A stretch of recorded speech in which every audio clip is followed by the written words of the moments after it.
The power is here. All we have to do is do our part and spread the message and tell everybody in the world that this war was started by the terrorist Russian regime. This war was started by Putin, not by Ukraine.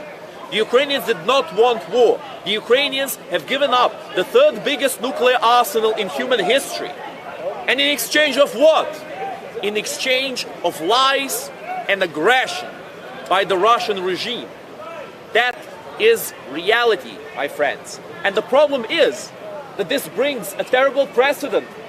It means that every country that has nuclear weapons can do whatever they please.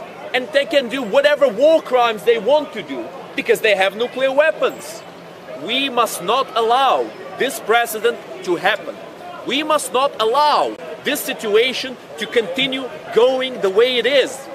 That is why we need to support Ukraine so that Russia sees there is no victory for them. There will be responsibility. They will be held accountable for the crimes they've perpetrated against the Ukrainian people. That must be a certainty. And only at that point will this war end. Only at that point will Russia's terrorist regime stop doing what they're doing right now. Now, my friends, some people have told me about money. What about the money? What about the costs of this situation? Well, how much is it going to cost when Russia starts invading further European countries after Ukraine? When Russia invades Moldova? Although Russia already has troops in Moldova right now, in the region of Transnistria. The Russians have had troops in Moldova ever since the Soviet Union. And Georgia. And Georgia too. Georgia is a particularly good example, mind you, because Georgia is what the Russians have done in Ukraine in 2014. They've already done the same thing in Georgia. Same exact excuses, same exact situation. They said that the Russian speakers and the ethnic Russians were getting prosecuted. They said that they were getting oppressed in Georgia. And that's why they invaded Georgia, they started a war, and they still have troops in Abkhazia and South Ossetia, two regions in Georgia. Now this is exactly what they've done in Ukraine. They claimed that there was oppression. They claimed that there was discrimination. In the meantime, they came to Ukraine and they destroyed every single city that they have captured. Mariupol is leveled to the ground. Bakhmut is wiped off the face of the earth. This is what a Russian liberation looks like. Complete and utter destruction, absolute loss of life, extermination, war crimes, torture, rape, theft. Because it almost became a meme that the Russians are stealing everything from the cities they conquer in Ukraine. They're even stealing toilets. They're ripping the toilets out and they're putting them in the vans. They're taking them back to Russia. This shows the level of life that there is in Russia. It's a terrible level. It's a terrible quality of life, my friends. Why is Putin attacking Ukraine when he should be helping his own people live better lives? The reason is because Putin does not care about the Russians. Putin does not care about Ukrainians. The only thing Putin cares about is his pockets. That's the only thing he always cared for. And we have to stop him. Because if this situation goes on, there could be a new Chernobyl in the Zaporizhzhia power plant. The Russians have mined the Zaporizhzhia power plant and they're getting ready to explode it. They're waiting for the first opportunity to see if the West will react.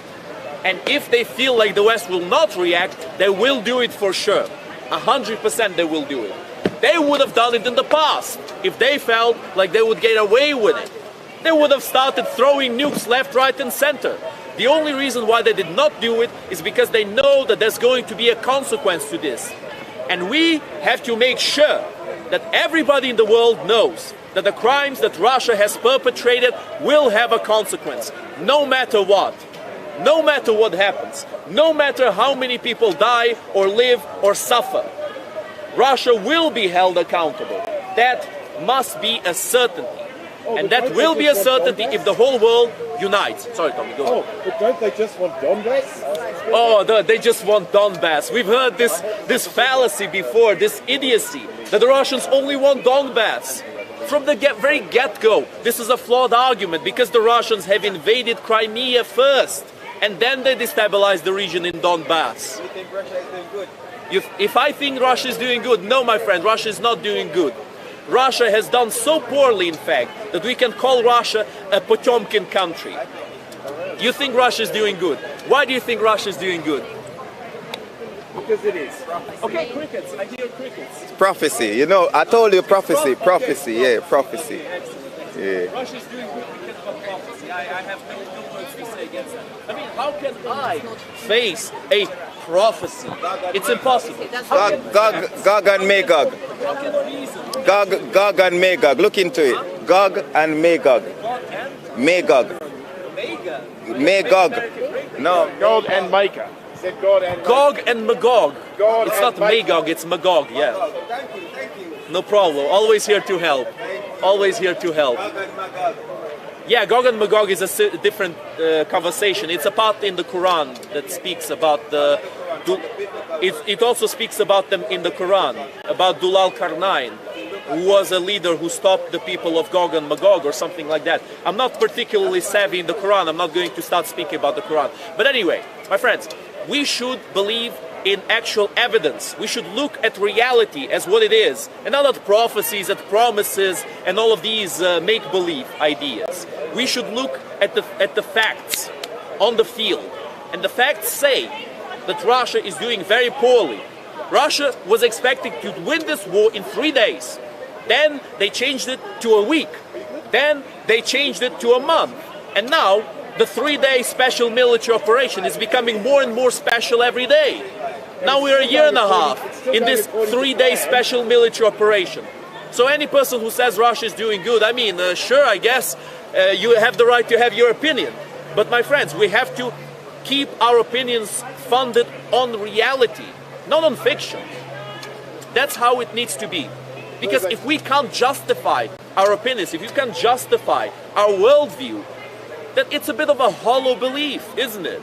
If it's just make-believe. But Mr. Speaker, aren't Russians and Ukrainians similar because they have a Cyrillic alphabet this is something that comes sometimes. Aren't they the one country? People say, oh, you know, Russians and Ukrainians, they're all the same. They have the same alphabet.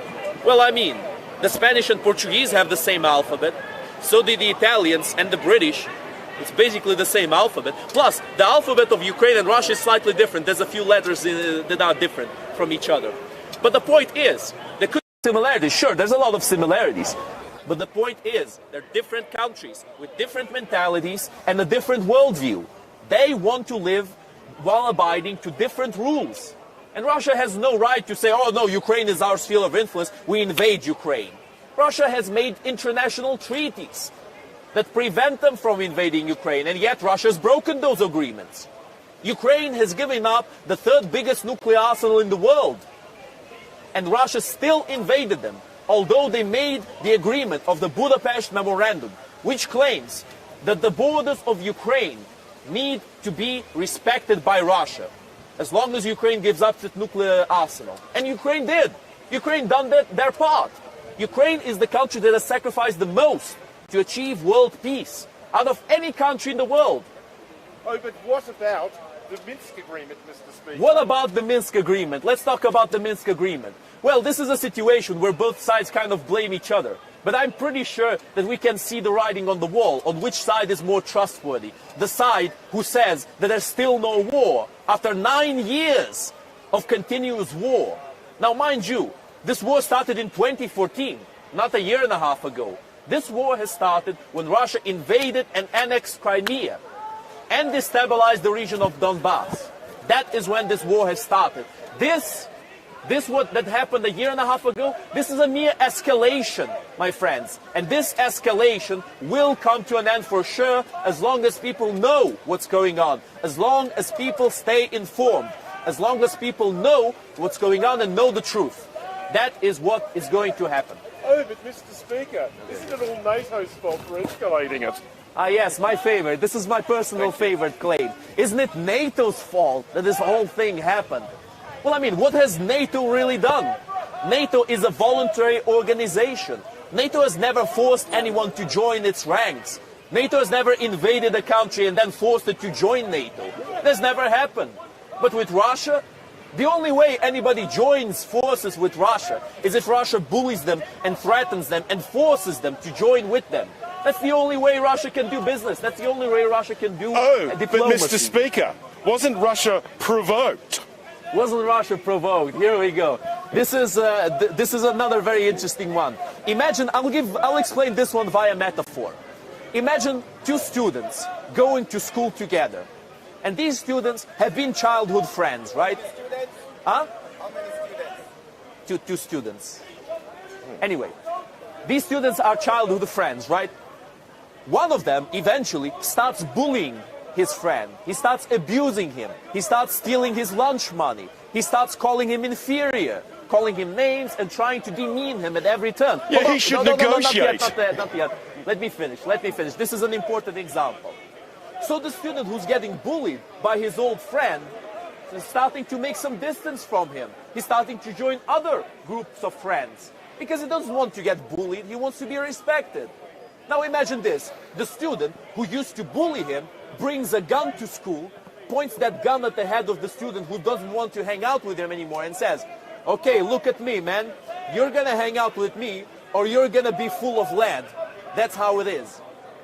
And then the student who doesn't want to be with him calls the police. And the police shows up. And the police, in this case, is the rest of the world. And we are getting help from the rest of the world to fight against this bully, to fight against this student who brings a gun to school and threatens people to be his friends. That is reality in Ukraine, my friends. And that is why Ukraine has the right to join the EU and join NATO and join whatever organization Ukraine wants to join. Oh, but Mr. Speaker, wouldn't there be peace if Ukraine would only negotiate? Oh yeah, yes, the negotiation conversation. How about another metaphor? This is another good one. Imagine a man who starts getting attacked here, like he's getting punched up by another guy here in Speaker's Corner, which is something we've seen very often, mind you. For all the regulars here in Speaker's Corner, sometimes it happens. And the people around them, you know, encircle them and start saying, no, you guys should stop, blah, blah, blah. The person who's getting punched up starts defending himself, he starts punching back. And the other guy who started the fight, he's continuing to punch him. Imagine this situation. The people around them starts grabbing not the person who started the fight, but the person who's defending himself when he starts fighting back and saying, no, you need to be peaceful, you need to stop this violence. And they grab his arms and they allow the person who started the fight to start punching him in the face. This is exactly what would happen if the world stopped sending Ukraine the weapons Ukrainians need to defend themselves against this invasion, because Ukraine needs those weapons to save themselves, save their people. Sorry, go ahead. Are you Ukrainian? I can't hear you. Are you a Ukrainian? Am I Ukrainian? Yeah. Yes, I'm Ukrainian. I'm just interested to know, that's all. I really can't hear you, I'm telling you. I was just interested to know whether you were from Ukraine. Interested to know if you're Ukrainian. I am Ukrainian, yes. Yeah, it's all right then, yeah. Okay, is that the only question? No worries. Thank you anyway. Thanks anyway. Obviously, you're going to take the Ukrainian point of view, obviously, aren't you? Because you are Ukrainian. I know a lot of Russians who are taking the Ukrainian point of view. I mean, all the Russians that want to have a future and don't want to live in a backwater, Thank you very much, my friend. Thank you very much. Thank you very much. Appreciate it. Every Russian who wants to have a future, every Russian who wants to live in a country where he's a person and not mere cattle, he will be on the side of Ukraine. Because if Ukraine wins, the Russian government will be reformed. There will be changes in Russia. That's inevitable. But if Ukraine loses, changes in Russia. And the Russians will suffer a lot more. Good afternoon all. Wendell Dennell from StreetMic coming to you live and direct from Speaker's Corner for the regular Sunday Mayhem, and it's Speaker's Corner Unleashed. How do you refute that there's not? Yeah. The Russian claim there's not. I mean, Russia has claimed the same thing in Georgia when they invaded Georgia. They've been claiming the same thing forever. They've been claiming NATO and EU are Nazi organizations. But now, here's the real kicker. Have you heard the name Yevgeny Prigozhin? No. He's a very infamous individual. He's the leader, one of the leaders of the Wagner Group, which is okay. Yes. Yeah. group, of mercenaries that fights for Russia. Now, there's two neo-Nazi groups that fight for Russia: the Wagner Group and the Sparta Battalion. And the Wagner Group has become particularly influenced. Now, I'm mentioning the Wagner Group not only because they're a neo-Nazi group and they're fighting for Russia, but the main reason is because of what Prigozhin has said himself. Prigozhin has said that they've been fighting the Ukrainian military for years, and they're still looking for these Nazis. He has basically debunked every single claim that the Russian regime has said about Ukraine. The claim about Nazis, he said there's no Nazis, we still haven't found those Nazis. The claim about liberating Russian speakers, he said it's complete nonsense. Because in reality, the Russians have started this war because their elites wanted more power, wanted more money. They wanted to ransack Ukraine. They thought Ukraine was easy pickings. They thought the rest of the world wouldn't care. That everybody would just step aside and allow Ukraine to be overtaken by Russia. Oh, but Mr. Speaker, isn't someone making lots and lots of money out of it? Ah, yes, this is another one we've heard a while ago. Thank you very much. Thank you very much, my friend. Isn't somebody making a lot of money from this situation? Well, there always are people having something to gain with wars. Huh? Except Ukraine, for now. For now, my friend. When Ukraine wins this war, Ukraine could become a new great influence in Eastern Europe. When they win. Huh? When they win. You're asking the impossible. How am I supposed to know when they will win? But you said when they win this war. Yeah, when they win, exactly. Yeah. So why are you so sure they're going to win? They are going to win. Yeah. Ukraine So why is should the going to West win. care? Why should the West care if The question is Ukraine not win? whether or not Ukraine will win. Yeah. The question is when will Ukraine win and how much more suffering will there be before Ukraine wins? Why should we care if Ukraine Why wins? should you care? Yeah. Very good question. First of all, because you should care for yourself. Myself. Yes, you As should care for yourself. Do you care about as yourself? a black man. I think Putin cares about black Of course, people. we have to bring race into the equation. but I mean, of obviously course, you're it's standing there obvious. for your race. As You're a person, do you those care flags, about Those yourself? flags represent your race. This doesn't represent It the does race. represent your race. Don't bring race into the equation. Race is a different topic. We're talking about the war between two nations. So why should we care? Because you should care about yourself, again. And in your interest is to make sure that the UK succeeds, that the UK is a good country, is a prosperous country. Why does Russia, UK care about? let me It finish. doesn't make Russia sense. is trying its absolute best to destabilize this country and all of Europe. Russia is doing blackmail with its energy. Russia is doing blackmail with the grain supply. Heroyam Slava, thank you very much. Thank you very much. Russia is blackmailing the rest of the world. Russia is doing a nuclear blackmail by saying they're going to nuke Ukraine and maybe even other countries. Russia has mined the Zaporizhia power plant. My friend, why should we you should care about Ukraine because radiation. Do you care about slavery? Because Do you care about because slavery? radiation. Do you care about slavery? Don't stop you care changing about the slavery? subject. Hold on. Do you want me to answer your question? Yeah. I really Like, don't why like this should kind we of in the West behavior. care It's like about somebody Ukraine asks and you Russia? something, you start answering, and right before you finish your answer, they change the topic completely because they see that your answer is actually legit. They don't want to hear it. They just want to be proven right. Now, my friend, we'll talk about slavery some other time. For now, we're talking about Ukraine. So let's finish this topic. Why should we care? Why should we care? Because radiation doesn't respect borders. That's why. If Ukraine suffers another cataclysm akin to Chernobyl, you will also suffer because that radiation will go wherever the wind goes. It's as simple as that. We don't mind suffer if we eradicate lies. What? We don't mind suffer to eradicate lies. Is that wrong? We don't mind what? To suffer if we eradicate lies. Like the Jewish man come from Poland, like, and Ukraine. It's a Christian. Well, okay, so hold on. I'll repeat war. to everyone. We don't mind suffering as long as we eradicate lies. So we don't mind getting radiated and growing a third arm from the chest and dying in like a year or two from cancer, as long as all those pesky lies of the Jews are eradicated. Ooh, those evil Jews, man, they're lies. I'm sorry, man, I can't take you seriously anymore. Okay. So anybody else wanted to ask something? Yeah. You guys, okay, go on. I was just wondering, why is there... Oh, sorry? let me congratulate you on your ability to... Sorry? Let me congratulate you on your ability to speak Oh, thank you. English. Thank you very much. I appreciate it. Thank you. Okay, go on.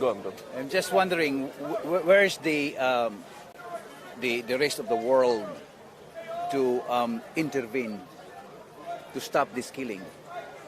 Why is this no one is actually getting in between and let's have a talk and let's settle this in a peaceful way? Because so many lives have been wasted. This is nonsense. And this is actually crazy. How many wars we are going to have for us to learn, you know? And yeah, exactly right. You're saying about there's somebody might have benefited of this war, because we cannot deny war is a big business. I'm just wondering, and in the expense of innocent lives. Absolutely. Yeah, exactly. Absolutely. And we are actually it's innocent pointing people who are fingers. suffering because of a war that Putin has started for his personal ambition. Who is who is wrong, who is right? No one is actually coming in between. Okay, let's settle this. Let's hear your side. Let's hear your side. I understand your point. Yeah, I understand it's so your point. frustrating. I think more should be done. But at the same time, we need to know the limits of how much the other countries will do. Nobody wants to start a nuclear war. It's a slippery slope. We need to be careful with that. We're heading that way. But look, the only way to stop Russia now is to beat Russia on the battlefield and reform the Russian government. This It's the only way. This is my concern. It's literally the only way. If you pin the dog in the corner, the dog will bite you. I can't hear you. If you're going to pin the dog in the corner, the dog will defend himself and he will bite This dog you. has bitten people without being in the There's corner. the thing. This dog Remember is this. biting people left, right, and center. We need to put Remember- this dog down. Specific people. Russia has a very... The dog is biting specific people. It's biting. Specific- Oh yes, specific specific people who are the neighbors of that dog. Yeah. Every single country who's a neighbor to Why Russia. though? That Why? mad dog, that ravenous dog, has The bitten history. every single one Check of the those history. countries. Check the history. I know the history. You don't know why that dog history is biting apparently. you alone? Sorry? Why the dog is only biting you guys? You guys. Yeah. It's not just us. So you're defending Ukraine though? We are defending Ukraine. so- That dog, Russia, has attacked Georgia in the past. Russia it has is not attacked dog, man. Belarus. Russia it has is not attacked dog. Kazakhstan. Excuse me? I think that if it has anything, not they're attacked two Georgia. dogs. Are you serious right now? You're not aware of the 2008 war in Georgia that Russia has started.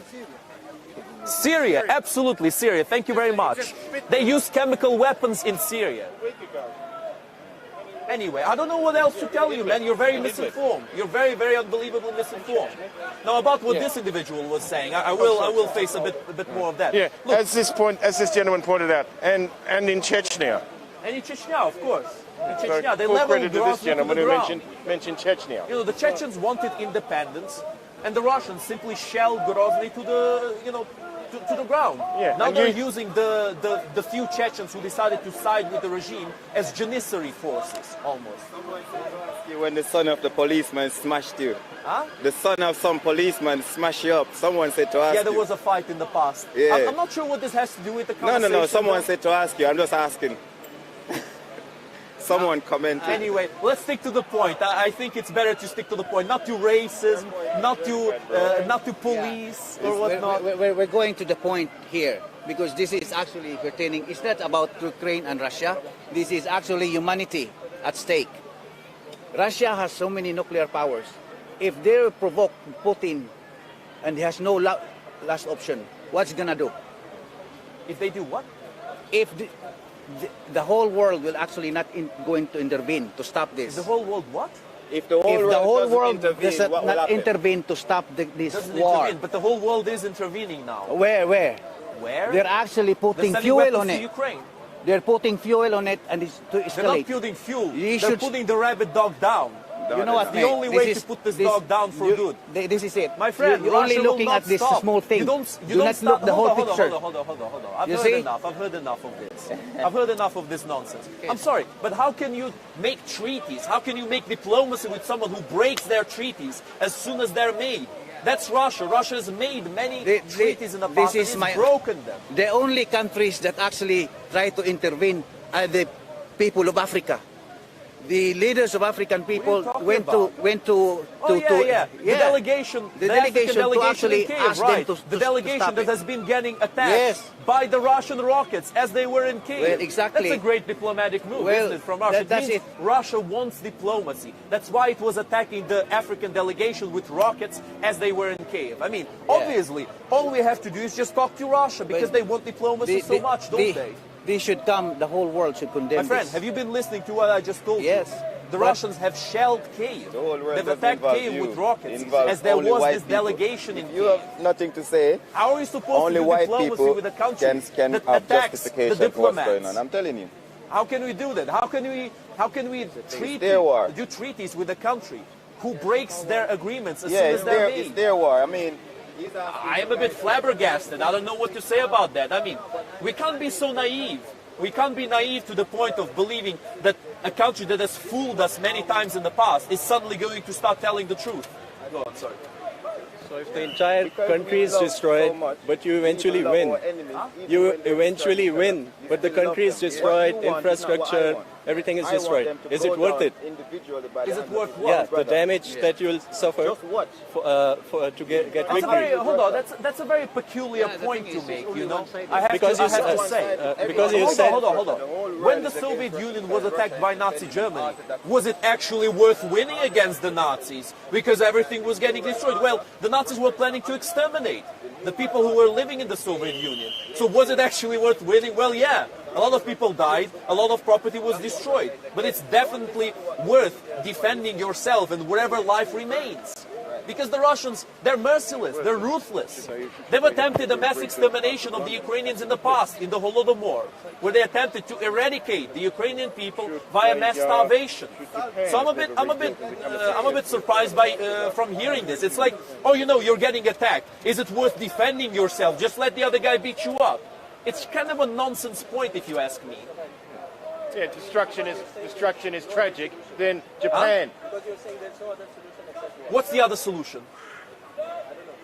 Exactly, there is no other solution. Look, we've tried other solutions. We've tried to speak with Russia. And this is something that many people who support Russia, they will never mention this to you. Zelensky has invited Putin to actually speak with him, to actually make an agreement. In the very beginning of this escalation, a year and a half ago, he has done it. He said it many times. Okay, let's meet, let's talk.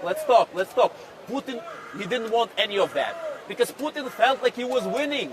Putin thought he would get this victory in 3 days or a week or whatnot. And then, when Putin started losing, then they wanted some peace talks, right? No peace talks, man. They didn't want peace talks. They wanted to stall for time. They wanted to rebuild, regroup, and go for another try.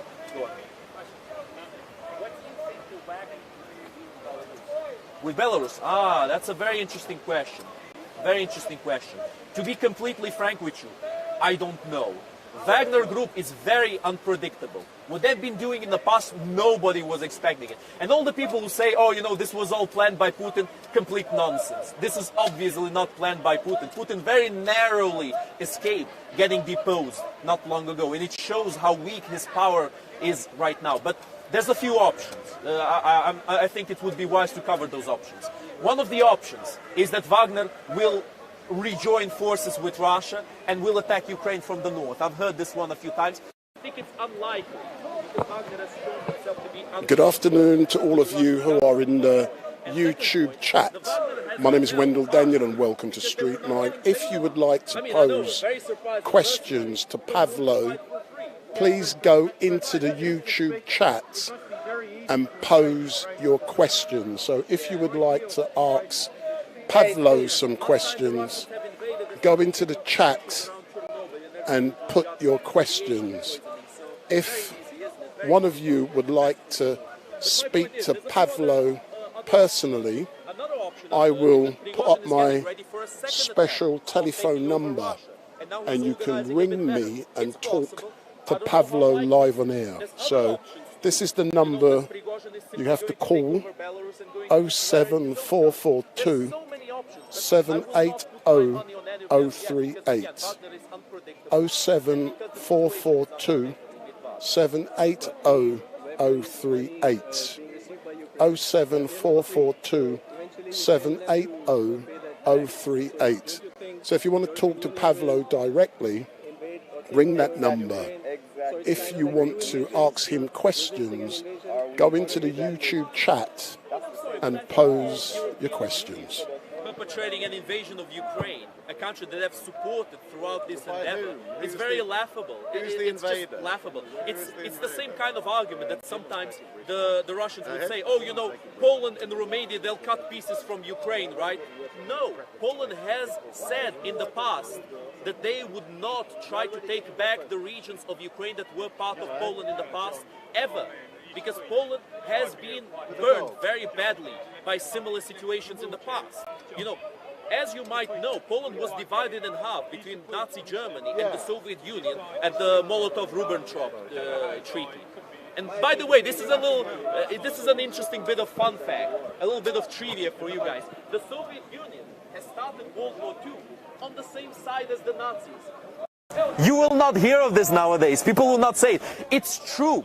The Soviet Union why should black people money go to the Soviet Union Ukraine? attacked Poland at the same time as Nazi Germany. They started World War II on the same side. They're birds of a feather. The Soviet Union is you just want people bad. to be on your side, bro. What's your question? Why should black people's tax money pay for war? Why should black people support Ukraine? Yeah. Because if they don't, then black people might starve. Because Putin is not allowing Ukrainian grain to go to Africa. Why is Africa defending Putin then and not Ukraine? Why is Africa defending Putin? Africa is not defending Putin. What yeah, are you they talking are. About?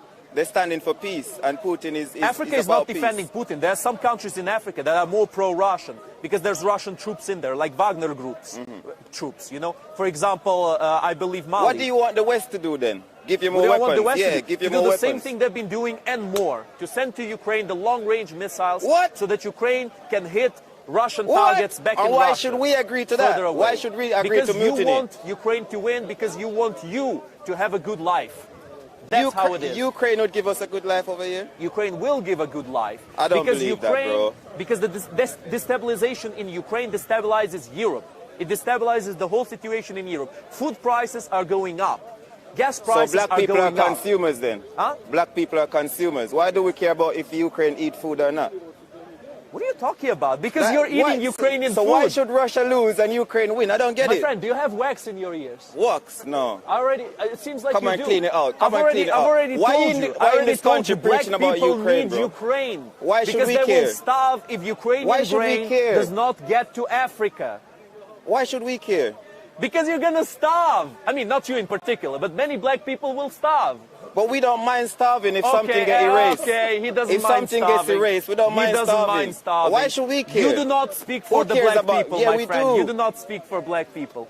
I think black people are more reasonable than you are. You are very unreasonable. So I'm not black. He doesn't mind starving. Oh, you're not black? Okay, you're purple. Okay, fine. No problem. You're Thanos. But why are you standing in the UK talking about Ukraine should get long-range weapons for Russia? Most of the day talking about Palestine. Would you challenge that? Hold on. Why do you care about black people? You're not black yourself. You're saying you're not black. You're asking me why black people should care about Ukraine. I don't get it. Why are you speaking for black people anyway? I mean, you're not black. You're not knowledgeable about black people, and you're speaking for them here as if you're their spokesperson. Why should we care then? Why are you speaking for black people? Are you Ukraine spokesperson then? I'm one of the spokespeople. Yes. So why can't I be a spokesperson for my people? My friend, my I do speeches in the Ukrainian is. protests. I don't represent every Ukrainian. I would never claim to do so. Why but not? I represent the thoughts of many Ukrainians. The flag represents Ukrainian. The flag. The flag represents Ukraine, absolutely. What flag is that one? This one is Belarus. Belarus, same as the English flag, same as the same one that colonized. The same colour as Japan. It's very different. Same colour as actually. Indonesia. A lot of countries have red and white in their flags. You see, Knight Templars. Yeah, I know about the Knight Templars. This is the actual flag of Belarus. But he's not begging the current he's one. begging for the current English flag people. that Belarus he's has begging for the is English actually the people Soviet Socialist Republic of Belarus. I don't so see not Russia doing anything wrong, bro. Sorry? I don't see Russia doing anything. There's a person. You don't see Russia doing anything wrong. Well, you don't see anything wrong with starving to death. So I think your opinion is kind of irrelevant at this point. Let's all starve together. Let's all starve together. Let's all starve together. Excellent. Black people are already starving. To that, Black people are already starving. You have a problem with Let's starving. do it. People are already starving. My friend, you're very disattached from reality. You're very disattached from reality. You guys living well too long. You need to starve as well. Who? the Ukrainians. The Ukrainians. Yeah, they Is need to it? starve as well. I mean, there has When? been a man-made starvation in Ukraine. Wow, with Russia. With Stalin, the Soviet Union. How many millions of Ukrainians starved to death? You know, under it Stalin? hurts how misinformed you So are. they It need just that again. it hurts, honestly. Why should we care? Who is we? Black people. But you're not black. You said so yourself. How am I? You said you're not black. Hold on. Who are you? A while ago you said definitely you're not white. black. Did you say so? I'm definitely not white. Okay, so who are you? So why should we care? Why should we But care? you said you're not black. Why are you now saying you're black? Who cares about the slave trade? Are you trans black? Sometimes you're black, you're not black sometimes. Who cares about the slave trade? My friend, you're not black. There are people that put us in the slave trade. Why? Was it Indian people that put us in It was slave black trade? people, it was Africans that sold That's you. a lie. Oh, right. No, but hold on, he's not black. He's, Steve. Don't make Sorry, I mistake, he's forgot not black. he's You not know, Why don't- should we care about Ukraine? Well, Why the Chinese- Russia why should I defeated- care about what Yeah. you're saying if you're saying we should all All starve right, to what's death? the plan for Ukraine? Why for should black we people care then? about what you're saying? It doesn't matter. You're Oh, standing on the exactly, podium. it doesn't matter. I'm not standing So on the it doesn't podium, matter at you are. all. It doesn't matter at all. I mean, this individual says he's not black, I'm not and then he individual, says, I'm "Us, talking we for- black people, we say this, we say that." Then he says, we should all starve to death. It's fine if we starve If to it- death. if Then it he says, eradicates if we something- suffer, it's okay, as long as we oppose the lies. I'm sorry, I'm just going to ignore you from now on. There's nothing of value coming out of your mouth. There's just nonsense. Very idiotic nonsense. So why are you not on the side of Ukraine? I'm not even going to respond to you. Is there anybody else who wants to ask a question that is not as silly as the questions this individual has been asking? How is it going to end? Very good question. It's going to end with the defeat of Russia. That's inevitable. Now the question is, how many more people will have to suffer until you that want Russia defeat to get becomes defeated reality? then? And what we No, want to do, what the exactly. people who So support tell him. Ukraine want to do, We don't want is Russia to to make get sure defeated. this We don't want victory of Ukraine to get Ukraine defeated comes either. as soon as possible, so as few people as possible have to suffer, so that Ukraine can start shipping out their grain again, and so that black people don't have to starve to death. But I guess some people don't care about that. How are we going to defeat Russia? Good question. Long-range we weapons. need long-range weapons. Very Long-range good. We weapons. I need told you, fighter long-range jets. weapons, We need bro. every single weapon necessary to put the Long-range Russian weapons. Why military should to we rest. agree? Why should we listen to this? Sorry? The F-35. Another killing. Killings are happening right now. Killings. How? How are you going to stop the killing? How? That's What's the thing. your Hold on. answer? What's the alternative you're offering? No one's coming in between and say, stop this nonsense. Israel have tried to do it. China have tried to do it. Lots of states have tried to do it. Zelensky's tried to do it. That's wrong. Israel tried to do it. What over do a you year suggest? ago. What do you suggest? Fire, fuel on fire. What do you What's your suggest? solution? It should be a peaceful. How? Now. The thing is, it's difficult when nobody's actually pursuing it. Okay, look, my friend, I don't mind criticism. I don't mind criticism. Hold on, Steve. I don't mind criticism. Criticism is good, so we learn with our mistakes, so we learn to become better, right? But constructive criticism, not saying, okay, this is bad, but how do you do it? How do we make it good? I don't know. That's not good criticism, man. That's not realistic worldview. So go on. I will say there is a practical use to the West giving weapons to Ukraine against Absolutely. Russia, because we're getting real-world data on the weapons that we have and how they'll affect Russia. So the U.S., UK, and intelligence community, we're getting a great deal of insight on how Western weapons would deal with the Russian threat. So there is a practical cause for the UK and the U.S. giving these weapons to Ukraine, because we're collecting real-world battlefield data on how we can neutralize Russian weapons in the field. So it's not just about supporting Ukraine. I support supporting Ukraine, but there is a military tactic into us giving weapons to Ukraine, because we can now see what equipment works, how it works, and how we can best neutralize Ukraine. Now, I'm not going to say my background, but I will say I am someone that doesn't know what I'm talking about, so ignore everything that I say. But I will say this. When you analyze how an equipment works in the field, say we launch a Patriot missile against an SR-400 from 2 kilometers out, we can now see, okay, this is how the Russian weapon system works, and this is how we can best neutralize it. So people say, well, how does it help Britain or the UK or Poland or Germany to study the war in the Ukraine? Because then we can take that information and that battlefield data, and then we can apply it to our own technologies. And then we can develop and adapt the weapons that we have to counter threats in the future. So there is a practical reason for the US and the UK to give our equipment to Ukraine to fight Russia, because we are not going to fight Russia anytime soon. but Ukraine is. So this is a chance to get real-world data on the weapons that we have to fight the Russians, and what works and what doesn't. So this is a very absolutely phenomenal opportunity to study our field equipment in the real world. And frankly, as an American, anything that destabilizes the Putin regime is beneficial to the West. So Slava Ukraina, 100%. So for those of you who've just listened to the American gentleman talking, he will be getting on his soapbox directly after Pavlo, and he will be talking about men's issues. So the gentleman who has just spoken, he will be getting on his soapbox, and I will be carrying that live and direct. So he is the next speaker. He's the next speaker. Why do you care now, though? We will stop the war. I want the war to stop. But the only way to stop this war is to help Ukraine win. That's the only way to stop this war. Why win? Why lose? Why win? Why lose? Because Ukraine is the victim. You don't... Hold on. Do you want me to answer your questions, or are you just asking your questions to kind of shower me with questions? My friend, listen. Here we go. Here's this balding individual. He wants to put his 5 cents. His uninformed 5 cents. Did you win the offensive? The offensive is going all right. It's probing operations. Where? Hold on.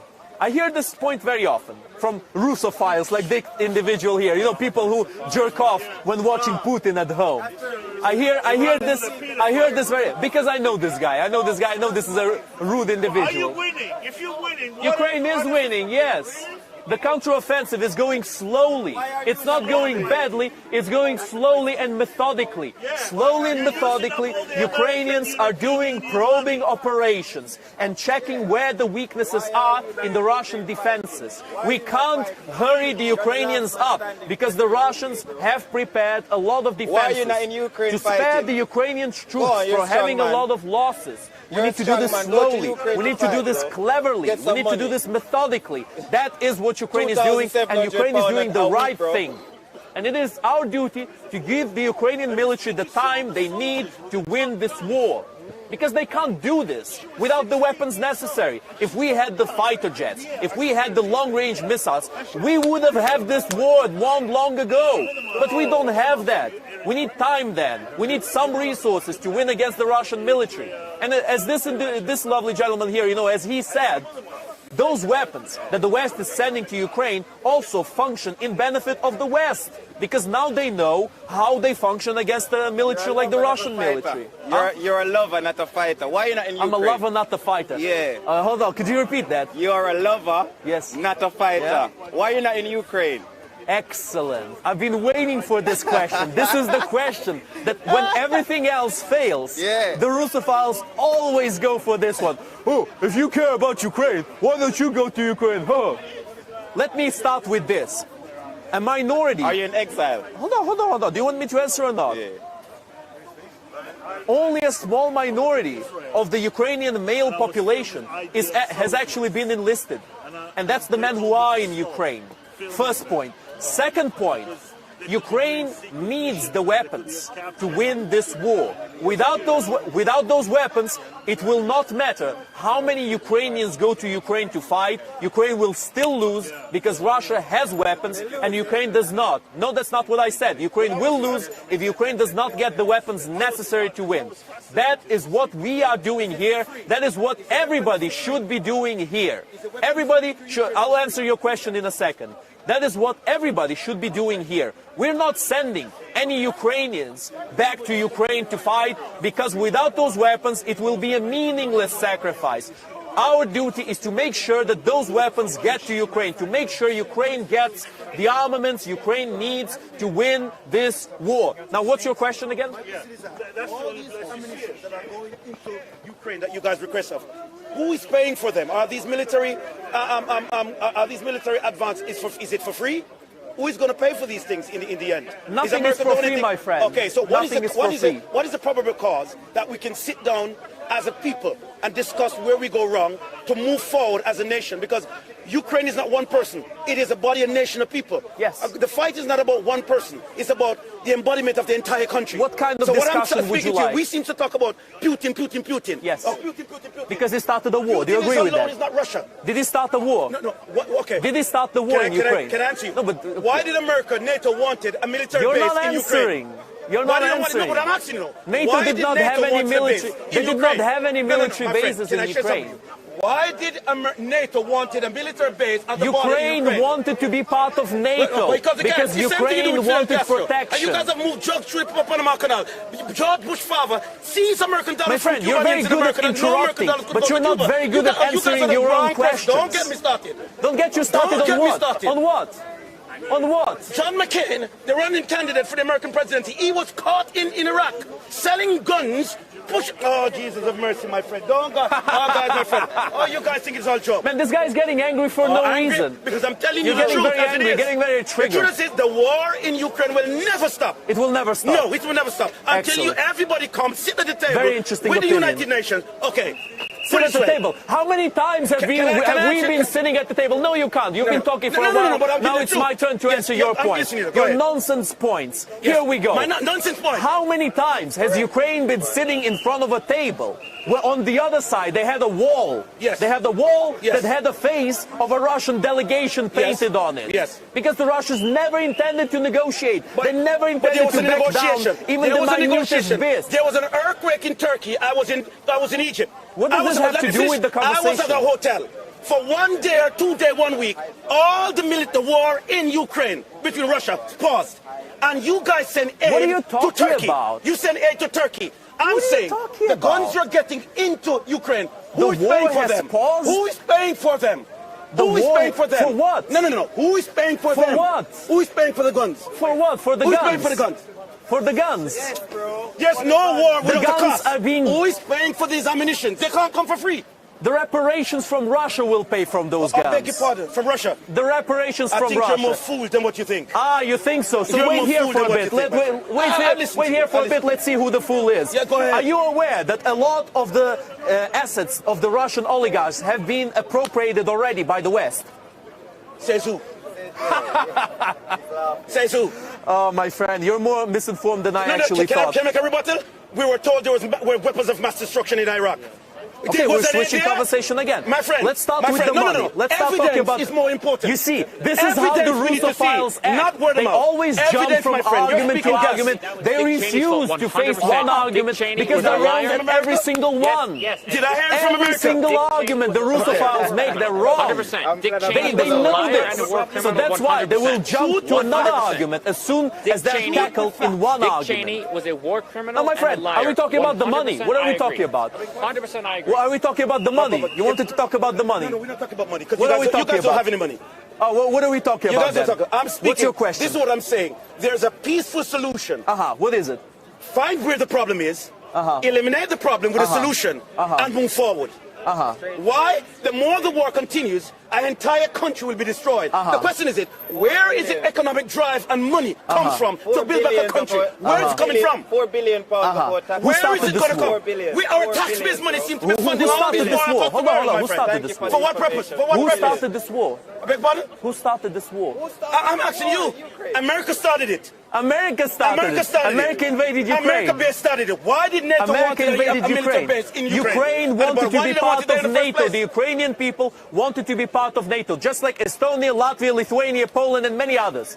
They wanted protection from the terrorist Russian regime. From what? And individuals like you, uninformed. Protection from what? Uninformed. How long and did very, Ukraine very and Russia angry exist? individuals such How as long yourself did they exist? refuse Why to all of a sudden engage they in a need that back and protection? forward discussion For what? and understand For so many years. the bare For so many bones years, basic Tsunami. idea Yes. that countries want protection, countries want peace. Protection from what? Ukraine wanted peace from Russia. There was From no war Russia. before. There was no war before. So what about what the war in peace for what? Georgia? What about the war in Chechnya? Yes. What about all the other wars that Russians have started with their neighbors who did not want to side Who with them? defended it? Who defended the Who war in defended Georgia? what? Yes. Who defended the war in Georgia? Who defended the war? Georgians were defending themselves against the Russians. Themselves. Yes. So why Ukraine can't defend themselves? Ukrainians are defending themselves. Go then, bro. Go to Ukraine. Man, you're jumping from argument to argument so much right now. You look like a kangaroo to me. You're like jumping. Maybe like a flea. The reason why I'm saying is this. You can't be serious. You can't seriously not notice how you're not making an actual point right now. I'm making a point. You're jumping from one point to the other. With two great nations flagged behind you, representing let me finish. An entire nation of people on the behalf of wars that were started illegal, which can be resolved. I'm saying, in the same moment, taxpayers' money coming from other people's country to fund and to head you people. You people are buying guns to filter this war. The war, there's a solution to it. Stop the war as it is. Stop the war. How? Stop the war as it is. Stop the war as it is. This is the true democracy. Stop the war. Walk away from it. How? Walk away. You can't walk away when you're getting attacked. Start with you. Start with you. You can't walk away when you're getting beaten up. Hold on a second. Hold on. Let's imagine two men fighting here. One of them attacks the other, starts beating him up. Then the guy who was getting attacked, he starts fighting back, punching back. And this individual shows up, this genius shows up and says to the person who's fighting back, walk away, walk away. And the person tries to walk away and the other guy runs after him and starts attacking him again. My friend, you are ridiculous. You are absolutely ridiculous. Taxpayers funding in the United Kingdom will have to stop at some point because we don't have any more money to send for any more war. Enough is enough, mate. You need to get them from America. You need to get your help from America, my friend. It has to stop at some point. You ever heard about the Budapest Memorandum? But listen to me. Of course not. Of course you're uninformed. My brother, listen to me. You speak like a politician. You're not getting the real facts. And you speak like another. What is Ukraine doing for itself? Ukraine is fighting for its existence. For the lives Did you of exist the before? Ukrainian people. Did Ukraine exist before? Yes. Why do they need to fight now to still exist because when Russia it existed before? Want Ukraine to exist. Okay, why? What is the interest of? Because Russia is a terrorist state. Says by who? By all the countries that were attacked by that terrorist state. Name me five countries. Ukraine, Georgia, Kazakhstan, Syria, Libya. Yes, and what was the war? Belarus, what was the war for? Finland, what the war? Estonia, Latvia, Lithuania, Poland, Hungary. What was the war? What was the war for? What was the attacks for? For Putin's idea of self-glory. Okay, now, how do you stop one man on his quest to glory? It's not just one man, it's a country-sized criminal syndicate. I just catch you in your own mess. You're dealing with a syndicate. Yes, a group of loyalists. Yeah, Russia. So how do you take down a constitution? You don't even listen to what I'm saying, my friend. No, I can't hear you. You're shouting so much. How do you take down an hierarchy, a constitution, or an institution? How do you take them down? You have to stand together as a people, for the people, of the people, with one voice. And then people will listen. Using guns and bombs will not solve the problem, my friend. It will not solve those problems, but guns and bombs are being used against the Ukrainians. Are we supposed to throw flowers at the Russians? You know how ridiculous you're sounding. You know how silly you're sounding. Just walk away. Don't humiliate yourself anymore. Don't humiliate yourself anymore. I've heard these arguments many times. Every single time you fall flat on the ground. You don't have a single point to give. We're going to ask you straightforward. What is your long-term plan for this war? My long-term plan for this war is to help Ukraine win this war and reform Russia. How to give Ukraine all the weapons necessary to win this war. Go back. My point again. My point again. The American Gun Lobby Association, they're manufacturing guns. Yes. Across the world, guns are on sale. There's no free guns. There's no guns in consignment. There's nobody walking around manufacturing 50 billion worth of guns and ammunition and planes and fighter jets for free. The American military. I'm saying to you, 4 trillion worth of guns and technology into your country to fight a war. Who pays for it in the end? The reparations from Russia. I beg your pardon? Reparations from Russia. How are you going to get it? After we beat Russia. After you beat them? Absolutely. So at the expense of innocent lives and a whole country destroyed. The innocent lives that the Russians have jeopardized themselves. When somebody gets attacked, you don't start telling them to stop fighting back to defend themselves. You stop the aggressor. You stop the one who started the war. If you try to underpower the victim, you're only helping the aggressor. You are helping the ones who started this war. And individuals, misinformed individuals like this one, they will always say, oh no, we should underpower the victim, underpower the people who are defending themselves against the aggression of another, and then we stop the war. Well, no shit, Sherlock. The war will stop with the Ukrainian people dying. Then the war stops. Is that what you want? Surrender and die. No, you won't die. So the question is it now? The question is it now? Why is it not the United Nations involved? United Nations why not? Why is it not? It is. No. Big Daddy has a syndicate. Why is he Big not sending Daddy out has his a syndicate. boys? You sit in Egypt this every time Big at the Daddy? summit. I'm You got smelling some conspiracy poor theories nations, Ukraine. Is Big Daddy Sorry, the Jews? Poor nations Is like Big Daddy Ukraine the Jews? send your government leaders in When to the are the bus Jews represent coming suit to in the Egypt to conversation? represent Because you as a poor I feel nation. like he's gonna mention the Jews in Listen, a guy, bit. you don't want to get me started now.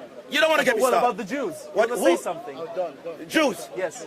Is Jews has any business in your war? Yeah.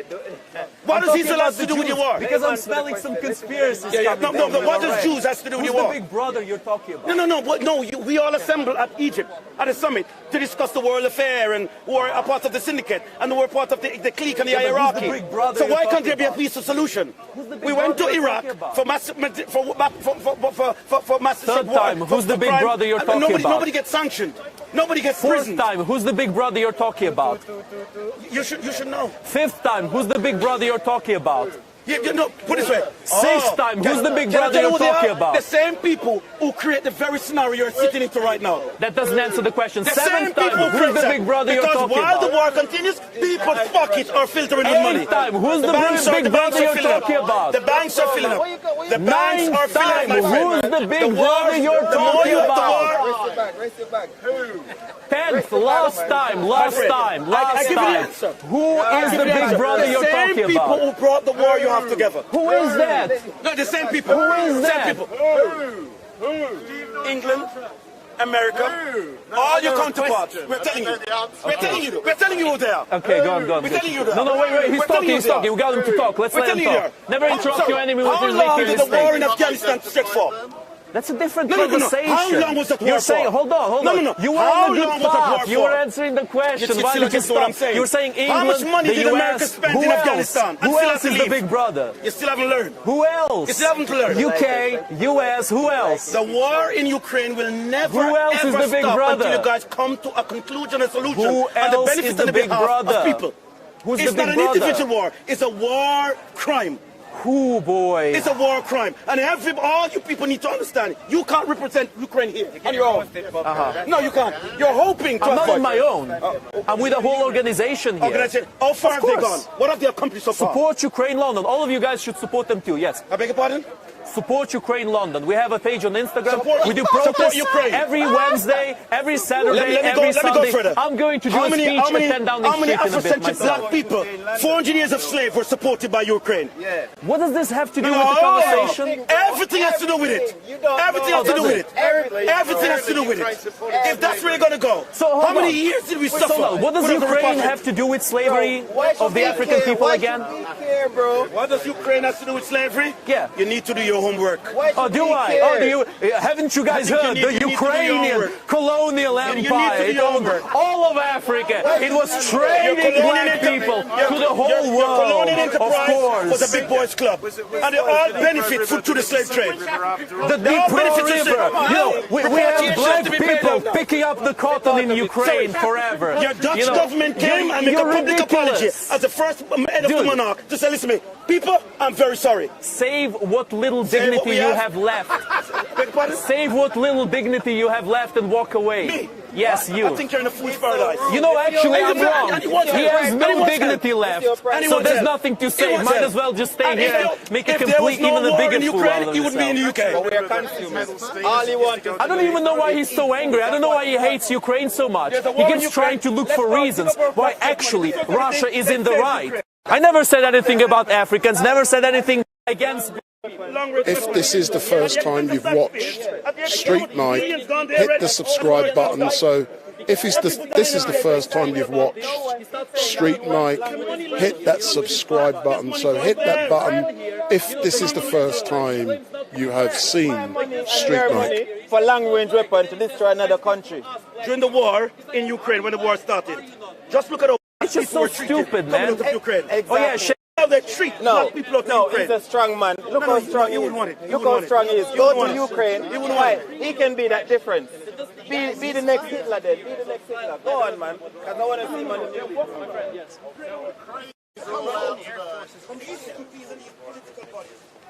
So the Russian Air Force has been extremely ineffective. Do you think it's because they are just inept, They're shouting too loud. The Russian Air Force has been extremely ineffective, and they've really unperformed.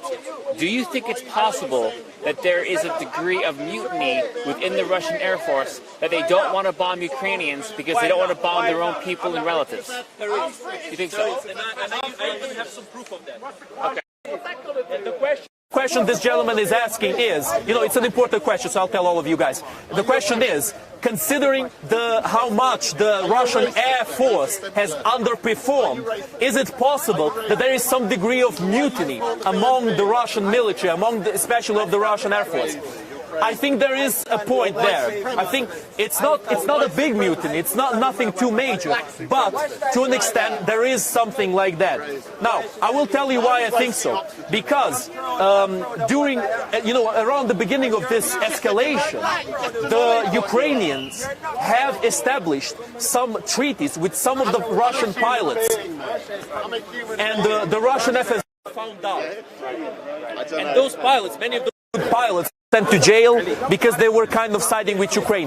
Unfortunately, that mutiny was discovered by the FSB, so it was kind of inconsequential. But I am certain that there are more people infiltrated deep in the Russian military who support Ukraine and who are helping the Ukrainian cause. I'm certain of that. But that's a very interesting question, very good question, Very, very good. Why not? Dude, oh my God. You would be welcome in the Wagner group with all the neo-Nazis.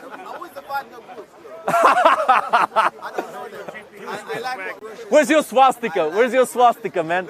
I mean, he's got everything. He's got unreasonable hatred of the Jews. He's got I was born in Russia. Of course he was, of course. I mean, he's a typical Russian. Look at him. Whereabouts in Russia were you born? He did say he's not actually black. He did say he's not black, so man, let's not entertain conversation with the unreasonable. You can't reason with the unreasonable. We need to just kind of ignore them. Sometimes you just have to ignore the most unreasonable people who try to speak with us. So, young man, don't worry about this guy. He's a bit, he's a bit lost. He's a bit cuckoo. But my friends, in conclusion of everything we've been saying here, it is in everybody's benefit, everybody in the world, including the people who live in Russia, even in their benefit, to help Ukraine win as soon as possible, so that this war can end, so that the Russian terrorist regime can be reformed, and so that Europe and the whole world can move to a better future. And conversations about just stopping the war, just stopping support for Ukraine, are meaningless. They're hollow platitudes, because arms keep peace. Ukraine needs those arms to defend itself against the Russian aggression that has been started all the way back in 2014, completely unprovoked. We cannot forget about that. And you don't stop an aggressor by not fighting back. You don't stop an aggressor by underpowering the victim. You stop the aggressor by putting him in his place and giving him what he deserves. Mr. Speaker, I have a question for you. Go on. Shouldn't Ukraine just be neutral? Oh yeah, should Ukraine just be neutral? Imagine, again, same example I gave a while ago. A guy starts getting beaten up by another person here, and we surround him and say to the guy who's getting beaten up, hey man, just be neutral. Be neutral. He's gonna stop attacking you, I promise. He's gonna stop attacking you. Just say I'm neutral. It's just so ridiculous, man. Peace talks with your Peace talks. Peace talks with thieves, thrashers, and murderers. Of course, the ones who have violated every peace talk they've made in the past. Let's do peace talks again. Go on. What advances has Ukrainian forces actually made? What advances? Ukrainians have been advancing around Bakhmut, around Pyatikhatke, and around Sorry? UK can't save everyone in USA. USA can't save you, bro. You can't save you no more. So you're implying they are trying to save us. Okay, now we're on a good track. When Trump gets in, Trump is never going to get in. He was going to get in. When Trump is not gets going. in, Hold on. the Ukraine war will finish in 2 days. Hold on. Let's point the camera at that guy over there. The guy who blames everyone of racism. The black man who claims he's not black. The black man who claims to be Jewish and all the white Jews are not actual Jews. And he's calling out people on racism. And now he's telling me to go back to my country. That's just pure irony, my friend. Thank you very much. I'm so so glad you're here.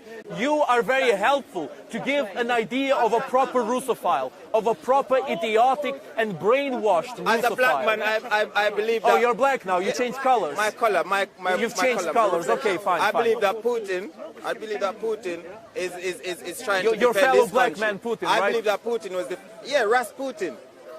I believe that Rasputin was defending his country by not allowing American base. Rasputin invaded Ukraine. Rasputin was defending Russia by invading Ukraine. By not, my friend, I mean, you can't make this up. You can't make this up. By not allowing. Rasta Putin.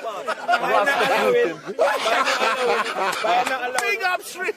I am speechless. I have no more words. I don't know what to say. I've never seen a white Rasta before. Yes. By not allowing America to build a base that close to their border is actually justifying to stop close? The border. What that close? No one was talking about bases yet. People were discussing the possibility of Ukraine joining NATO. No one was mentioning bases yet. Dream on. Ukraine will join NATO after this war is over. Because they were part of the USSR 20 years ago. Russia has no right to dictate how Ukraine does things. Is it a Polish country? Huh? Is it a Polish country? Polish country. Yeah. Poland is a Polish country. Ukraine is a Ukrainian country. So, Russia is a Russian so country. Not the same. Ukraine is its own country. Ukraine had the right to join NATO. It's not the same country. It's not the same. It was divided. What was divided? Ukraine was divided from Russia. Yes. They were once the same country. I mean, Ukraine was divided from the Russian Why Empire. Were they divided? But before that, there was the Kievan Rus. Why were and they the Kievan... I'm not talking to you, Steve. Shut up. Why were they divided? I don't understand empires. Because Ukraine wanted to be free. Colonial empire. I understand the colonial empire. What about the Soviet Empire? What? They're still colonial. What about the Roman Empire? What about the StreetMic? Pure whataboutism. Pure whataboutism. We're just going all over the place, guys. We need to chill. We need to inhale, exhale, calm down, and chill. And most important, if this is the first time you have watched StreetMic, hit that subscribe button. So if this is the first time you've watched StreetMic, hit that subscribe button, hit that button. Oh, yeah. Well, that's the first truthful thing you've ever said in this day, man. That's the first legit thing you've said. Like rats. Huh? The people, they spread around the world. The same Ukrainian people, they spread around the world like rats. Around what? The world. They colonize. Why are you calling Ukrainian rats? They colonize the world. Why are you calling the Ukrainians rats? Hitler did the same. Are you colonizing the world by being here? I'm just standing here. Yeah, you're colonizing the world. You're a rat. You're a rat. You see, I'm switching your argument to suit my own agenda. You call me a rat. I've never done nothing to your people. Oh, haven't you? You're calling them rats right now. Yeah, because they've done something to my people. What did they do to you? They've colonized my people. No. Yes, they have. The Ukrainians. Man, you're so stupid. It actually hurts, man. And the Muslims. It actually hurts. I didn't know. Have you guys never heard of the Ukrainian colonial empire in Africa? Plot twist, if you haven't, it's because it never existed. You know, but some individuals are a bit too far gone. I think Rasta is on the Russian side. What's happening now? I'm happy. No, I'm very unhappy. I'm very unhappy. I'm very angry about what's going on in my country. And that's why we should stop Putin from doing what he's done. Yes.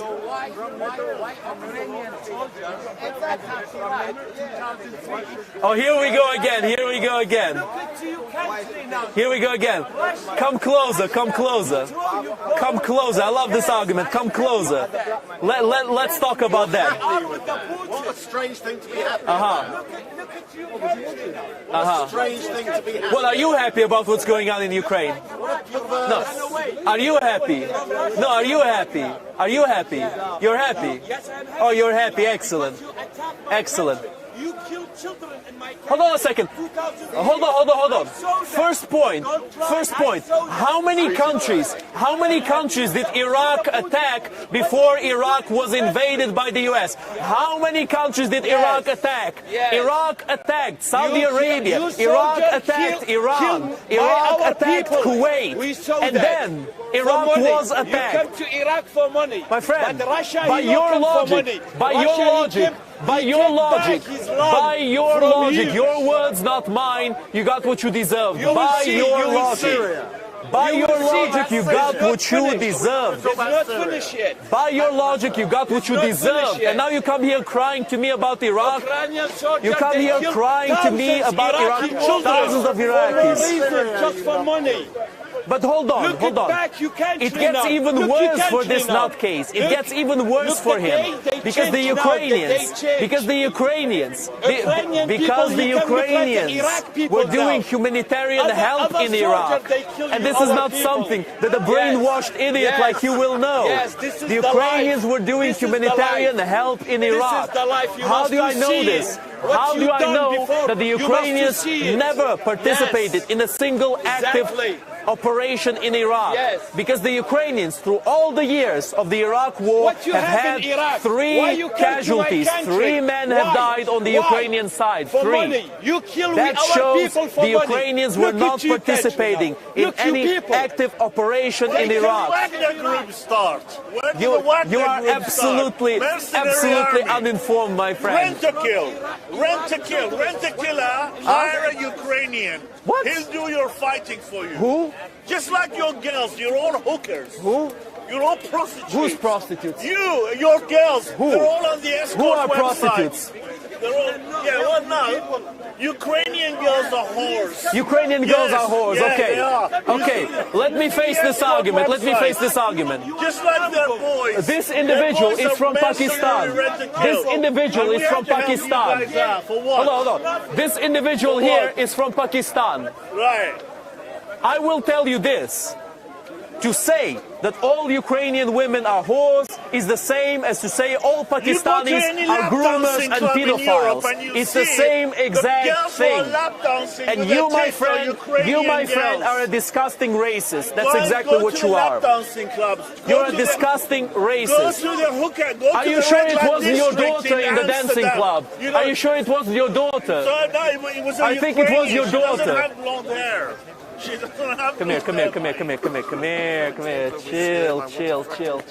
Stay here, Tommy. Stay here. Don't worry about it. My friends, we need to know where insanity is. And insanity is here in these 2 individuals. This individual is screaming and shouting in happiness. Yes, I want Ukrainians to die. I want Ukrainians to be exterminated because those Ukrainians did also terrible things to the Iraqis. They didn't. This individual is so brainwashed that it hurts. It hurts to listen what this individual is saying because it's so brainwashed. You have no idea what happened in Iraq.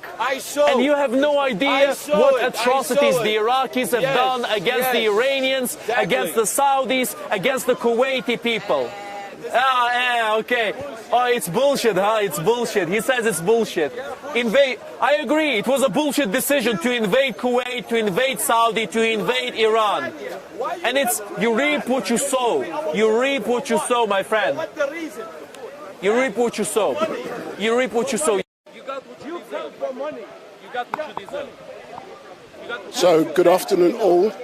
I'm now going to say hello to the person. So if you come there, sir. So in a few moments, I'm going to be coming over to you.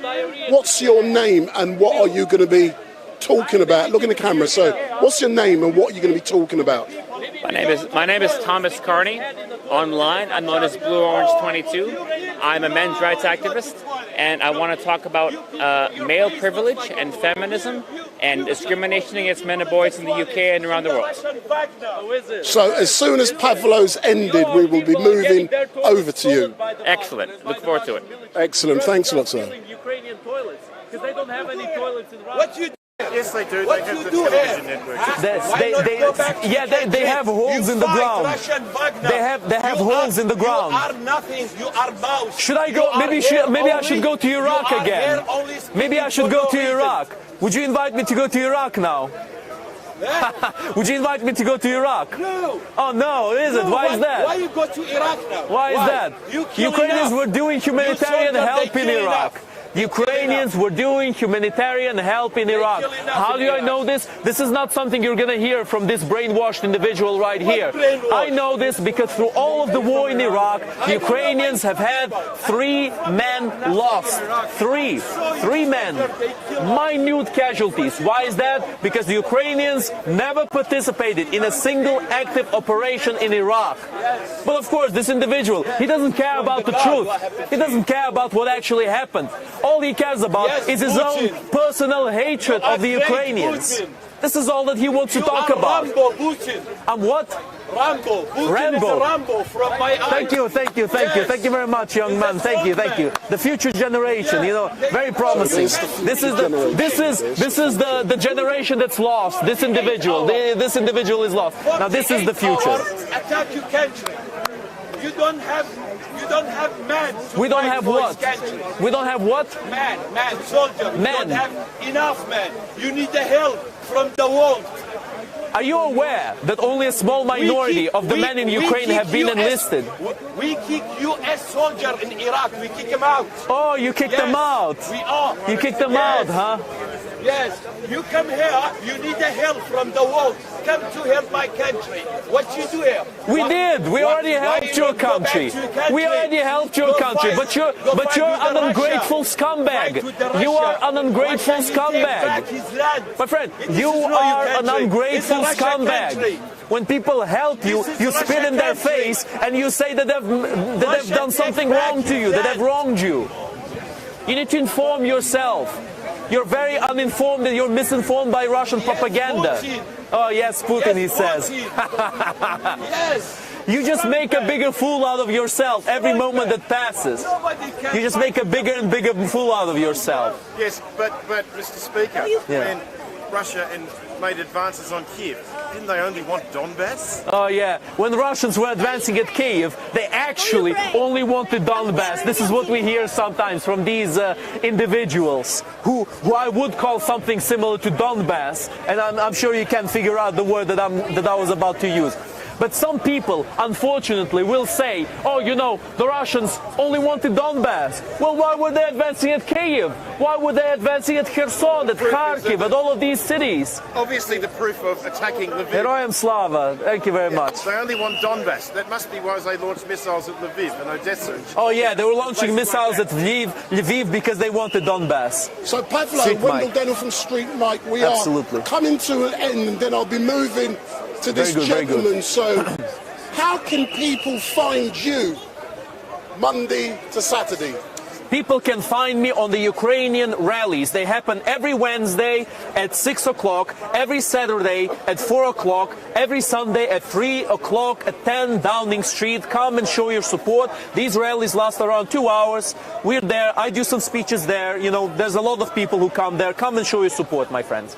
How would you describe today's debate, especially the young gentleman challenging you about race issues? Oh, you mean the gentleman who says that the white Jews are not Jews, and then he says he's not black, and then changes his mind and becomes black? That gentleman.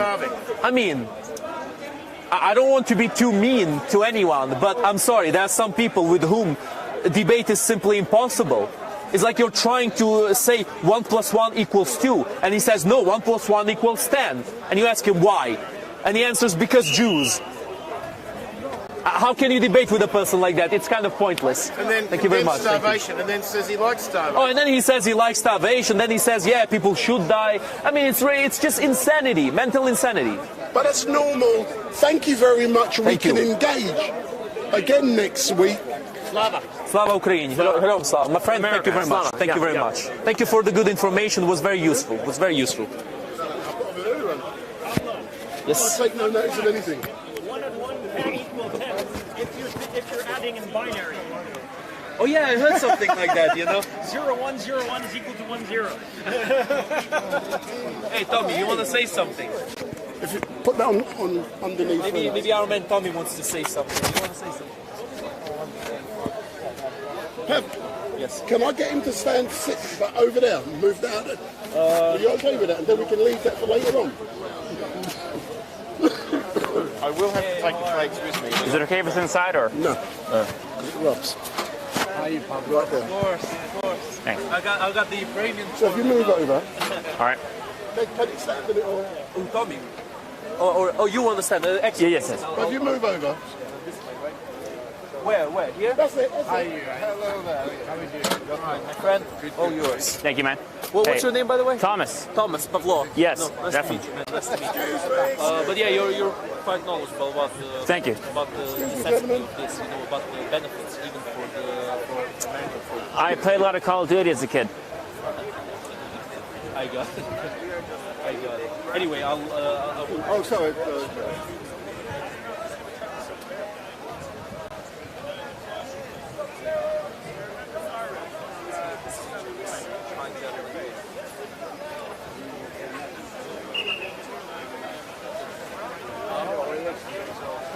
So, good afternoon all, my name is Wendell Daniel and welcome to Street Mic, and we're coming to you live on direct from the regular Sunday Mayhem at Speaker's Corner. And in a few moments we're going to have this young gentleman introducing himself. But before I allow him to do that, please remember that if you like Street Mic, give me the thumbs up, make your comments down below, share and follow. So we're currently on YouTube, on StreetMic LiveStream, on Facebook at StreetMic LiveStream. So sir, hello. Let's do an introduction. Sure. Because the first time we met, it wasn't very good, but we've moved on. So what's your name? My name is Thomas Carney. So where are you from, Thomas? I'm a dual citizen, US, UK. I'm from London and Miami. And what's that funny name you've given yourself? Thomas Carney. No, Blue Orange or something. Oh, Blue Orange 22. Well, I liked it because it's easy to spell, it's unique, and it's easy to remember. And the color scheme is very nice. I have a logo. It's a blue-orange color scheme.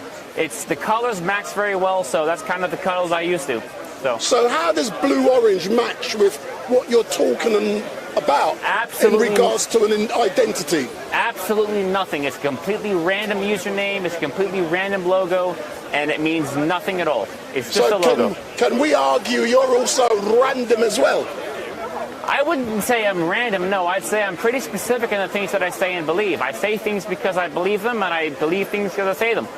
So I went on your website today on YouTube. YouTube, yes. And I noticed that since you started coming to Speaker's Corner, your views has gone up 1,000%. I would say maybe 500%, but sure. Why is that? I think this is a great venue. People come here, people want to listen to people speak. You guys have cameras, it's a great operation, so it's a great place to be. All right then, but you now have the opportunity, half an hour, to entertain, to educate. But I'm more into education than entertainment. Fantastic. I warn you. So it's all down to you. Okay, so should I grab this or? No. Just speak. Of course, okay. So I'm a men's rights activist, right? I'm part of the men's rights movement. And there are so many misconceptions about what the men's rights movement actually believes and what MRAs actually believe. We still live under this myth that men are privileged. But when you look at the stats in the UK and around the world, and I'm American, so most of my information is American, but as a UK dual citizen, I do know a lot of British information as well. Men are behind in virtually every socioeconomic factor you can think of.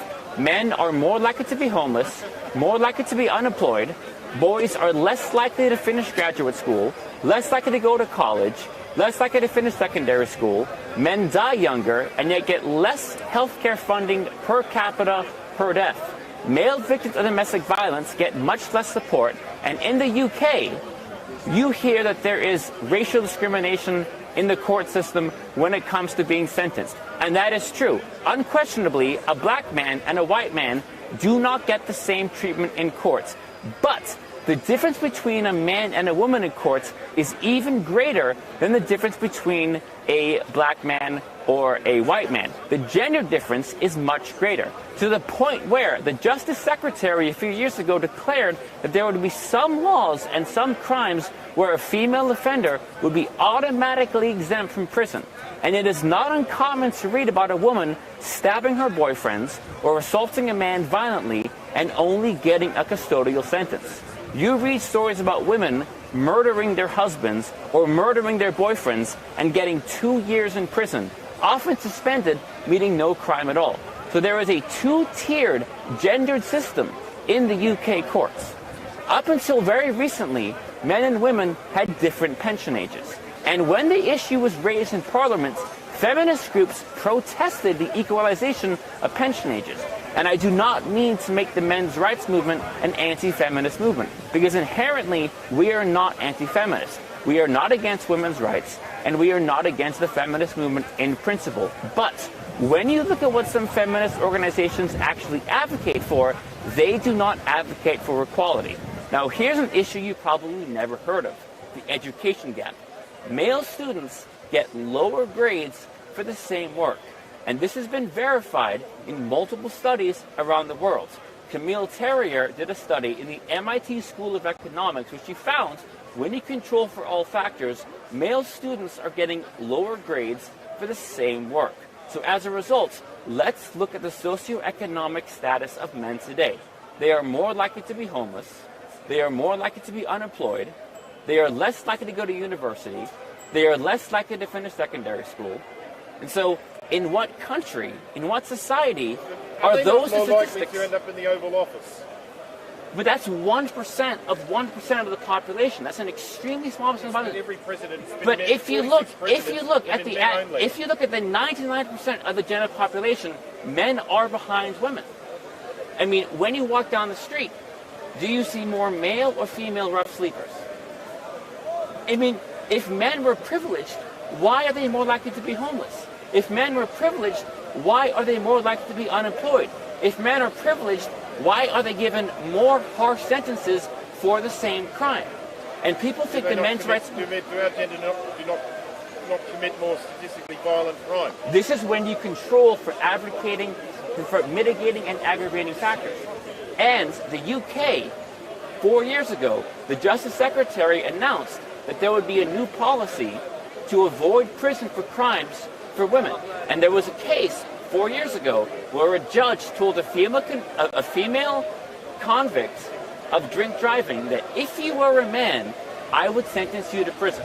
And it is very common to see women commit violent crimes against men, stabbing a male partner, punching a male partner, even assaulting emergency workers, and getting a custodial sentence. So it's not about trying to roll back women's rights, but unquestionably, we do not treat male and female convicts the same. If you look at the UK and you look at privilege, why is it that the privileged gender has worse statistics in virtually every socioeconomic factor? Why would the privileged gender be more likely to be homeless? Why would the privileged gender be more likely to be in prison? Why would the privileged gender die younger? Why would the privileged gender be more likely to be sentenced to a harsher sentence for the same crime? Why is it that the privileged gender has less government welfare options? So the men's rights movement is not about trying to shut down women's rights. It's about saying, look, these issues against men and boys exist, and let's just talk about them. And that's really kind of all it is in a nutshell.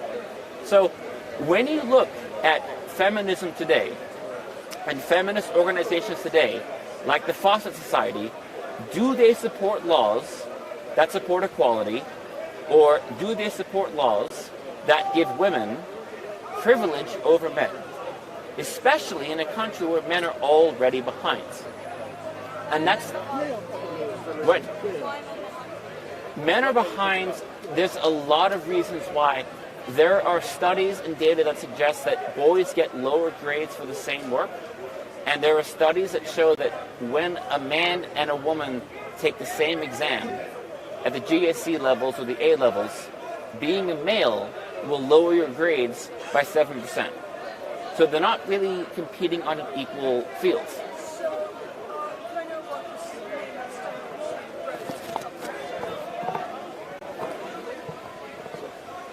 The best one I like is from Camille Terrier. She did a study at the MIT School of Economics. She's a French economist, and she did a very detailed analysis looking at every possible factor, every possible controlling factor, and she found that when you control for every possible factor, there is an undeniable 7% gender difference in final grades. What about, let's go into the workplace. What about the pay distribution? Please do not point that at me. What about the pay distribution? How the fact that women are likely to be in the same position as men but be paid less? I mean, the opposite is true. If you look at the last 20 years, women in London and big cities actually make more than their male counterparts. Are you So sure? when you look at the last 20 years, if you take a 25-year-old woman and a 25-year-old man, on average, a female graduate will earn more than a male graduate. Women are more likely to own their own home. They're more likely to earn their own car. And the fact that men are more likely to be homeless, if men were economically privileged, why would men be more likely to be homeless? Because throughout society... That's because of the patriarchy itself. But how? But wouldn't the patriarchy reward male workers? Well, in terms of homelessness, it's because of the stigma that men shouldn't. It's in terms of homelessness. Why more men are usually homeless than women is because of this, well, the patriarchy and the stigma that men aren't supposed to ask for help. So they would feel sort of that it's not right to ask for help and to. Right, but why would a system that rewards say economically or whatever problem it is that then leads them to homelessness? Right, but why would the privileged gender be more likely to end up on the streets? Because they can't ask for help as much. Because they can't what? They can't ask for help as much. It's a stigma, like you said. Right, there are less government programs for men to ask help too. Yes, and there are more men in government. But those men are less than 1% of the population. 99% of men are not in government, so they're not benefiting from men being in government. Yes, they're the ones suffering. Yes, but if it's the 1% of men that are in parliament, then it's 0.5% of women. Let's go to America. Never had any president, any real campaign for any women apart from Hillary Clinton. But, then we look at Bill Clinton. It's driven in a different way. Male politicians cater to female voters because there's more of them. Are you wait, there are more female voters than men? Yes. Okay, and what about the history of voting? How long ago? The suffragettes. The suffragettes were terrorists. They were part of the White Feather movement. They were supporters of World War I. They were the biggest supporters. Emily Pankhurst was a terrorist. She was one of the worst human beings ever. She was a very strong supporter of World War I. She actually supported the White Feather campaign, where they shamed men for not fighting in World War I because they knew that they didn't want the right to vote until the war ended because they did not want women to be drafted. So Emily Pankhurst was one of the biggest cowards who ever lived. One of the biggest cowards who ever lived. There is very few people as bad as Emily Pankhurst and the White Feathers. What about Holocaust believers? What about the people who are in China right now kicking out their own people because of their religious beliefs? What that has nothing about, to do with gender. Ooh, Kim Jong-un, he's also a very bad person. Hitler was a very bad person.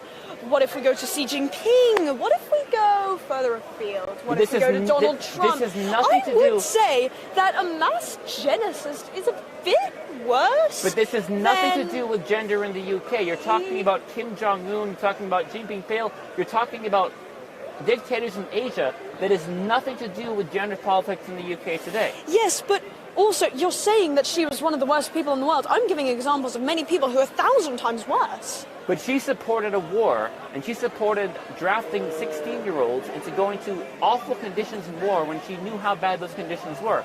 I think because we needed it. Oh, so you think that we needed World War I?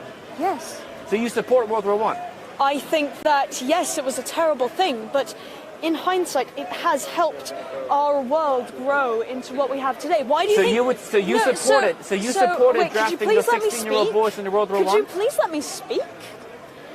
you would not be up here if it weren't for World War I, because actually the world wars were what governed England into thinking we need a place for free speech, and Speaker's Corner was invented. So actually, the only reason you are up here, having the privilege to talk to us, having the privilege to be on social media talking about what you believe in, is because of that war.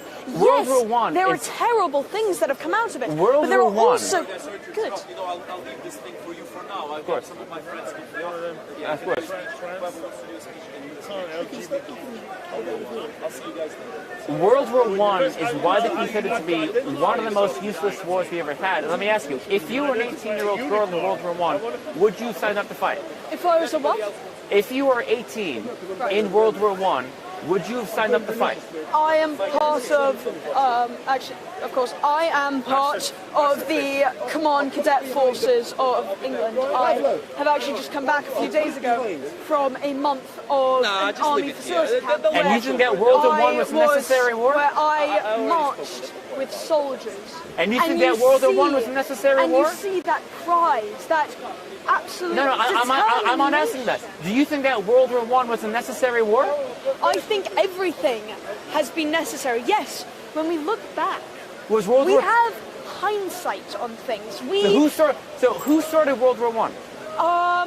Well, that was mainly started with two allies. Ferdinand, the Austro-Hungarian Empire. When you got assassinated in Sunday. By the Serbians, by the Black Hands. So you're saying that you think that it was justified to pressure 16-year-old boys to get drafted into a war, to fight and die, even though there was nothing at all for Britain's self-interest. So I'm not saying that number one Franz Ferdinand had to die. I'm not saying that 16-year-olds going to war was not a tragedy.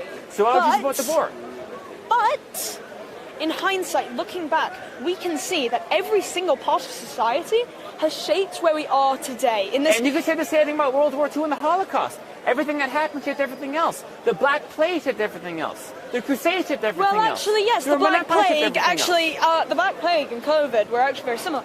The fact that we knew about pandemics. If we didn't have the Black Plague, we wouldn't have as much knowledge on pandemics. We wouldn't have as much knowledge on street animals and what to do with them. What does this have to do with boys being in Heinz school today? So it shows that, yes, it was a tragedy, but it still helps people today. It still gives people opportunities. So you're saying that World War I gives opportunities today? It has led to them. It has led to them. Which ones? Number one, just historians in general being able to think about this. Okay, but so what do you think about the education gap in the UK today? Boys who fall behind in school, boys who are less likely to go to university. Do you think that's something that matters, and should that be addressed? I think that it is not as big as you make it seem. We could say the same for girls. We could No, say... you can't. Girls are ahead in every way in education. Not really. No, really. In every way. If you take any statistic in the UK, girls get higher grades for the same work, they are more likely to finish secondary school, and they are more likely to go to university. Well, in which way are girls behind today in education in the UK? From my own experience... But that's the facts. That is a fact. That is a fact. An absolute fact. Well, but... Check The Economist or whatever it's called. The Economist. Well, okay, well, would that be written... Okay, The Economist, that's mainly written by men. That shows that men... but they take their facts from actual sources. It doesn't matter if it's men or women or rhinoceroses. Math is always math, and math is absolute. Math never lies. And the mathematical reality is women in the UK are ahead of men in education, and girls in the UK are ahead of boys in education. So the privileged gender, apparently, the privileged gender is behind in education, which makes absolutely no sense at all. Why would the privileged gender be behind in virtually every socioeconomic statistic you can think of? Homelessness, unemployment, education, life expectancy. None of those things align with which gender is privileged. None of them at all. And can you imagine the reverse? Imagine if it was girls who were behind, and it was girls who were falling behind in school. Nobody would say, oh, well, they're behind, but they're somehow privileged because 100 years ago in World War I, something happens where girls in school were able to go to college. It's ridiculous. 20 years ago, girls were behind, weren't they? But they've changed. 40 years ago. I mean, it goes back further than that. But yes. Do you think that women being ahead of men, or boys being ahead, girls being ahead of boys in the education system in the UK is attributable to any sort of ingrained society, or is the fact that boys being behind, is that a matter of policy, or do you think that's just a matter of boys and their, how do you say this politely? It's interesting. There have been several studies. Again, my favorite was from Camille Terrier. She was from MIT School of Economics. There have been other studies too. So for those of you in the chat, or those of you watching, I will be going to Danny Shine next. So Danny Shine is in the house. He's waiting for me. So Danny Shine is next. And then when they went to blind third-party graders, found that this gap disappeared. So what is the reason for boys being behind in school? I think there's several reasons. I think some of it might be cultural, some of it might be social, some of it might be discriminatory, misandry, some of it might be just a random fluctuation, although that would be very, very unlikely given a 7% chance. So I think it's probably a complex issue, and I think it's something that does need more examination. But the one thing that holds true is you can go to multiple countries and find the same statistic. You can find that same trends happening. Sorry? Countries such as? There's one from the UK, Canada, Sweden, US, Belgium, South Korea, Japan, Netherlands, Denmark, Brazil, Mexico, a lot of countries. From those countries that you listed, they're typically, majority of them are typically first world countries. Say that again? Say, from the countries you just listed, majority of them were typically first world countries. Well, it's interesting you say that because in Africa, the UN had a lot of programs to help girls go to school. The World Food Program had a program where they would give families food to send their girls to school. And what they found was that not only did girls catch up to boys, the boys started fall behind. And in East Asia, the results are actually the opposite of what the UN wanted to see, that boys were less likely to succeed, and the UN kind of ignored that when it happens. And I remember there was an article from the UN from Mali where they were celebrating the fact that now there are more girls and boys going to school. Well, why would you celebrate more girls and boys going to school? Wouldn't you want to celebrate an equal number of boys and girls going to school?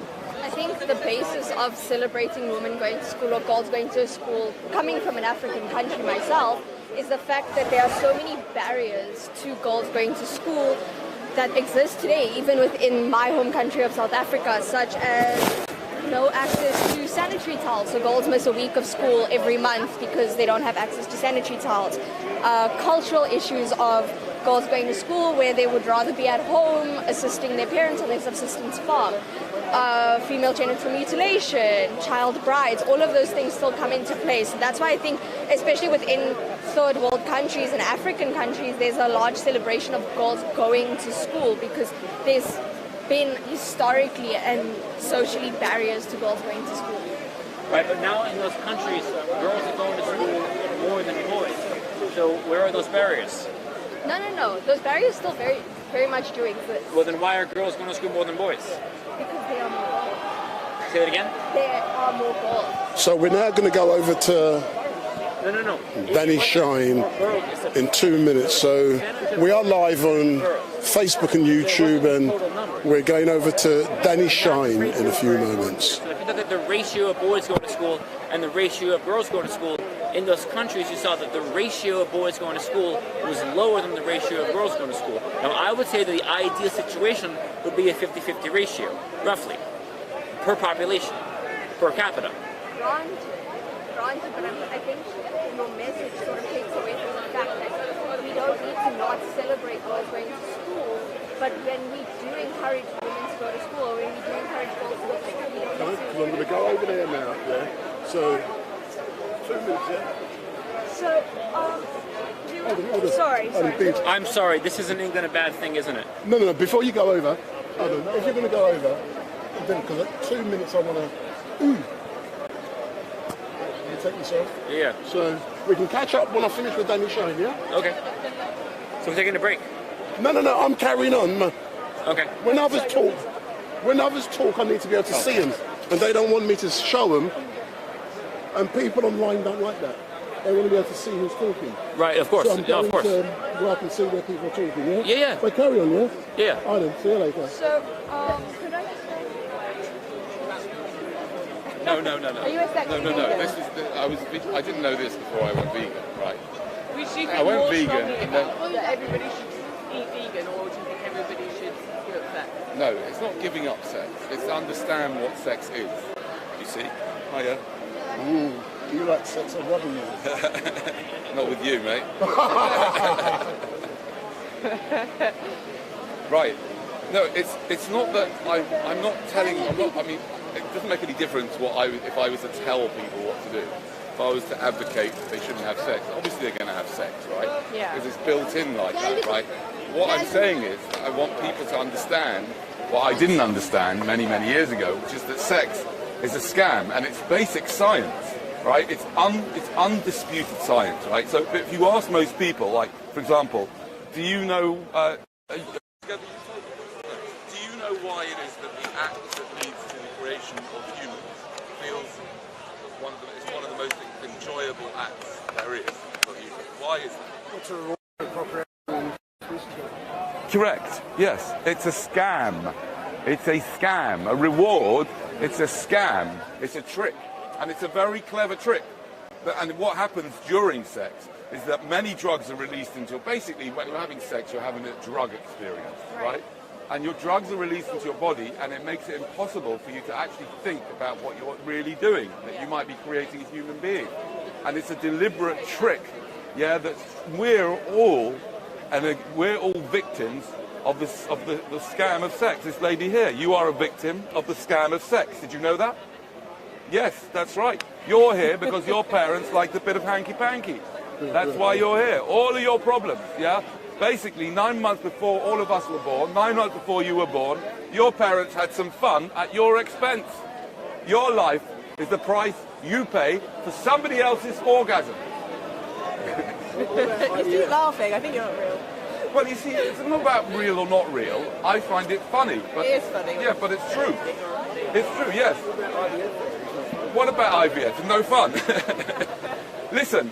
Why on earth anybody would do IVF? Firstly, I think IVF should be immediately shut down. It's an absolute disgrace. I don't know how anybody can work in IVF knowing that they're creating all sorts of problems, right? I mean, the thing is that sex is the biggest scam ever, right? A few minutes of pleasure, right? And somebody else is creating someone else's all of their problems. It's absolutely ridiculous. Sir, do you know why sex feels so good? It just feels good. You see, if you don't know why it feels so good, you shouldn't be fucking having it. I'm serious. You're dangerous, right? You don't know why it feels good. You shouldn't be having it. Well, I'm going to tell you why it feels good. And then maybe you'll reconsider whether you're happy. Are you together? Yeah, please don't tell him because I like it as well. You like it as well, do you? Go for it. Well, you tell me why is it that the act that could lead to you two creating another poor victim of your DNA, why is that act feels so good? It's science, it's dopamine. It's yeah, no, I'm not talking everything. about the chemistry of it, I'm talking about the evolutionary biology of it. Inherently in our nature and biology. Yes, why? Why was it designed like that, either by DNA or by God? I just want to listen to you, please. No, I understand, but why? Come forward. I can pick up that sound. It's to trick you into reproducing. Let me tell you how sick the Creator, if there is a God, anybody here believe there is a God that created this? You think so? In my opinion, if I could get my hands around that God's neck, I would strangle it and torture it forever just for creating sex. It's so twisted. Think about it. Imagine if I had a bar of chocolate, right? And we can create this, it could be created in the next few years with AI. Imagine if I had a bar of chocolate and I dressed it in the most beautiful gold wrapping, and it was a special bar of chocolate that impregnated women. Imagine if I went round to women and said, hey, would you like this? And you smelt it and it looked delicious, beautiful bar of chocolate. Right? You ate it and you got pregnant, right? What kind of guy would I be? Wait, what kind of guy would I be? No, you should find the strong genetics, not everybody. So it's not just for pleasure. In our genetics, we should try to find the strong one. But we made the mistake, we love everybody, but it's not correct. No, we shouldn't try to find the strong genetics. DNA is a toxic parasite. DNA is a toxic parasite which has infested every cell of your goddamn body. And all it's interested, all your DNA is up to. Do you know what's really going on in the world? The only thing that's going on in the world is DNA replicating itself. That is it. And it's completely mindless. All of you, no matter how ugly, no matter how stupid you are, no matter how incompetent you are, no matter how fucked up in the head you are, no matter anything, no matter whether you live in a war-torn zone, yeah, doesn't make any difference. No matter if you've got serious mental health problems, your DNA is trying to get you to reproduce, because that's how evolution works. It's dark, it's disgusting, it's terrible. And that's the reason you're all here, because your parents got screwed by their own DNA. Their DNA got them to sleep with each other for no good reason.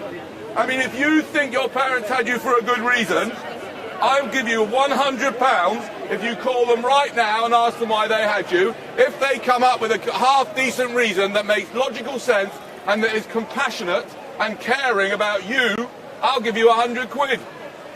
You want to have a go? Call your mum and dad?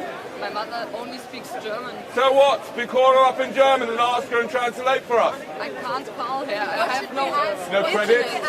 No internet? What do we have to ask her? Ask her why she had you. For real, I'm going to call her. Okay, let's go for it. Can I pick it up? Can you put it in there? Can I pick it up? Was soll ich machen? Is this going to put the mic next to it? Das da. Heike, oder? Ach so. I can hear. Hallo Mama. Also wir sind gerade beim Hyde Park und ich wollte nur fragen, warum hast du mich bekommen? Warum ich dich bekommen habe? Ja. Weil ich noch ein weiteres Kind wollte. Because she wanted a second child. Yeah. Und warum hast du? Why did she want any warum children? wolltest du generell Kinder haben? Warum wolltest du Kinder haben? Weil ich das als Mutter, also das war immer mein Wunsch, eine Mutter zu sein. It was always her biggest dream to be a mother. Yeah, exactly. So yeah, and there you go. Right, thank you very much. That's it, right? Let me explain to you why you don't even come. Let me tell you, you don't get the £100. Why not? I'll tell you why. Her mother had her because it was her greatest dream to be a mother. She's a narcissist. Your mother is an absolute narcissist. Yeah, only if the answer is logical and compassionate. It's not logical at all. It's not logical because she took a risk bringing you into existence because she wanted to be a mother, but she could have adopted. But what would have been? Number one, she could have adopted. Number two, she could have fostered. Number three, why on earth did she want to be a mother? Why did she have a dream like that? Because she likes children. Good. That's another reason not to have a child. If you like children and you'll have a child because you like children, you're an idiot. Because your child is not going to remain a child. They're going to get obnoxious and become teenagers. Right? And they're going to fucking hate you.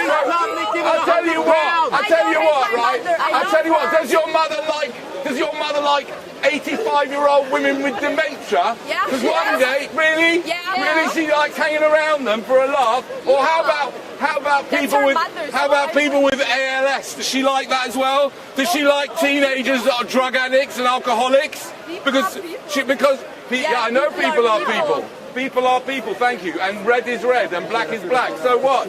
The point what I'm saying is, your mother had you because she had some dream about being a mother, but she didn't think about you. She didn't think for 1 minute about what it'd be like for you. She just did it for herself because she's a narcissist. And that's what all parents are. They're completely crazy narcissists. Right here, is that your daughter? That's my daughter. Okay, good. I'll give you £100 if you can give me a good reason that's logical and ethical and compassionate why you had her. So I believe that God is the creator of all men. Oh, here we go. And I believe that the family is the cornerstone of society. Oh, right. And a family that functions well, where love is the main thing in the family, makes the world a better place. So I'm from South Africa. I'm on a road trip with my daughter because I just love spending time with her. That's so nice. And even if she's 84, even if she's 84 and she's got dementia, I will still have her because No, you won't. You'll be fucking dead. You'll be dead. You'll be dead. You don't even know. See, he's had her. How old were you when you had her? Can I speak? It would be dead, wouldn't it? He's telling everybody about having children. What does he know? This is the temporary life I go through. Here we go with the God thing. Yeah. So if I'm still alive, I can still love. Have you got children? What's that got to do with anything? Well, have you got children? Because you're telling her her mother's selfish having children. Yes. Why have you got children? Because I was stupid and selfish as well. Well, so what? You being born was I've apologised to my children. Have you apologised to her? You being born was a mistake. What? You being born was a mistake. What's the answer then? You being born, was it a mistake? Was it a mistake? Of course it was a mistake. So your children are a mistake as well then? I mean, my parents are horrified by what I talk about here. You should not have an opinion They're absolutely horrified. Had they have known, I'd have ended up talking like this. They would never have had me. All mistakes. Of course. We're all mistakes. We're all mistakes, exactly. High five. Right, so Exactly. Where's your £100? That's nothing to do with it. You're a mistake as well. Because if you're all mistakes, you don't get the £100. What is your name? How does the world go on if there's no children? Who cares whether the world goes on? Why do you want the world to go on? Look around here. All these people are useless. How many people here are necessary for the world to carry on? Selfish men. What are you talking about? Why? You're an absolute nut. I mean, seriously, if you think if you put your hand up, you need to see a psychotherapist. Hello, you know. Tell me, imagine you having a chat with a psychotherapist. Yeah, I think that if I wasn't here, the world wouldn't go on anymore. I love you, You're mad? What are you talking about? You'll go Right? and say, I Wait, love I'm you, still dealing with children. You'll this. sit with them and you'll say, don't do this when you get One at a older. time, let me You just... being born was a mistake. Yes, of course it was, just like you being born was a mistake. The reason why you had her, mate, the reason why you had her, there's nothing grand about God. It's because you liked a bit of hanky-panky. You feel you should not be here. That's why you had her. So do you feel you should not be here? What do you mean I should not be here? It's a very strange... No, because I don't believe in the whole idea of don't should. feel it was a mistake that they were born? I don't think it's about They love should. people, they have someone who loves them. Do you have someone who loves you? What's that got to do with anything? Does it? Yes or no? What's it Yes got or to no? do? What does love mean? Yes or no? What do you mean yes or no? Because Okay, you don't now know ladies the and answer gentlemen, because you have ladies no and purpose. gentlemen, He wants to at get on this YouTube particular so you point can in the put it on proceedings, Facebook. I'm going Tell to you do what, what I'm take your going to do underpants, what many treat public yourself and go speakers treat your free would children. think is a rather silly act, but for me it's very important, right? 1 minute. Because this discussion is getting a bit heated, okay? So he's asked me a question: do I have anybody that loves me? Okay. What I'm going to do is I'm going to do some Wim Hof breathing for about 30 seconds, okay? So I'm just going to break so that we can just calm it all down. And also, it's also a technique I use to get rid of the kind of, the dregs here. So the people who can't handle a few 30 seconds of break, they're going to go somewhere else, okay? What is your name? So during that... Are you trying to recall your name at the moment? So during this 30-second break, if this is the first time you've watched StreetMic, hit that subscribe button. So if this is the first time you've watched StreetMic on YouTube, hit that subscribe button. This crazy man on his soapbox, his name is Danny Shine, and he believes that men should not breathe. So he's back. Hit that subscribe button. Let me just tell you something. What I just did, right, was just do 30 seconds of breathing. This is the most useful part of my talk. Most of the stuff you're not going to be able to either understand or get or disagree with, whatever it is. But one of the most useful things you can do in your life, from my experience, one of the most useful things I do in my life is I do this like throughout my day. I just break for 30 seconds. And when I do that, I get a chance to get some distance from that kind of thing, from the questions, right? You see, one of the things I've learned doing public speaking, especially on the streets, and especially with the police, is that the master asks the questions and the slave answers them.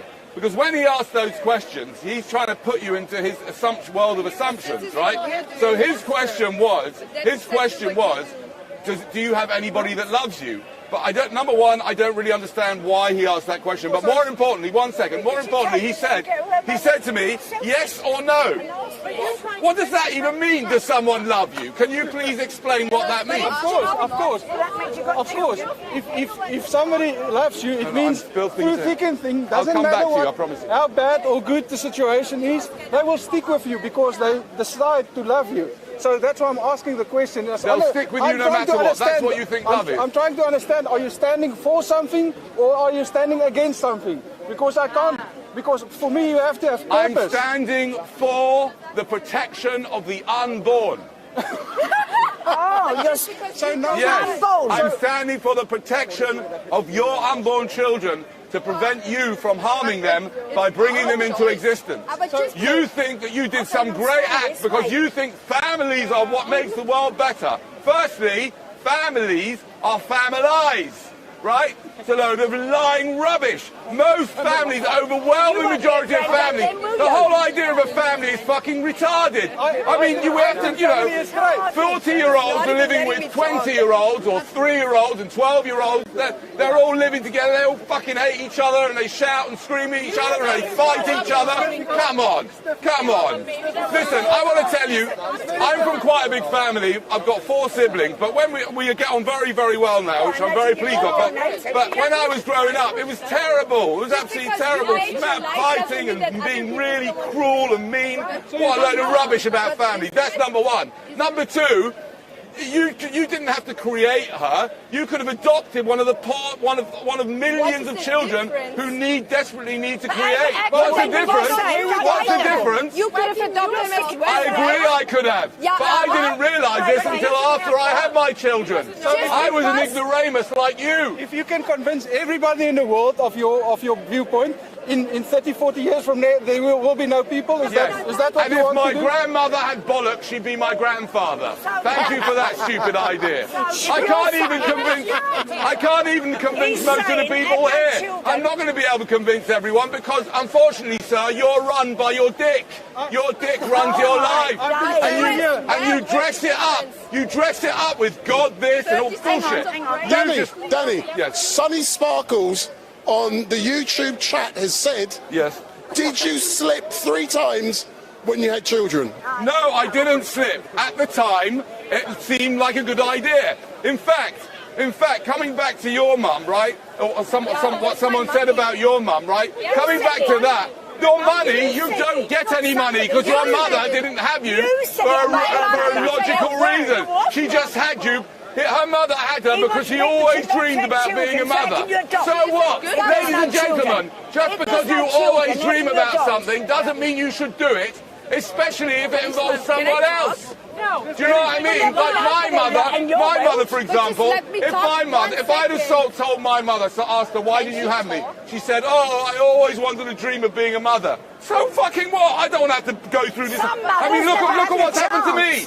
I got so bloody bored, I've had to come down here and speak to the likes of you lot, all because my mum and dad loved each other. Fuck off, if they love each other, let them go to the cinema or something. Why do I have to be involved in the whole thing? But can I talk? Yes. Just because you hate your life doesn't mean that everyone don't want to live. Just because you don't, love your kids, that has to do anything with the other people in the world. Okay, so I'm going to repeat what she said. You don't get to be disrespectful about my mother. Right. What was the answer you wanted to hear? You don't even know it by yourself. No, I want an answer that's logical and ethical. That's ethical. It's ethical. Your mother took a risk with your life. Basically, all of you, I want all of you to wind the clock back to 9 months before you were born. Your mum and dad, I don't know, were they drunk or something? I don't know what they were, right? They were in the bedroom. They were not thinking about you, I can assure you, right? Your father was definitely not thinking about you. They were in the bedroom, and what they were doing, right? If you take out all the bullshit romance and the love, take it out. What your mum and dad were doing on that night or day, they were engaging in a dangerous, reckless medical experiment. And you are an ongoing medical experiment. And unfortunately, looking around here, a lot of those experiments have gone horribly wrong. So are we all jokes? Are we all jokes? Yes, me as well. I don't deny it. And you know what? I don't deny it. Which is why I'm giving away free condoms here today. You want a free condom? If you were brought up with love, you would want to hear So it's free condoms, free condoms. Oh, I'll deal with that. Free condoms. Is it small or large? Yeah, but that's funny to you now. Yes, it is funny. What's wrong with that? Okay, so let's deal. Yeah. So she's saying, if I was brought up with love, I would want to carry this on. Really? Really? Well, you haven't got any compassion or care. You obviously don't care about cancer. You don't care about heart disease, do you? I do. Are you against cancer? No, You're yes, not. I'm against You're against it. cancer, then you should be against procreation, because procreation leads to cancer. Yeah, and if you get cancer, your mum will have created cancer. you just wanna If go my live children under a get rock. cancer, if my children get cancer, I will have created cancer. No. Yes, absolutely. Yeah, but no. Your mum created all of your problems, and you clearly got some, haven't So you? have you got any advice? Yes, yes, exactly. Have you got any advice then that we should give us some advice? Yes. What do you think we should be Okay, doing? for the men, Yes. vasectomies, Right. becoming a tantric master, and I can help you Okay, with that. yes. I'm a tantric master myself. Becoming a tantric master to understand that Okay. ejaculation is for pussies. Yeah, but Ejaculation is for weak people. It's for weak people who can't control their weapons of mass destruction, sir. You may be laughing, sir, but what you have between your legs is a terrible weapon of mass destruction, So and that's a underneath weapon. that weapon is a manufacturing plant, which at this moment, all these guys are manufacturing bioweapons in their testicles. Sperm women, is the are we a most weapon? dangerous liquid known to mankind. Sperm leads to cancer, heart disease, ALS, So are Rishi these young Sunak. people weapons? Rishi Sunak was once a fucking sperm. Yeah, but can I say So is she going to be Don't a tell me weapon? sperm is not dangerous. Are you going to be a weapon? Are you going to be a weapon? Okay, 1 minute. film 1 us minute. now laughing. Oh, I just got a question from here, and then I'll come back to you, right? He says, what about animals? And plants, yeah? I can't do anything about animals and plants, and I can hardly do anything about humans. No, I think plants and animals are programmed. I think it's a terrible thing. There's so much suffering in the wild. There are trillions and trillions of animals in the wild right now. Many of them are, they've had accidents, they're starved to death, they get eaten alive, they got illness. It's terrible. It doesn't make it. Yes, I am looking at the bad things because I am into what's called suffering-based ethics.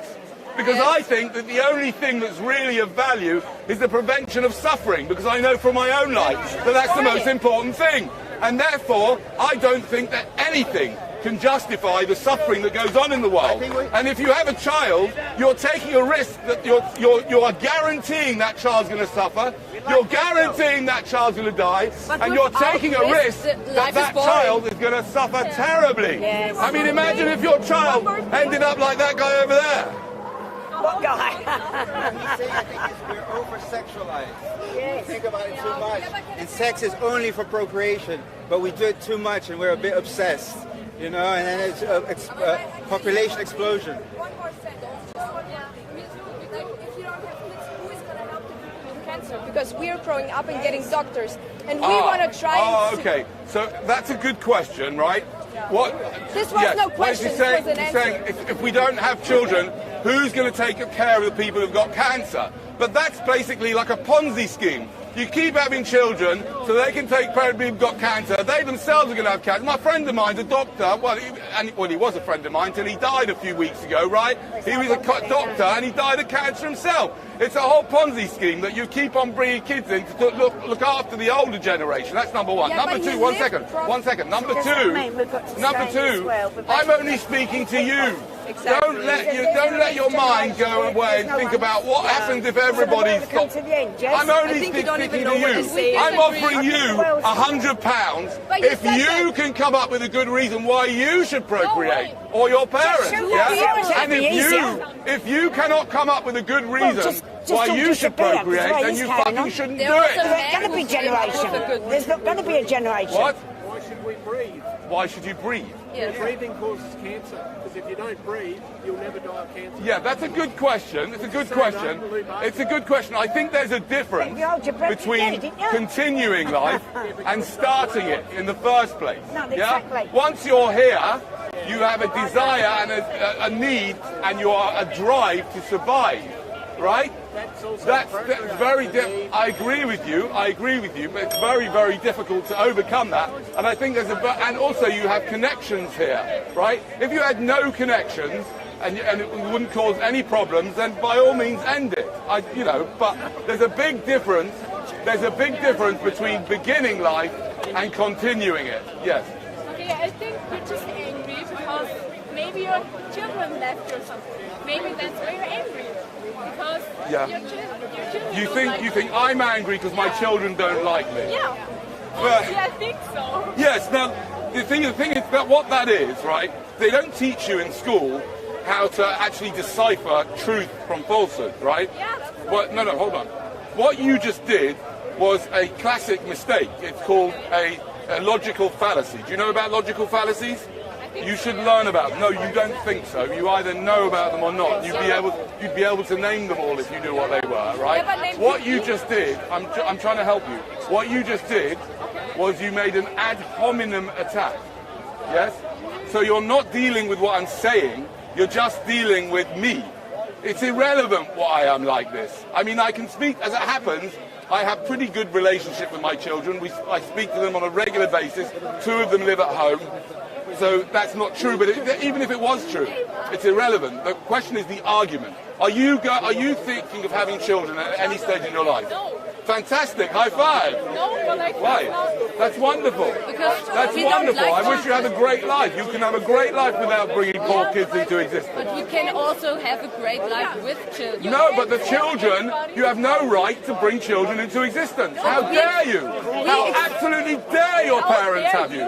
It's disgusting of your parents have you, and they owe you money. We help parents, we help children sue their parents. You shouldn't be honouring your parents. That's in the Bible, written by Moses, who was a parent. He had money in the game, skin in the game.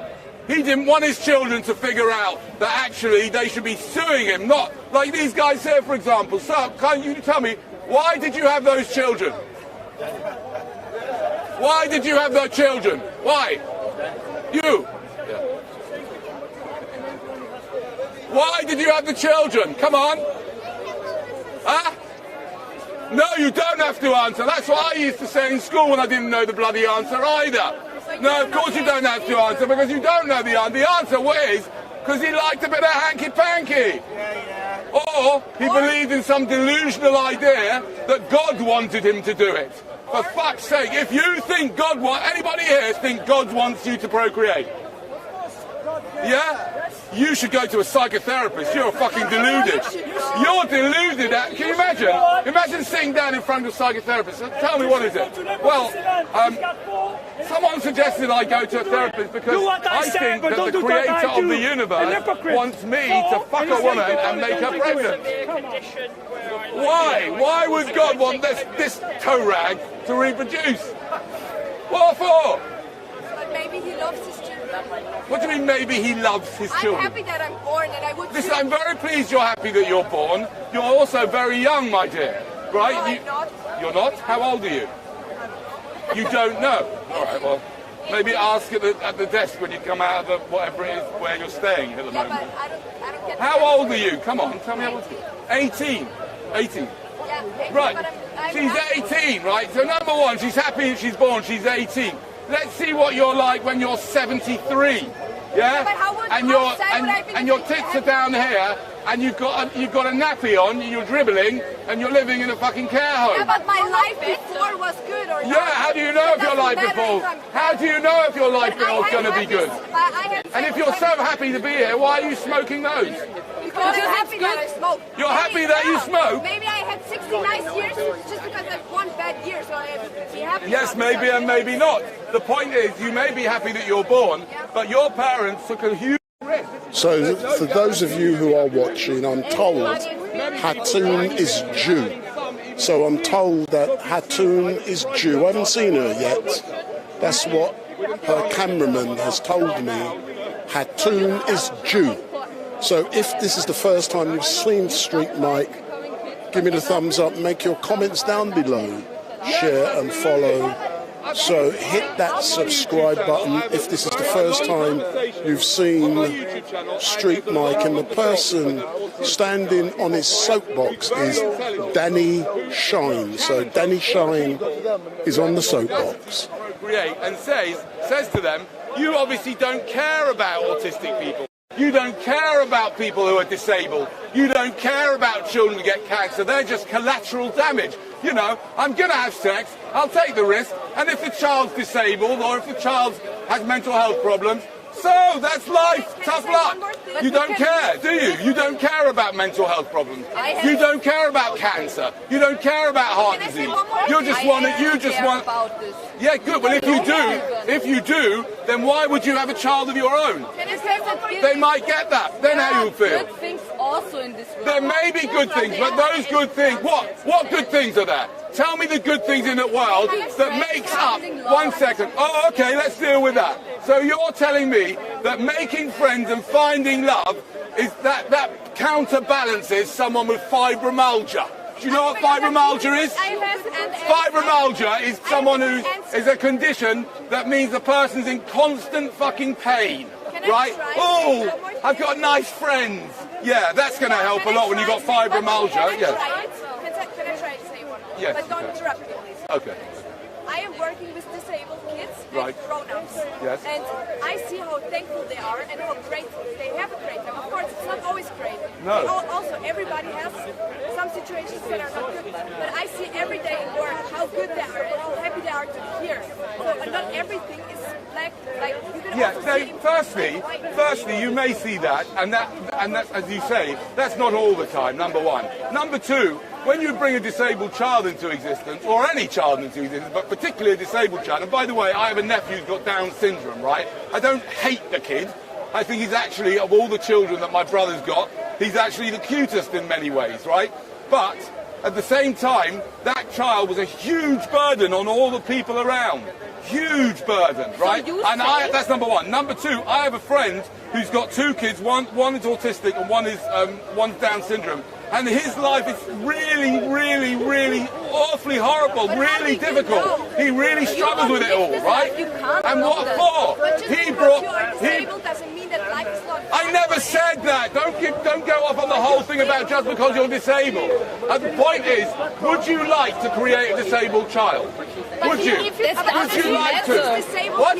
You say we shouldn't. Yeah, you shouldn't create anyone. You shouldn't create anyone at all. Because we're all fucked up anyway. We're all fucked up. Exactly. The average person, think about it. You're not fucked up. He's got denial. That's his big one. He's in denial. The average person's got 11 mental health problems. And from the look of you, you've got more than the average. It's true. Look at you. What about me? 11 mental health problems. What are they?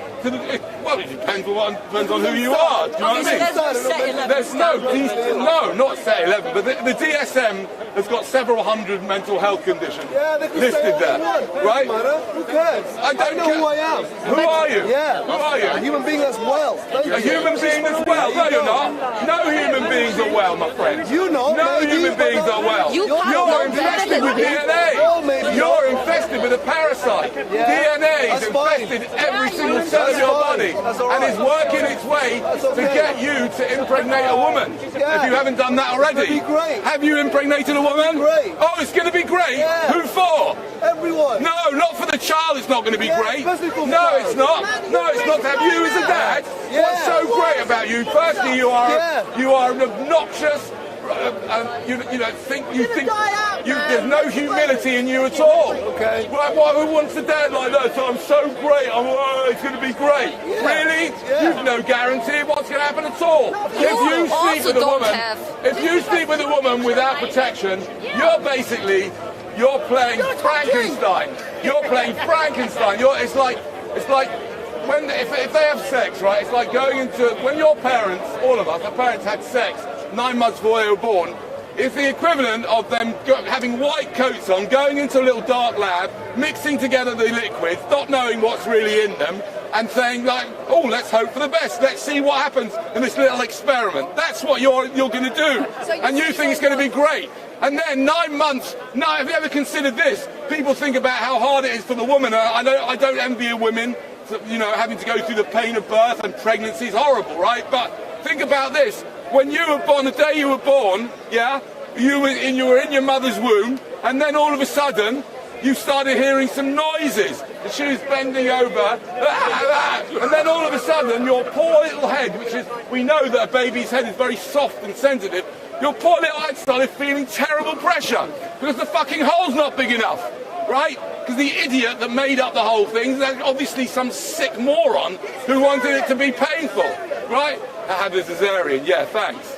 Yeah, I'd love to be your bloody wife, right? So you know, when you came into the world, it started off on a terrible way of starting off, all that pain. And at least the mother knows when she's having the child what it is. She knows it's going to stop eventually, but when you were born, you didn't know if it was going to carry on forevermore. That's how twisted this whole stupid game is. It's a twisted, sick game. It's pointless. And all that's happening in the world is DNA. DNA is a toxic parasite. All that's happening, if you want to know what's really going on, all that's happening is DNA is programmed to replicate itself. And that's it. That's all it's doing with the trees, with the animals, and with the stupid fucking humans. And that's why there's so many fucking morons here. Think how thick, look at this crowd alone, yeah? If you think how stupid the average person is, in this crowd, 50% of the people are even more fucking stupid than the average. Hands up if you're below average intelligence. Hands up, at least there's one that admits it. Thank you. Two. I don't, okay, so now we've got the objection, just because you hate your life, it doesn't mean that you should, what doesn't mean what? Yeah, just because you hate your life and your life is so screwed up doesn't mean that we all hate our lives. Okay, just because I hate my life and my life is all screwed up, it doesn't mean we all hate our life. Okay, so now you've made an assumption. Right? You've made an assumption. Like you and did you're with not, me. number one, exactly. you are not dealing with the issues. You're dealing with me again. Like you did with me. You're dealing with me. Like you did with me. Yeah, fair enough. I did deal with you, but I dealt with the issues as well. I dealt with the issues. Like the problem of the pain and suffering that you're going to cause your children for no good reason. And joy and pleasure too. Yes, the joy and pleasure too, but the joy and pleasure is pale and insignificant compared to the pain and suffering. Because it's an easy thing. Well, no, you can't guarantee it, but number one, you can guarantee they're going to suffer. But what joy are they going to have? So let's go to the joys. But before we do that, I'm going to deal with your question, right? Number one, I don't hate my life. As it happens, I consider myself... like it. Well, it may sound like it. It sounds like it. Okay, You're advocating for it. No, I'm advocating for stopping. you. I'm advocating. I love my life. No, you can love it. For more Fine. living. You can love your life, but you can adopt. If you want to take care of other people, you can foster, you can adopt, you can become a step-parent. You don't have to take a risk and by bringing another fucking mouth to feed and another set of problems into existence. It's not just problems. You can deal with the people that are here. Solution? Yeah. No. What are you talking about solution? My friend was suicidal before she had the child. The child Oh, right. Oh, great. Because of That's that a great thing to do. Yeah. If you're suicidal, have a fucking child so that'll get you out of your suicide. That's a brilliant idea. I'd love to have a mum that did that. Mum, why did you have me? Well, I was feeling suicidal, so I thought, fucking hell, I have a child, and maybe that'll stop me committing suicide. Seriously. Oh my God, you should have given that woman a big slap. She shouldn't be having children if she's suicidal. Oh, now she's the happiest woman she knows. Yeah, well, let's wait and see. How old is the child? How old is the child? 5 or something. 5 or something. Yeah. You wait till the child's 12 and demands an iPhone 534 with 64 cameras and still tells you to fuck off because they hate you. That's okay. Well, my children. It's okay. Your children you can tell them. Exactly. Yeah. But Your not children. everyone. As I said You're to not you a very before, good dad. As I said to you before, We're not all bad I consider dads. myself to be literally the luckiest person in the world. In fact, on this machine, on this machine, my own child, my youngest child, who's 16, he's put a screensaver, which I can't get to because I don't know how you get to screensavers, right? Which says, "You're the luckiest man in the world, smile." Yeah? And I agree with him. I am the luckiest man in the world. But I look around me and I see that most people don't have the luck I've got. Most people, for example, have got to work. Just the idea of working makes me feel sick and ill. The idea of having a job. Anybody here got a job? Have you got a job? Yeah, wonderful. You're a lucky man. Right? Yes. I love my job, so I don't know. Oh. Just because you said that you're really lucky except for work, so that doesn't mean that like other people are happy as well. Yes, I understand you love your job, and that's fine. You do a great. And I'm not interested in being a slave. I'm not interested in being a slave. Thank you. Job is slavery. Of course it is. The word for job in Hebrew, the word for job is ayin bet daled. The word for slave, ayin bet daled. It's exactly the same word. They know full well. It's slavery. You're just doing what somebody else says. Getting up in the morning and spending your day doing what someone else tells you to do. Fuck off. If you have a job that you don't like, I'm pleased you've got a job you like, but if you've got a job you don't like, sue your parents. Because they're the ones that brought you into existence and forced you into having to get a fucking job just to be able to live. They didn't choose your job. What? You sue your parents? No, because my dad's 84, my mum's died. Are you for your son's it's not, I'm not in a rush to get. I'll get the money anyway. When did you find out, Stephen? Some questions before you go. So, if you look into the camera, so good afternoon. Have you enjoyed Speaker's Corner? Yeah, it was really funny. Like, I'm not from here, and it definitely helps, like, talking in English. So. And how did you feel when you called your mum and Danny Shine said what he did? I think it's disrespectful because he doesn't know my mom, and my mom really, like, she's the best mom, and she tries everything so that I'm happy, and I think he doesn't know anything, and I think it's really disrespectful talking about my mom, like. But hasn't he got the right to say what he needs to say because we're at Speaker's Corner? Yeah, but like we have to accept his answer, but he doesn't accept our answer. Like he wants that we believe in his thing, but he doesn't like even tries to understand what we talk. Like when he thinks it's right and like maybe thinking about that could be right, like he just starts like streaming more and talks like things that doesn't make sense anymore. So. Do you believe he's been serious or is winding people up? Like maybe he's just boring and like maybe he's bored and that's why he does that. I don't know. So just look into the camera. Just imagine Mum's watching, and what do you want to say to Mum? About what? No, say something to Mum, how much you love her or whatever. My mom can't speak English, but Mom, I just wanted to tell you that you're the like perfect person and like the most amazing woman I've seen, and I'm really thankful for everything you have done to me. And yeah, I'm really happy that she's giving me like so much, and I'm really thankful. Excellent stuff. Thank you very much. And I'm now going to go back to Danny Shine. So Danny, you're shining today, sir. Would you not say that's the legal system, though? Because this country obligates parents to send their children to school or to homeschool. No, it doesn't. You can homeschool. You can homeschool, but most people do not have the financial means to do that. Which is why they shouldn't have had the children in the first place. So you're saying that only people who could afford to homeschool? Okay. Well, create children. I'm not sure I'd agree with that. But create children. They never do it for the children's sake. They do it for their own sake. It's a selfish, narcissistic choice. Like, for example, is that your child? Why did you have your child? Why did your parents have you? Well, because they were deluded to think that the creator of the universe wanted them to have me. Okay, so do you think... In my opinion, that's a mental health condition. So according to you, they shouldn't have had you? No, but they shouldn't have, but they did, so it's irrelevant whether they should or shouldn't. Well, the same goes back. Why did you have yours? It's irrelevant, but the same argument. It's not irrelevant. It's not irrelevant. No, but it's irrelevant whether... I don't believe in should, right? I'm not saying you shouldn't. I'm saying that your child can sue you for reckless behaviour because you didn't think about it properly, did you?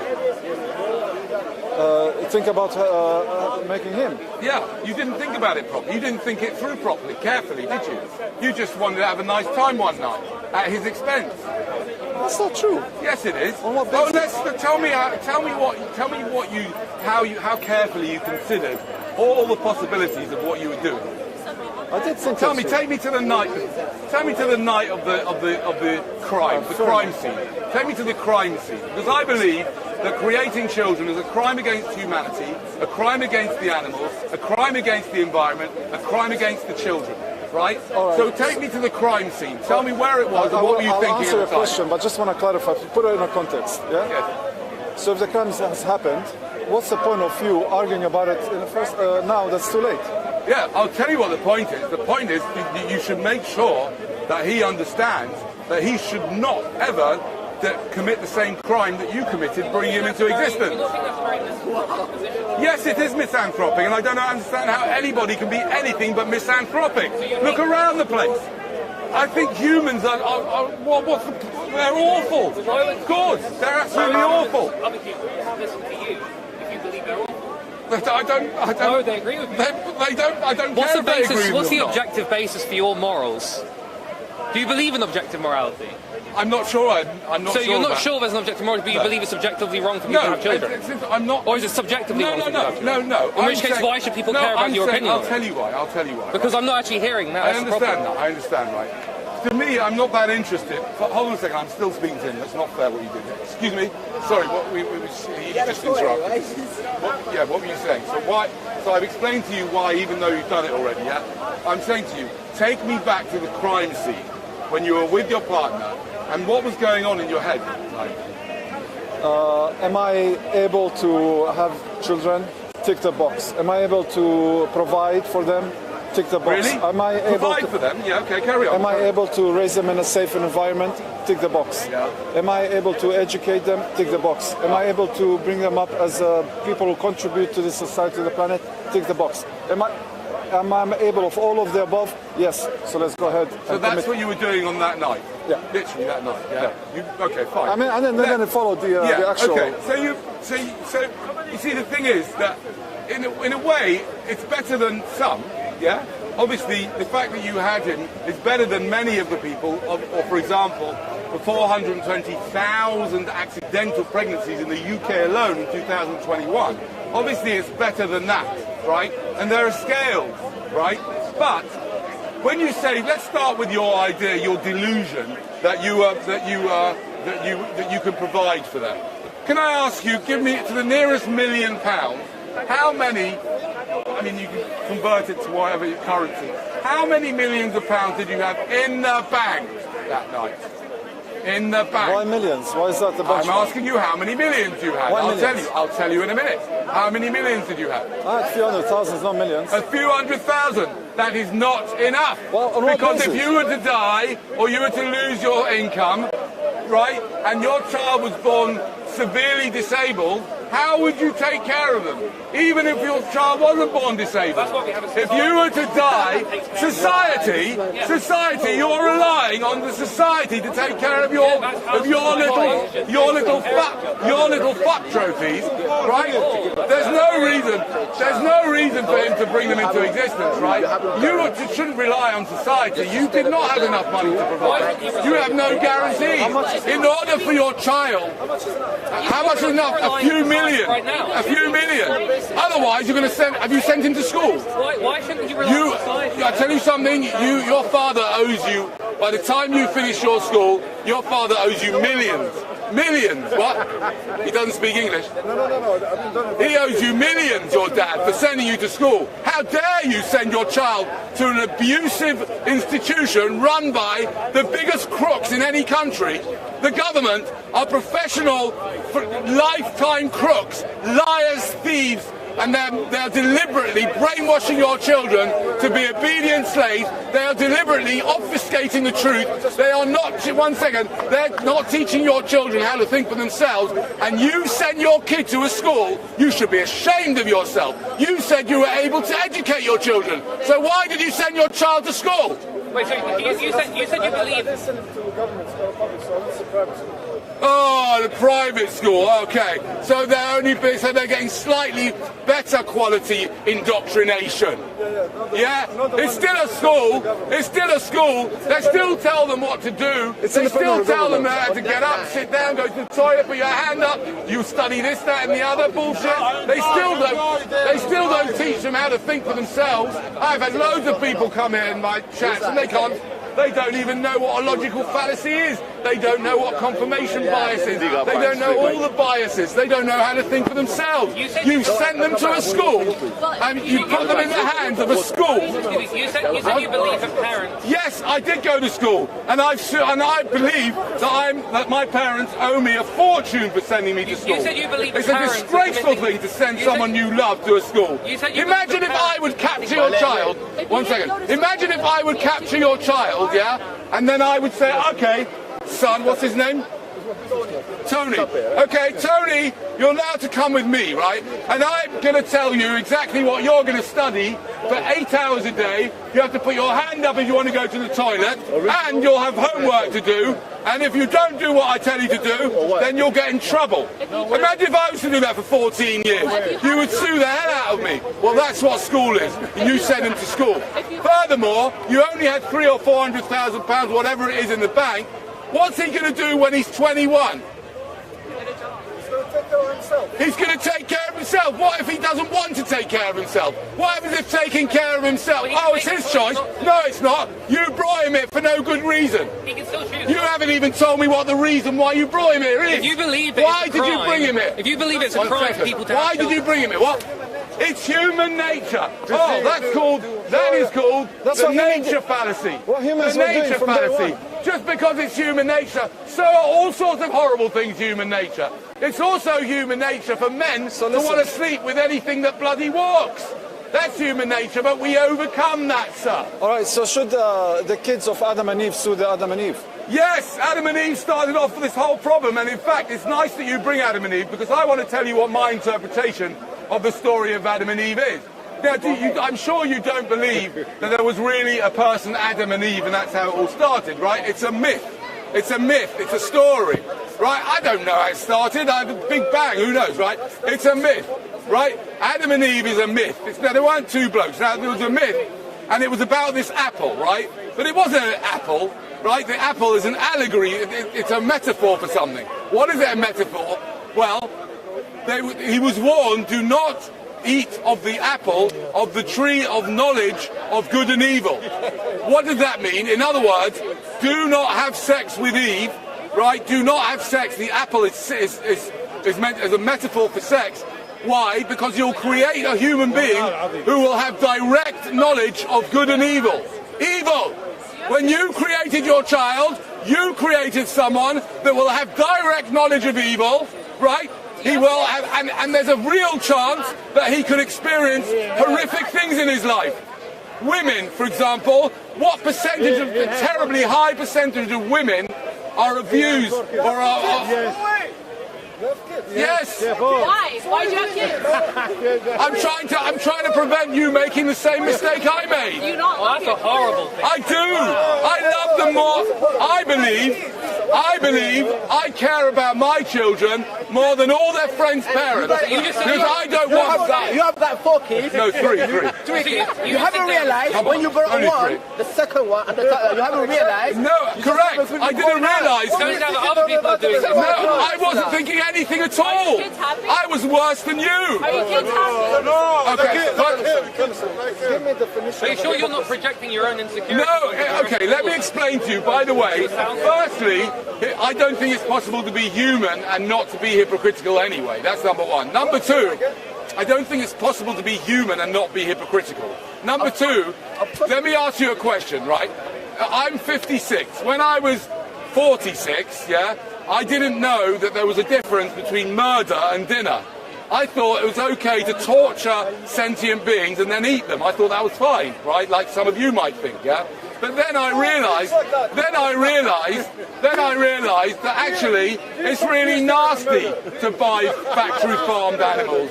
So I became, vegan. 8 years ago I became vegan, and now I'm an advocate for veganism. Would you say the same thing? Would you say I spent 40 years? The only position you could have would be to believe that you should just waste away and die. Because I am going to waste away and die. No, but you're not. You're sustaining yourself. You're saying you're eating food. Yes. If you genuinely believe what you're saying, that you shouldn't harm, and the existence of harm, for example, you should stop eating meat because that's harming animals. Well, eating vegetables harms animals because they have to farm them. And when you have to farm vegetables, you have to make room from animals' native habitats. The only way to take your ideology to its fulfillment would be to literally sit on the corner, stop breathing, and die. That's the only way you can actually do it. Now, if you say that humans, you said that you believe that when people have children, they're committing a crime against humanity, and they're a crime against their children. If you genuinely believe that the existence of a human is a crime against humanity itself, which is what you said. The creation of a human. Okay, so the creation of a human is a crime against humanity. But you said that the existence of humans is a crime against.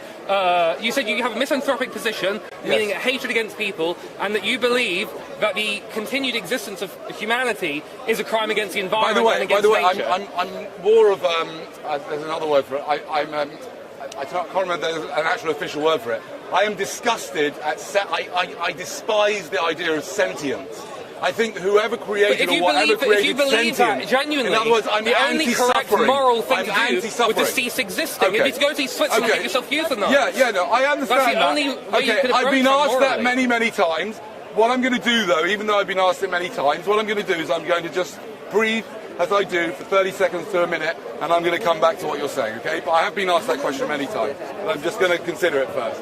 I'm just going to break, and I'm going to So Danny's now going to take a 3-minute break, and during that time, don't forget to hit that subscribe button if this is the first time you have found StreetMic. And as I look around, there's not many regulars in the house. Hatoum's not here. Wifey's not here. There's not many people in the house. So that's why I'm sticking with Danny. There's a lot of... I never trust a comedian. They're like Zelensky. Over 40 years in the park I've been speaking, and they're nearly all Jewish. And I always make people laugh at who the Jews don't like. Another Zelensky. I'm not saying you're like it. But always watch comedians. They control people and make them laugh the way they want. So don't forget, if this is the first time you've seen StreetMic, hit that subscribe button and switch on your notification bell, and every time StreetMic goes live, you will be informed. But there's not many regulars in the house. Bob's not here, Hatoum's not here, Omar's not here, Ali's not here, Shamsi's not here. Not even my friend, who I know was in the chat not long ago, not even Rational Feminist. I know she don't like me saying that.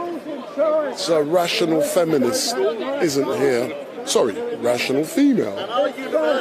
But her friend Shahara is just leaving. I've just seen her. So let's go back to Danny.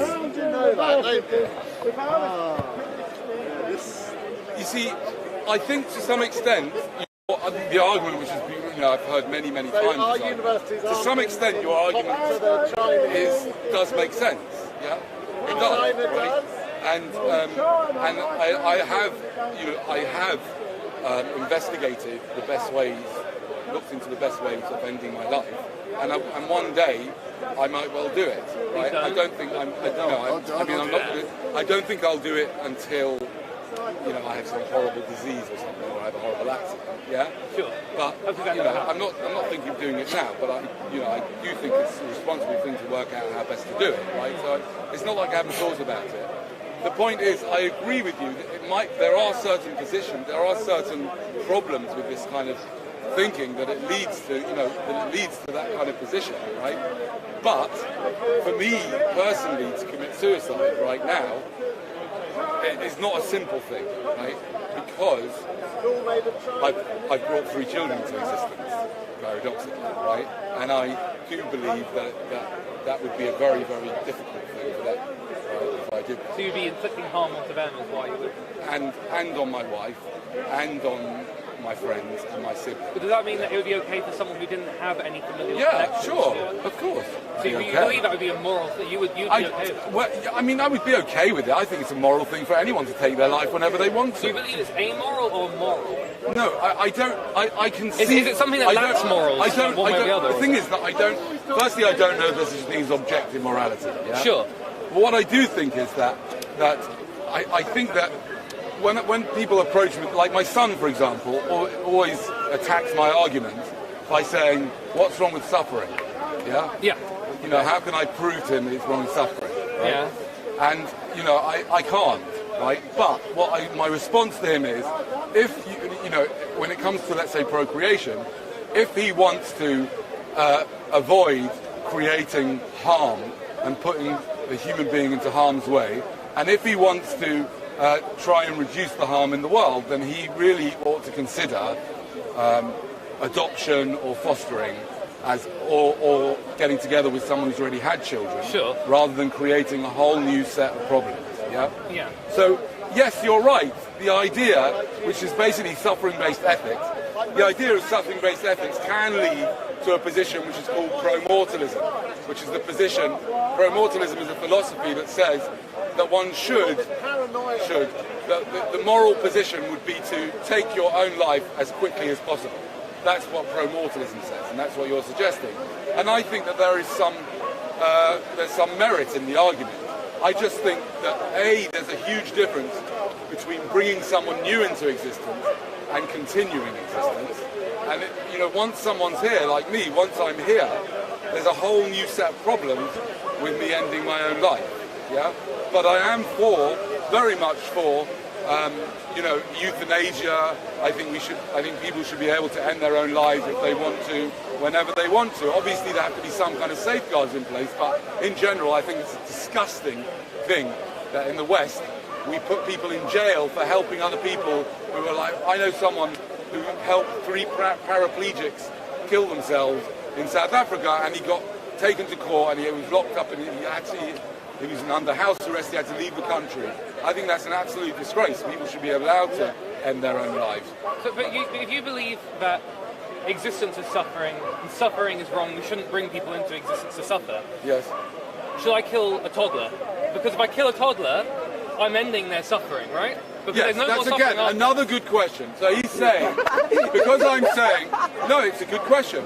He's saying, because I'm saying that it's completely crazy, there is no justification for bringing children into existence, should he then go and kill a toddler, right? Mm-hmm. Yeah, now morally speaking, I could see the argument for that. However, yeah, you don't need to necessarily go that far to kill a toddler. If you want to, why would you kill the toddler?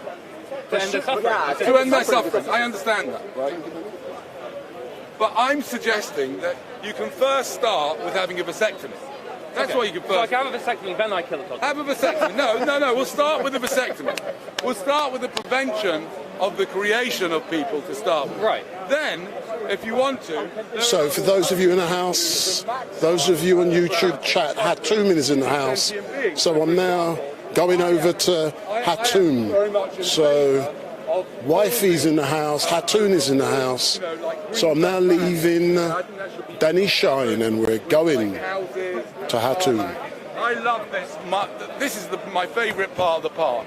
There's a whole load of horrible life going on, mauling each other, horrible things. It's terribly cruel out there. Here, there's no life. It's wonderful. So you can do that. Humanity's a crime against the environment, but you also want to destroy the environment. Yeah, I don't really care about the environment. So we're now. Yeah. So, Wifey's in the house, Hatoum is here. So now we're going to Hatoum. This is the second week she's here, but before I go over to Hatoum,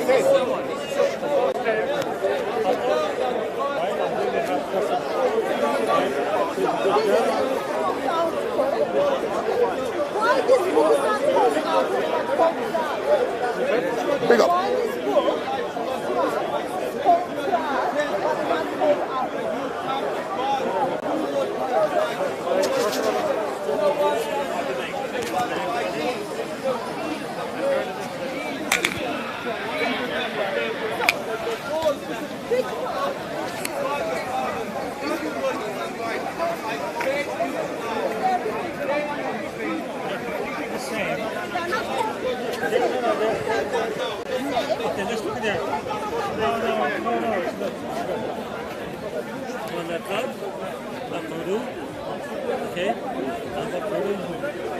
Same here.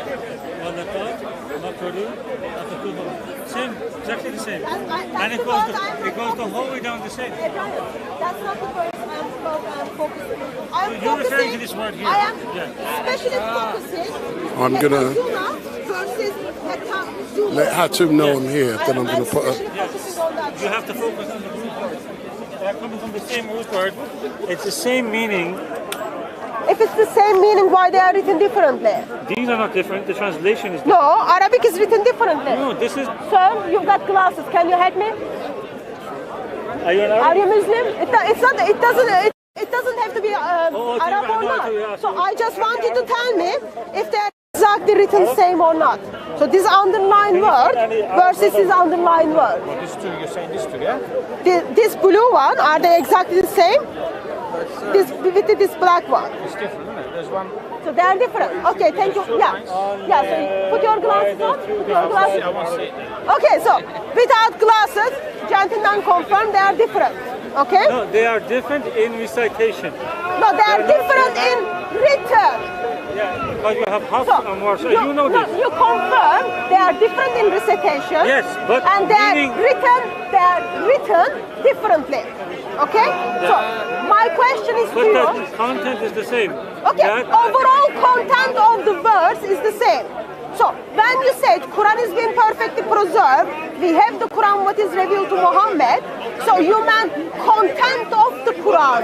We have not the Quran word by word, letter by letter, sound by sound, dot by dot. Correct?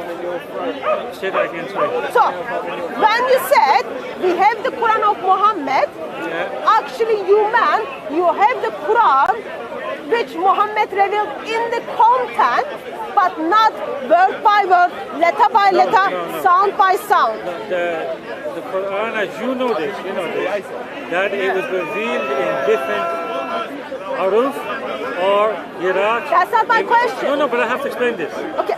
The Prophet himself taught in different recitation, like you know, I don't want to break your heart, but I'm going to bring Islamic scholars who are going to tell you we don't know what our roof is, only Allah knows.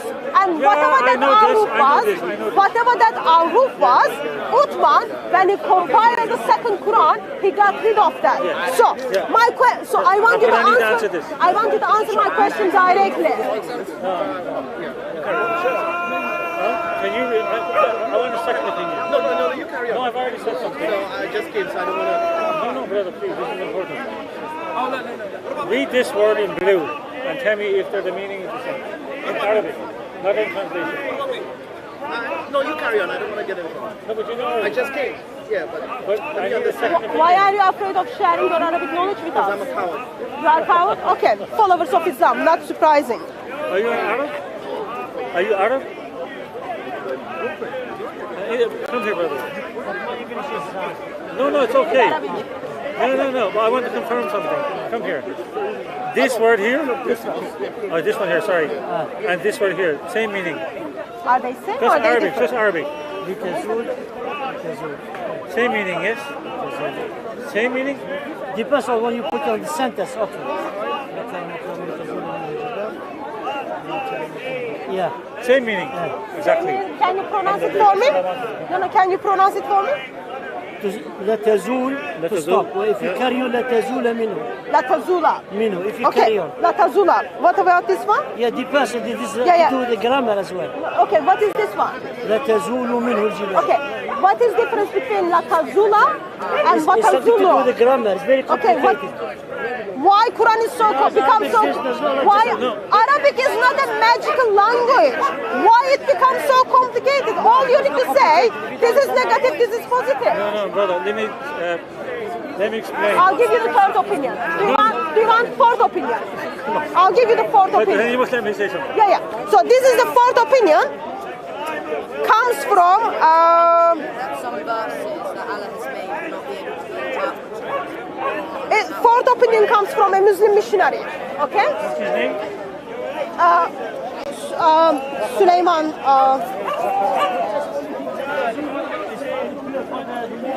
Yes. Yes, that's I know. Yeah. That I know. So, yes. did you pick that up? One of them is positive, other one is negative. So this comes from Muslim missionaries. Okay. I'm gonna show his book to you.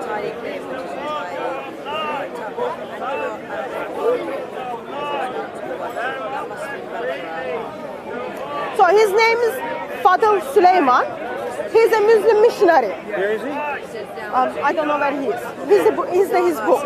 Okay. Oh yes, I have read these books. Okay, you read his book. He's a professor in missionary. He's Muslim missionary. Languages. Yes, I have his books. Okay, so I am bringing Ibrahim's attention. Fadıl Süleyman's book on the British translation of the 10 Qur'an, not the Ahruf, but the Qur'an. I can give you the recording. Yeah. If you want the recording, I'll give you. Please, yeah. It's only for your knowledge. Yeah, that's fine.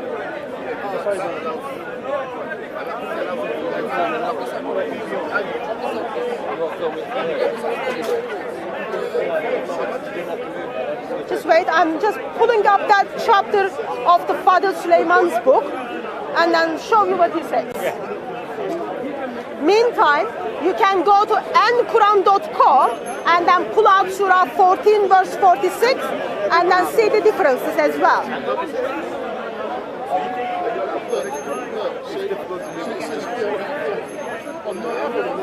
Be patient, it's coming, sir. It's huge book. I know. I got some books on my phone. That's why I should do what you do, photocopy them and just carry them.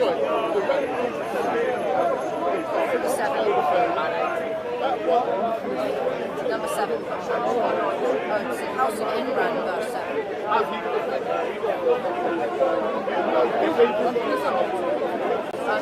House of Imran, you know what that is? Surah, chapter 3, and then verse 8, ayat 7.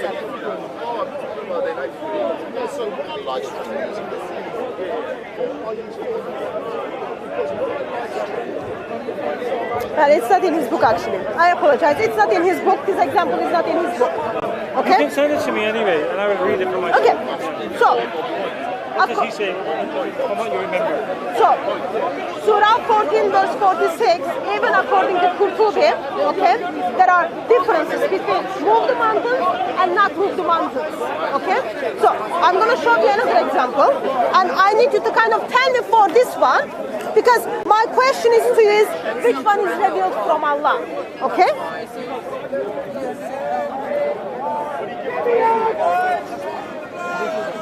You can read it. I studied Arabic, but I'm not a scholar. I'm Irish. But I'm not a scholar. I don't think these Arabic.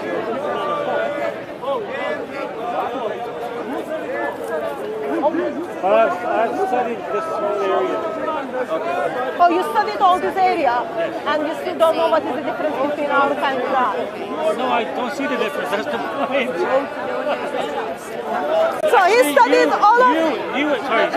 He studied all of the area of Ahruf and Qur'an and different Qur'ans, and he doesn't know what is Ahruf and Qur'an. Yeah, they're no different in my opinion, but if they're not different, okay, let me pause it down. Let me clarify what I mean by that. Okay. According to the recitation, what do you want to call it, Ahruf, or Qira'at, or the Hafs, or Warsh, there is different pronunciation, right? But they have the same meaning. Fantastic. Okay, how can they be the same meaning, okay, for this one? Surah 7 verse 113. I've got the physical copy if you want it. So this is the Arabic. Which one are you looking at now? This one? This one, yeah. This is Surah 7. All of it or just one of it? This is the whole verse. Yeah. This is the word I want to focus. Yeah, okay. Inna, what does that mean? Indeed. Yeah. Indeed. Indeed, yeah. Inna. What is this word?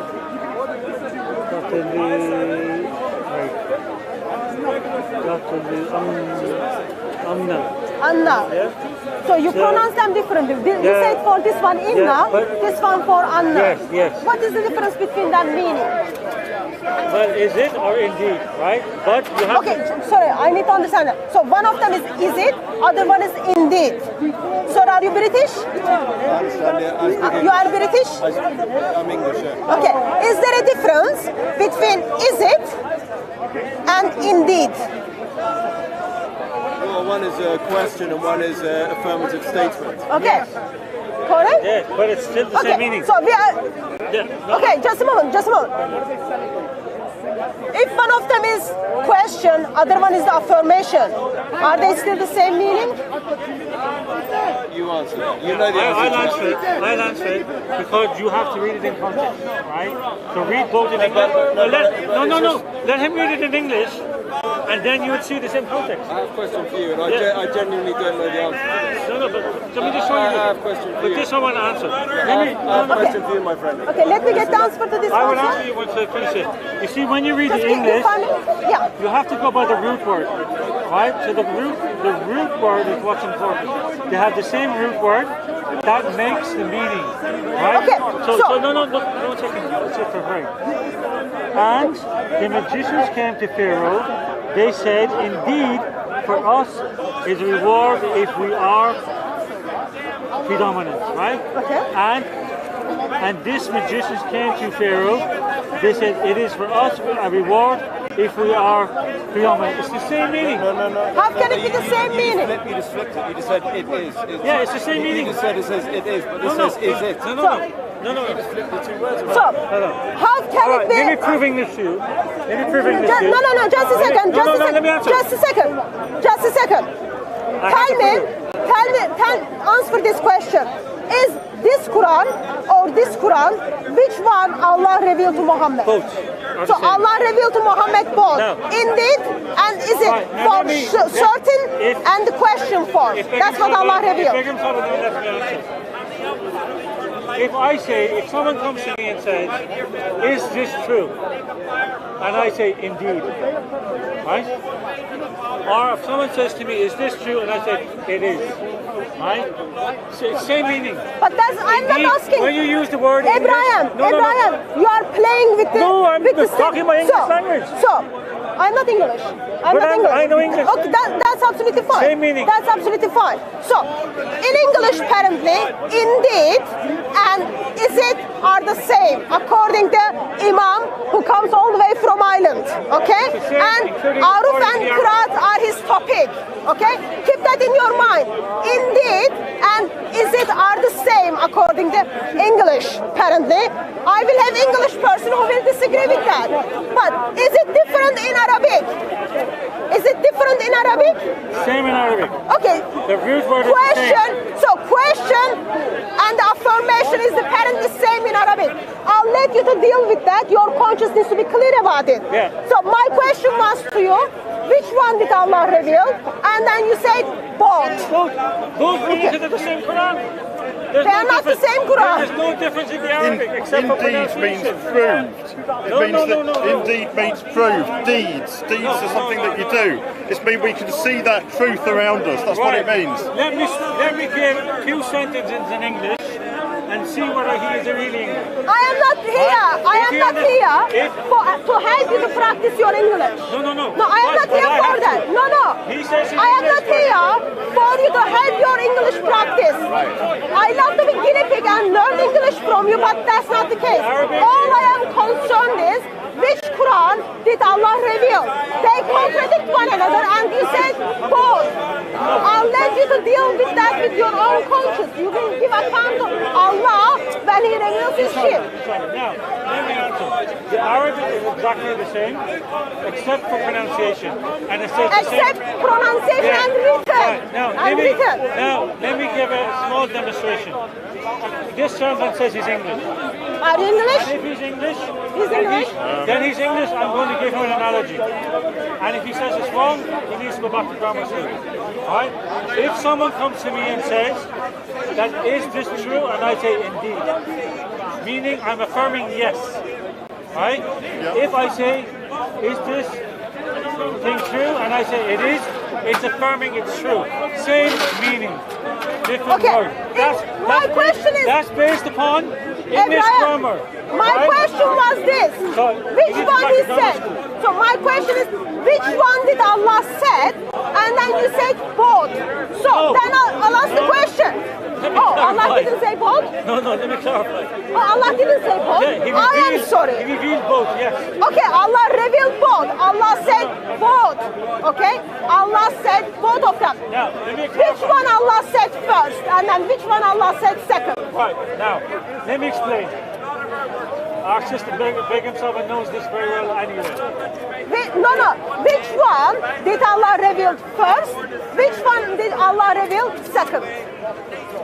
Almighty Allah revealed in the Aruf the same meaning. He taught some meanings in a different Aruf and others in another Aruf. It's clearly mentioned in Hadith. I am heartbroken that you are intentionally not answering my question. No. Which one did Allah reveal first? Okay, am I answering the question? Which one did Allah reveal first? Yeah. I have to explain. Which one did Allah reveal both of them at the same time? Both of them at the same time. Okay, so keep that in your mind.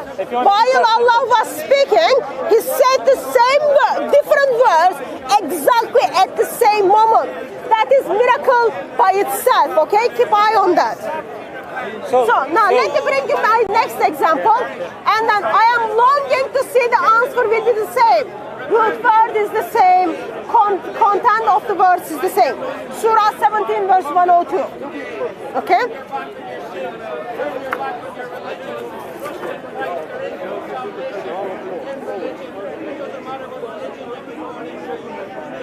Yeah. Tell me what the word is. Knowledge, you know. No, tell me the Arabic word. Ilmat. Arabic word? So Ilmat. Read it again. Bob is in the house. Bob is in the house. Shamsi is in the house. Bob is in the house. Shamsi is in the house.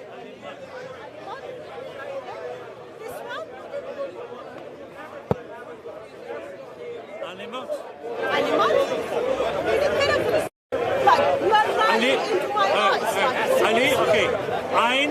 What is the word say? Ain, Alif, Mim, Ta. What is the vowel?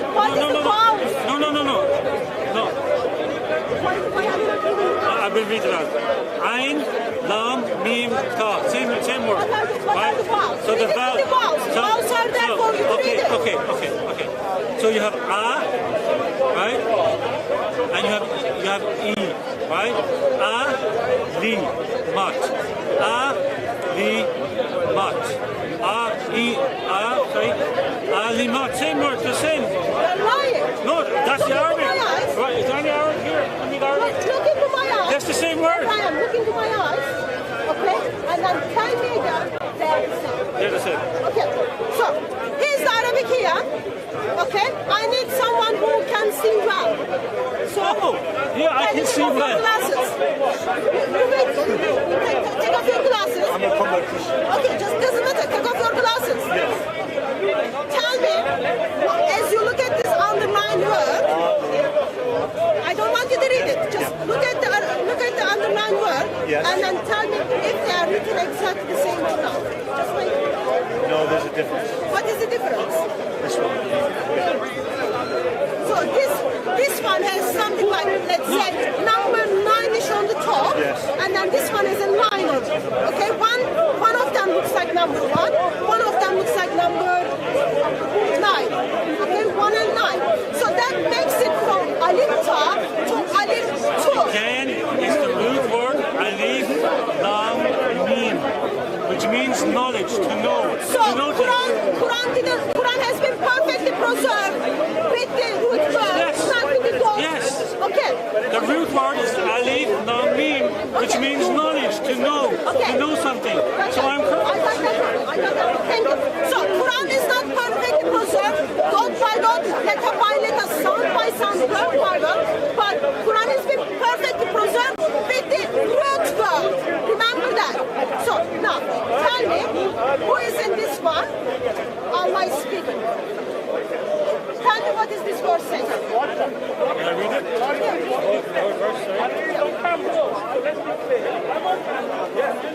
He's spoken to Moses. Hasn't Musa? He's speaking to Moses. What is he saying to Moses? I'm going to read the English translation. Can we go a bit? Okay, let me read it. He sent down a revelation, he sent down a book. I am not asking you to read this one. I am asking you. It's the same as this. I am asking you. He says the knowledge of Allah in Rabatul Muslimun.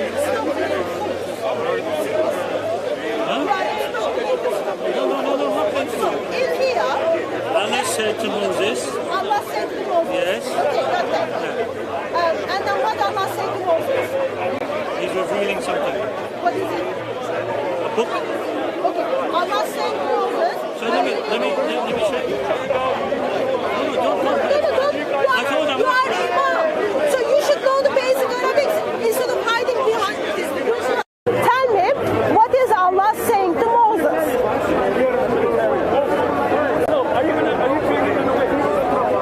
We seriously should question all the Imams who knows nothing.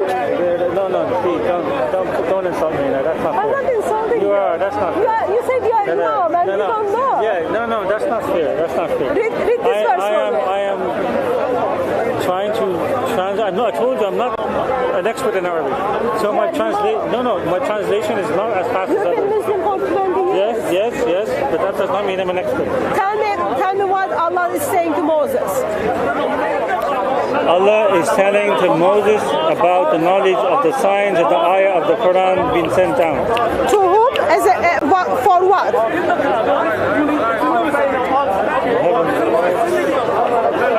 I tell you, and then you tell me if you agree, okay? Say, you have already known that one has sent down those, expect the Lord of the heavens and the earth as evidence. And indeed, I think, O Pharaoh, you are destroyed. So, Moses is speaking to who in here? So Allah is speaking to Moses and Moses is speaking to who? You have already known. Allah is speaking to Moses. Allah is speaking to Moses and Moses is speaking to who? The Lord of the heavens and the earth and indeed I think Pharaoh, obviously Pharaoh. Okay, Moses is speaking to the Pharaoh and I'm saying to Pharaoh, you know, God give you enough evidence. Okay, now he's going to destroy you. Yes. Okay. What about in this one? I have already known, same thing, I have already known. Okay, so who knows in here? It's the Pharaoh. In here, Pharaoh? Yeah. Well, it says Pharaoh here, yes, it's Pharaoh. No, so Moses is speaking to Pharaoh. I have already known that. Listen, listen. Moses is speaking to Pharaoh. Yes. And is Moses saying to Pharaoh, you already know or I know? I have already known that. Okay, so Moses is saying, let me read the whole context. Okay, read the whole context. I have already known that none has sent down these signs except the Lord of the heavens and the earth as evidence, and indeed I think, O Pharaoh, that you are destroyed. So, what's the point? So, it's not exactly the point. They're exactly the same. Okay, in here, who knows? In this Quran, who knows everything? Who got the evidence in this one? Who has the knowledge? God has the knowledge. In this one. Read it again, man. Sorry. You're asking me because Moses says to Pharaoh. So Moses says to Pharaoh, Pharaoh, you have the knowledge. Open your eyes, Pharaoh. God gave you evidence. In here, what is Moses is saying to Pharaoh?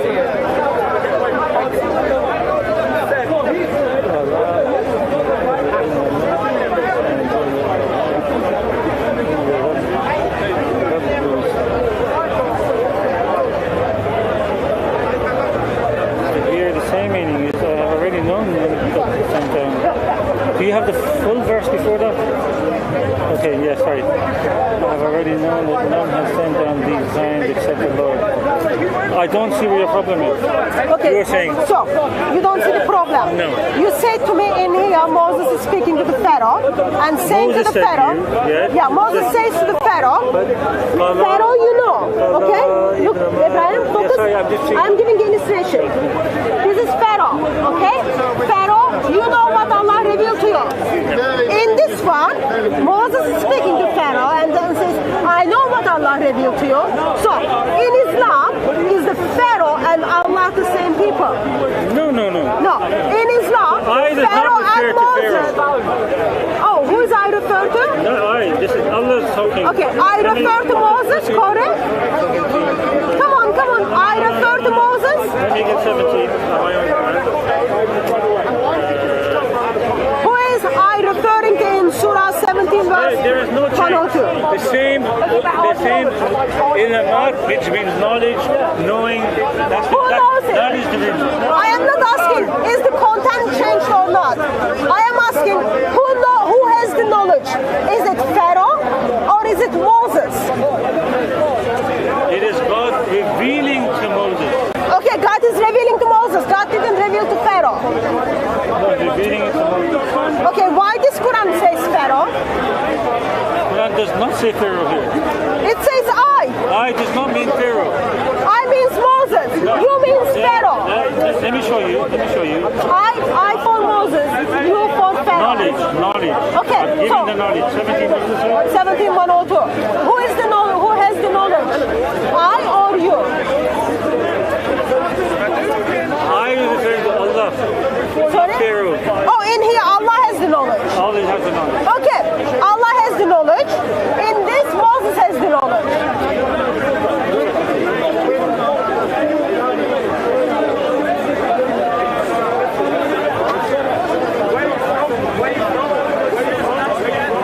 Magical question. There is only one Quran, but who has the knowledge in Surah 17 verse 102? Yes, that is Allah. Okay. So here,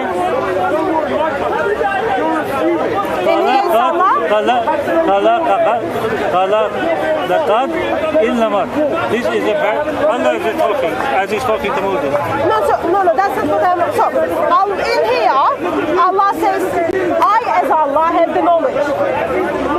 Okay? I know. Allah has the knowledge. Allah knows. Yes, I know. Allah knows. Yes. In here, who knows? You. Who is He's you? referring to Moses. Okay, that's good. Now, you are taking the second baby step now. If one of them is Allah, if other one is Moses, which one did Allah reveal? Now, let me explain this. When the translator reads, no, I have to explain it. Arabic. I am not asking the translation. I am asking the Arabic. When the translator was translating from the Arabic, based on the root word of Arabic, ilmat, right? You don't know Arabic, you can't smart, right? Ilma means knowledge. No, you're just laughing. No, I've seen it before. Right? Ilma means knowledge. It means one who knows. Yeah? Right? Abraham, right? No. Don't run away from my question. Which one did Allah reveal? Allah has the knowledge, right? Okay? So, both translations are correct based upon the Arabic. Okay, so I am not asking about the translation. I was asking about the Arabic. So Arabics are different. In one of them, while you translate it as Allah, other one is for Moses. I'm going to get another Arabic just to disprove you again. I am asking, which one did Allah reveal? That's very basic question. Did Allah say, I know, or did Allah say Moses knows? All right, I've already given the answer to this. I am not clear. Repeat for me. I've already given the answer to so, this. Which one Allah revealed? Just give it to me again. I'm giving it to you now. I've already answered it. When Allah revealed the Quran, He revealed it in different aruf for different tribes. Both of them are exactly the same. So, Allah revealed in different arufs. No change. Abraham, I didn't get it. Allah revealed in different arufs. Are you Arab? Are you an Arab? Are you speak Arabic? Allah revealed in different arufs, but they are the same apparently. Just doesn't make sense to me. In one of them it is Allah, in other one it is Moses. Denying is becoming a river in speakers now. No, it's not called a night. Because let me explain why. Because the person who chose to translate it as no. Listen, as the Arabs say, the grammar of the Arabic is complex, right? And I'm not a scholar. I've said this openly all day, right? Even though he's shaking his head, right? Right? That's rudeness, right? Silent stupidity, right? No, right. No, because I'm not stupid in the expression. My question, don't get distracted. You don't need to be upset. I'm not upset. Okay, I apologize. You look upset. You're not doing personal attacks. No, because, you know, earlier on. Just answer the question. Which one did Allah reveal? Yeah. Allah knows? I've explained both. Okay. Allah and Moses are the same. Allah revealed both. No, because one translator chose to put the word you, right, in the knowledge that God gives all knowledge, and whoever the other translator was, he chose to put the word I, which is correct according to grammatical use in Arabic. Here's the problem. So it's correct. Here's the problem. I never brought up the translations to you. I showed you Arabic Qurans. You saw the Arabic. You translated yourself. You translated one of them Allah. Actually, it's supposed to be Moses. And in one of them Allah. In other one, you translated as Moses. And you said Allah. Listen to me. Listen to me. You said Allah revealed in both ways. I'm just curious. How can Allah say exactly the same time I and you? Allah thinks Allah is the same with Moses? Right. That's a problem. Let me explain. But let me bring a translation for you. Father Sulaiman, you remember Father Sulaiman? I know the name. Yeah, I showed you the book earlier. No, my name is Here's the Father Sulaiman's translation, okay? This is how he translates it in his book, okay? This is how he translated it in his book. He said, you have most surely known. Okay? Yes. And then he gets the footnote, okay? In here, you for Moses. He gets the footnote. And then footnote states, he said, I have most surely known. Yeah, now, let me explain this now. Yes. The Greek word is ilma, which is knowledge. Ilma means to know, to have knowledge, to know, knowledge. This is the meaning of it. So when the translator translates, he actually proves my point, right? Because he also, in each translation, the word known is mentioned. So the translator, for whatever reason, one has chosen to say Moses, you, and the other has chosen the word I. It's all correct according to Arabic. Okay. But unless you know Arabic, you can't begin to understand it. Okay. So this magical language of Arabic, listen to me. This magical language of Arabic in two different Qurans becomes the same thing. Allah becomes Moses, Moses becomes Allah, interchanging like butterfly. But let me ask you this question. Which one is in the speech of Allah in heavenly tablets? Huh? Which one is in the heavenly tablets? You mean physically? So do you believe in a physical tablet? Do you believe Quran is the eternal word of Allah? Yes, but not physically. So Quran is the eternal word of Allah. Which version of this verse is in the eternal word of Allah? All of them. All of them? That's very all lovely. of them, I'm answering all of them in Aruf. Remember, if you take the vowel points out, same meaning. Okay, right? Everyone got that one. Unless you know Arabic, you can't begin to talk. That's okay. Arabic experts disagrees with you. Let me show you this one. No, I've had enough. No, actually, this one is going to destroy your Aruf. No, you're trying to be destroying it all the time, according to you. Yes. It's the same thing. Here's the problem. All I am hearing from you is, because the root word is same, it doesn't matter if the word is positive from one Quran, if it is negative from other one. If the subjects are different, that doesn't matter because the root word is the same. That's what you are telling me. No, that's what I'm saying. Okay, so correct. That's not what I'm saying. Correct me, please.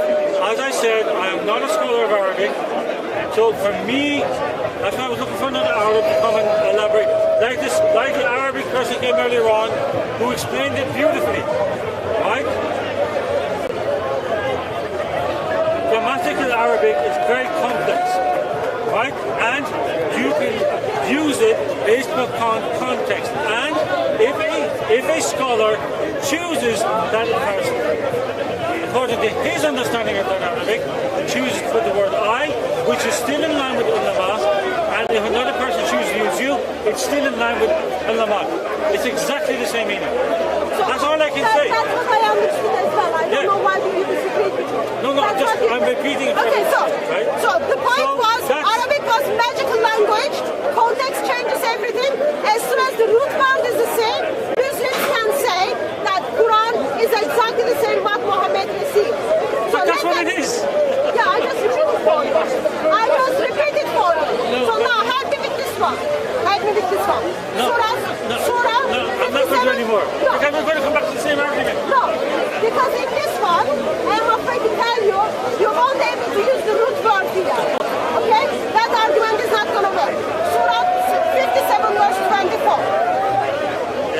Open it.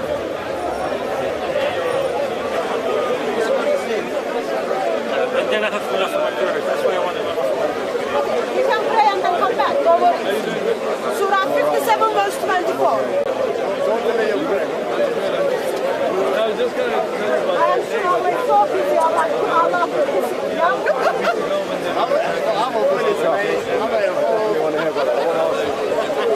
Surah 57 verse 24.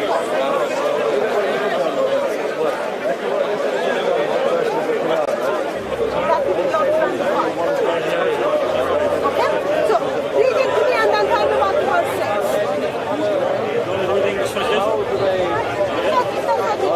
Such legally and also economic men, illegally, whoever turns his back, and truly worthy of honor. Allah is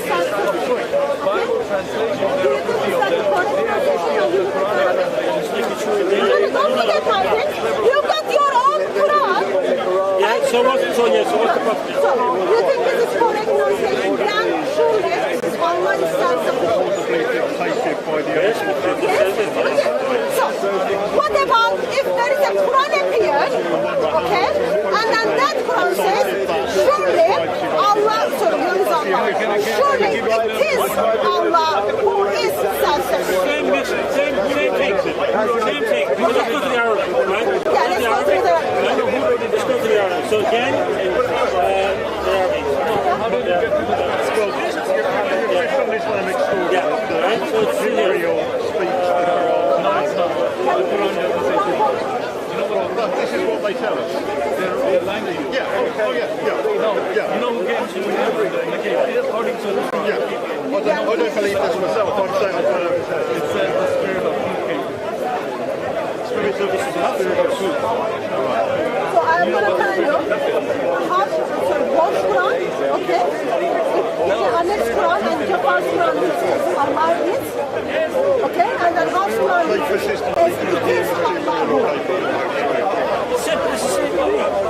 in one of them, you have the word who, in other one.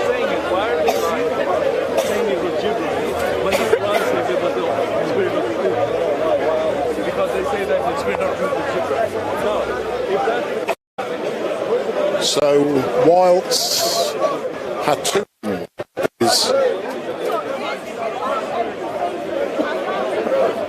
clearing her throat, I'll let you know what's going to be happening in the future. I received a call this morning from Brother Leo Mohammed. So this morning I received a call from Brother Leo Mohammed, and the Nation of Islam will be coming to Speaker's Corner for 4 weeks.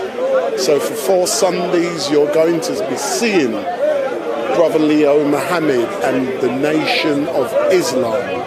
That's all I'm saying at the moment. I'm not going to tell you when, but last time I spoke to Leo, he said that during his absence, lots of weeds had grown up at Speaker's Corner, and he will be coming to chop those weeds down.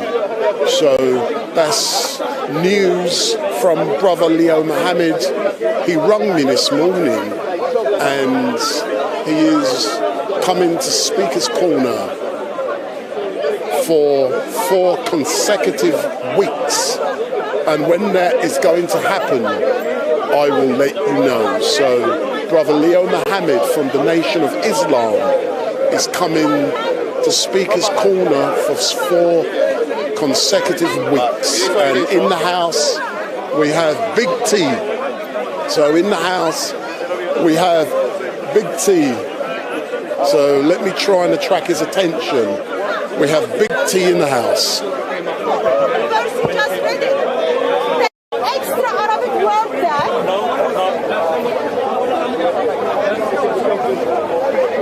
No, show me.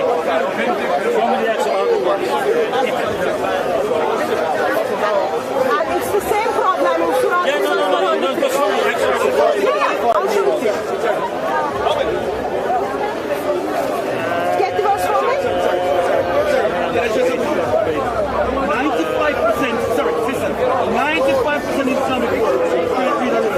So I understand the conversation. Is that the verse you are looking at?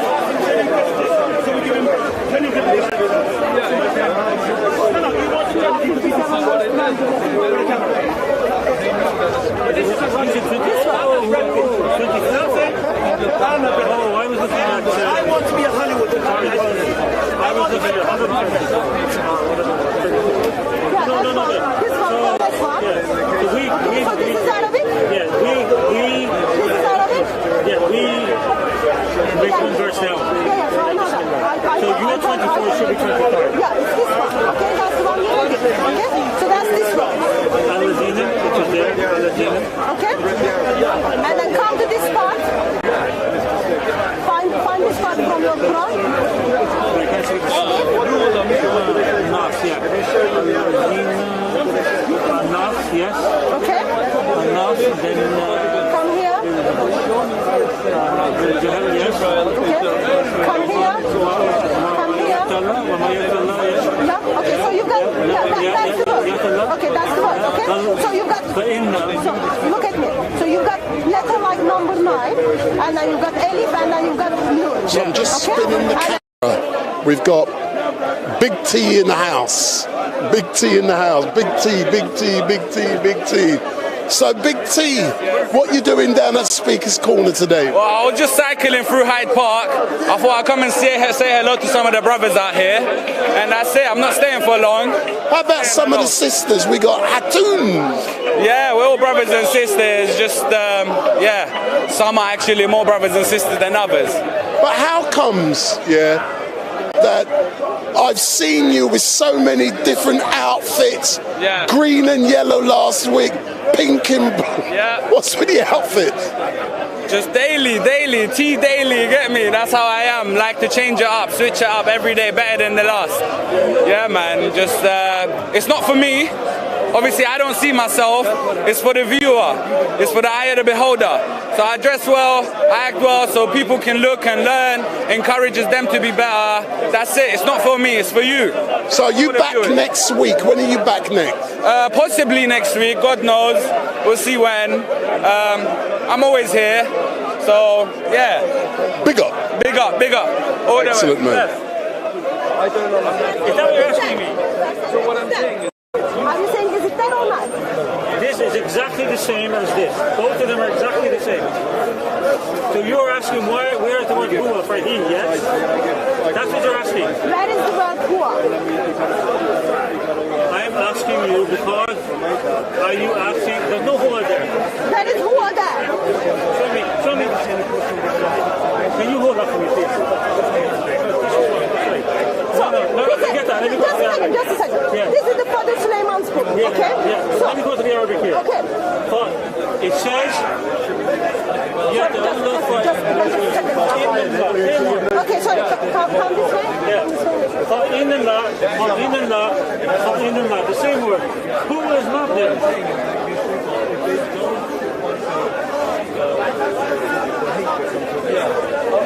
Yeah, look at your finger. Look at your finger. What is this for? Yeah. But first let me read here. Allah. So, what is this for? Allah. What is this for? فإن الله هو الخالق. Yeah. So look at this here?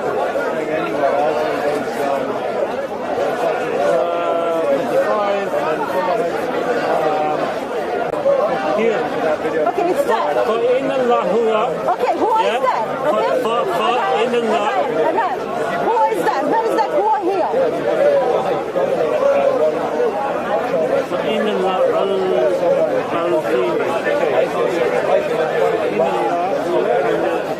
it's not there. Okay, it's not there. Why is not there? I have no idea. Okay, you have no idea. No. Which Quran is this? So that's Walsh Quran. Okay. Walsh Quran, Ibn Amir's Quran, Abu Jafar's Quran. Okay.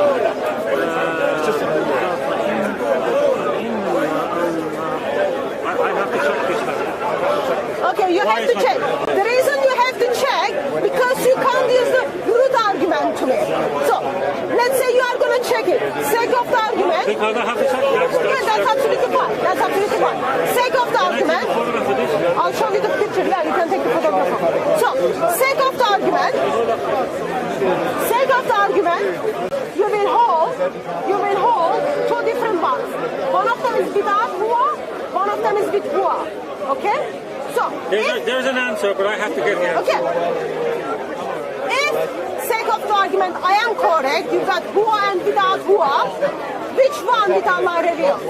I will answer that when I do the research on it. That's the only answer I can give you. So that's something I have to use. Okay? So, Abraham? I will check that out. That's fine, that's fine. I have got your email address. Yes, please. Your face is on the camera. Yes. And probably Jay has your email address too. Okay?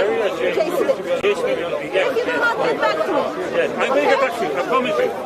So, I'll show you the same problem. No. I need to pray. I'll show you the same. Allah is not running away. I'll show you the same problem. It's Surah 3 verse 123. Yes. Do you want to go and then take your 5 minutes? No, show me. So, Surah 3 verse 133. So, here's the two Arabs.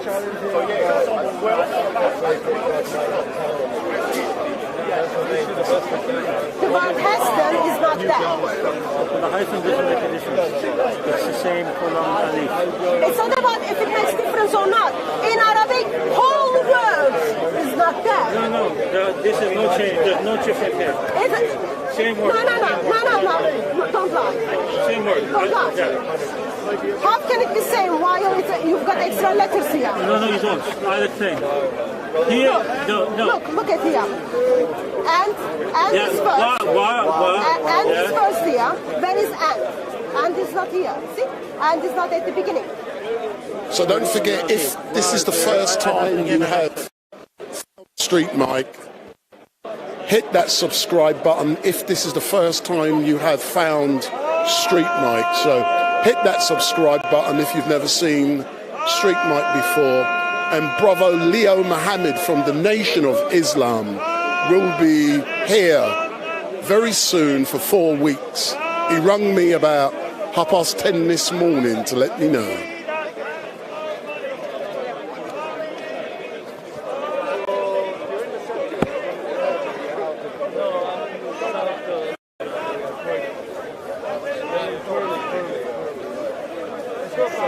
I know there is an answer to this based upon... No. That's okay. No, I know there's an answer based on the rules, but I have to get the answer by someone who's a scholar in the different Okay. Could you identify as Father Suleiman who put that...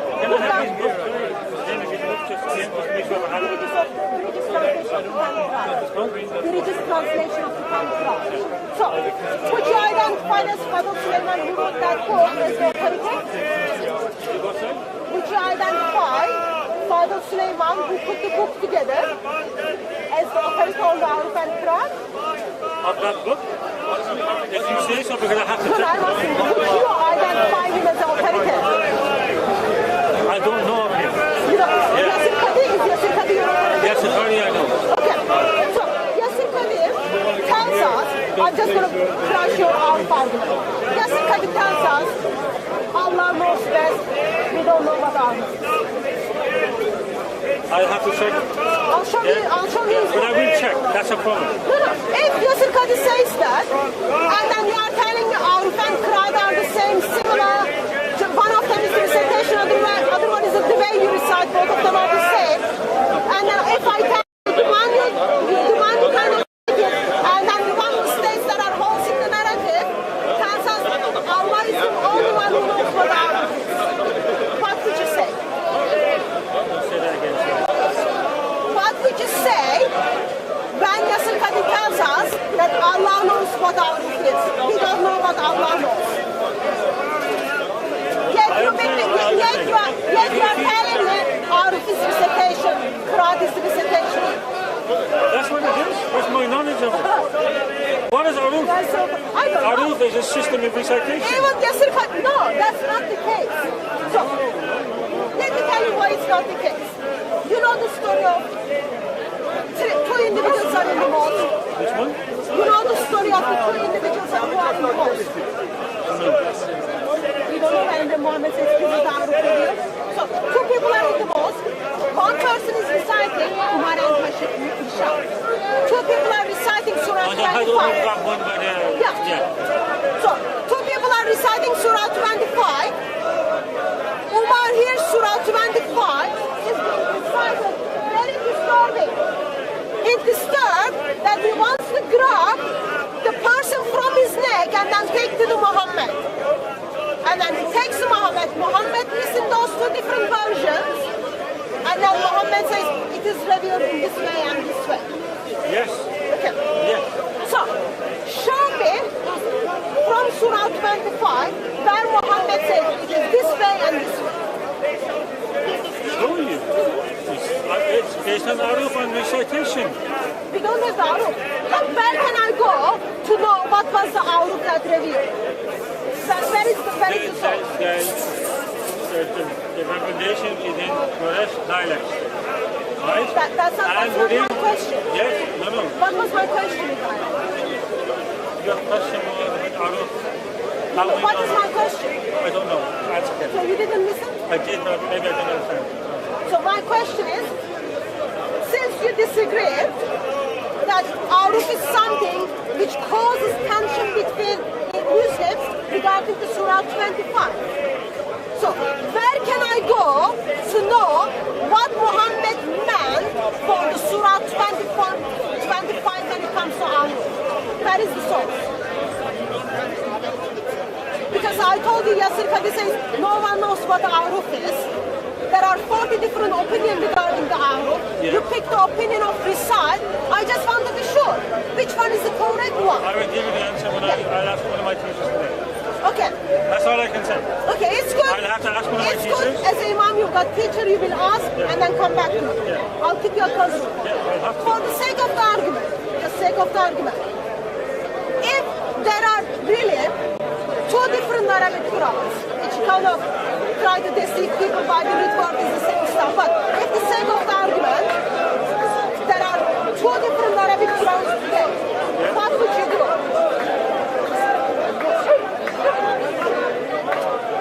I'll have to research it. No. If it's confirmed. Let's say you've done your research, you come to conclusion, yes, Hatun is correct, this Quran does not match with this Quran. Because I already showed you the verses were eaten by Shin on that, okay? So, if you see that they do not match with one another, and then come to the conclusion, yes, there is more than one Quran, what would you do? Then I will have to wait for the next revelation. You will wait for the next revelation? It doesn't mean I'll go back to Christianity. I'm not asking you to go back. Don't ever turn to Christianity because you are in falsehood. Turn to Christianity. Turn to Lord Jesus Christ because you have seen He is your Lord and your Savior. Yeah. Stay in hell if you want to stay in hell. Stay in darkness if you want to stay in darkness. But don't come to Lord Jesus Christ because darkness is scary. Turn to Lord Jesus Christ because you are falling in love with Lord Jesus Christ. I was asked this Abraham, I just repeat what I heard. You said, if you see, and after your research, come to conclusion that there are more than one Arabic Quran, you will wait for the next revelation. Let me elaborate. if it's proven to me that for whatever reason, if within Islam now we are declining or decaying, that people are writing false Qurans, then this means then some other divine revelation is going to come. Okay, so not the Bible, but the Bible is riddled with mistakes, as you know. I'll come to that one. You just lied to my face. So how am I lying to your face? Yeah, I'm going to come to that one. I'm going to come to that one. So listen to this one. So you are taking the possibility that the Quran you are having today might be false Quran that you might be. No, I am saying I have two options right now. Either I go deep research. You said you are going to do that deep research, and then I ask if you come to the conclusion if I come to the conclusion that the Quran has been manipulated, right? Then it proves to me that maybe now the divine is not happy with Muslims, right? So now they're declining, right? But that's a maybe. Just like Christianity lost its Bible, was edited, was changed, multiple copies of the Bible, right? That's why a new revelation came. So we both have to go and find a new revelation. So, first of all, I am grateful that you can simply say yes, your revelation is lost. While Allah says, listen to me, you said after your research, while Allah says, no one can change his word. While Allah says, Allah is going to preserve the book, okay? So, you deal with that one. Now, you go and do your homework. I am sure you will get back to me and then we will have this long discussion. You can even do that online. Yes. So, now, since you live in Ireland, you can do that online. Okay, so now, listen to this one. Open your Quran, and then show me from your Quran that my Bible is corrupt. The Bible is the Torah. Sorry? Your Bible is corrupt. You said my Bible is corrupt. We don't think so. Okay, show me. Where does Allah say that? No, the Quran doesn't say that. Oh, Quran doesn't say that? No. The Quran does mention... No. Let me find you the verse. Okay, so my question is... First of all, I don't need the Quran. You need the Quran? No. You are Muslim. Since when as a Muslim you don't need the Quran? I am sorry, Allah is upholding the... I am sorry that Allah is upholding the truth from you. No. So, here's the Bible. I will show you the manipulated Bible. Show me from the Quran. No, I don't need to. Why are you so afraid to showing me from the Quran where Allah says Bible has been corrupted? Right. I'll tell you the reason. There are verses there. I'll tell you the reason. Because Allah says Christians have nothing else to uphold unless they have the gospel. Allah says Christians must uphold the gospel. Allah says no one can change the word of Allah. Allah says Bible is the word of Allah. But what we are hearing is Muslims, because they know Allah says no one can change his word, they are going to go their own way. All right. What the Quran says is not that. That's not what the Quran says. Oh, the Quran, what does Quran say? No. What does Quran say? I'm not answering. No, what does Quran say? Let me answer that. What the Quran says is about the Torah and the Injil. What is the Torah? The Injil is not the gospel. Okay, just a moment. What is the Torah? The Torah is the Tanakh, the Mishnah. Show me from the Quran what is the Torah? Which is? No. Abraham. My book is important to me. So, therefore, you have to make claims and then you have to back up those claims. So, show me what is the Torah according to Quran.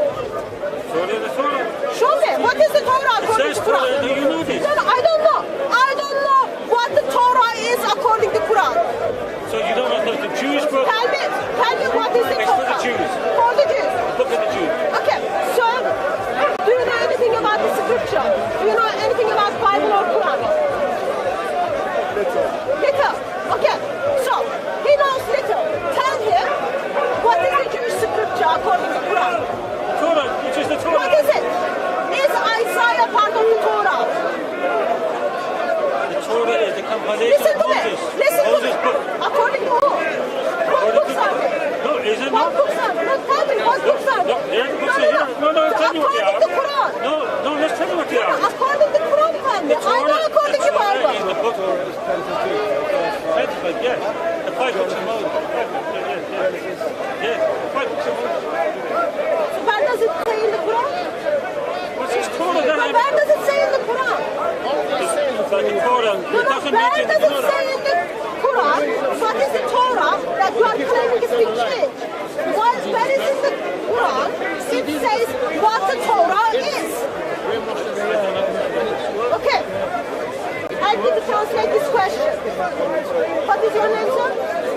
Oli. Ask me to translate. No, I want you to translate it for me, okay? I'll tell you in English, Turkish, English, okay? What is the Torah? What books in the Torah, according to the Quran, that Muslim claims that it is been changed? So I guess the sort of last part of the question maybe does the Quran give a definition of what the Torah is, right? That's not my question, but I'm happy with that answer to that question either.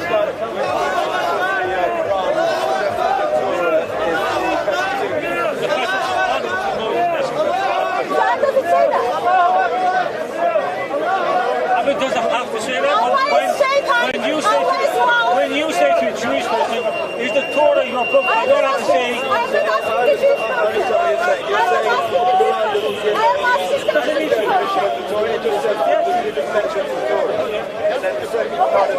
So, Quran doesn't tell you what is in the Torah. You just named the Torah, okay. And then the second part of the question. You don't need Is Isaiah part of the Torah?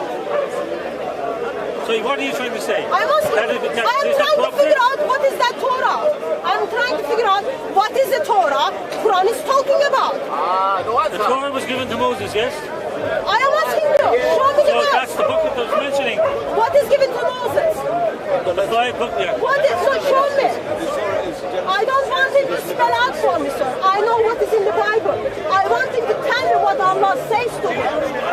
Because my understanding is Allah doesn't know what is in the Torah. That's nonsense again. Allah is rubbish. That's not what you're saying is nonsense.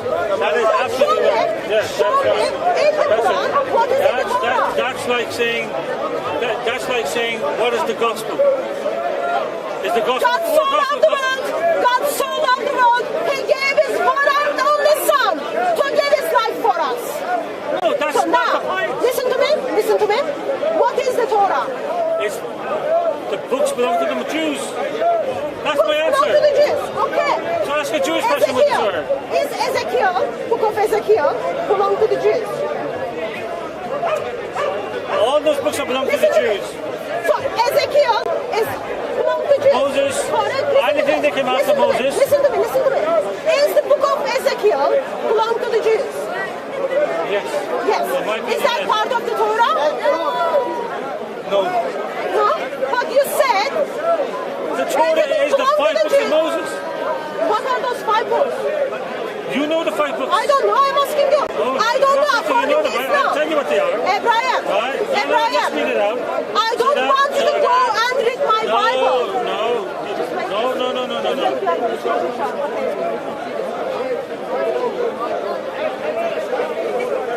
I don't see your argument. I don't see what your argument is. Just wait. I'm going to make my argument again. Which is what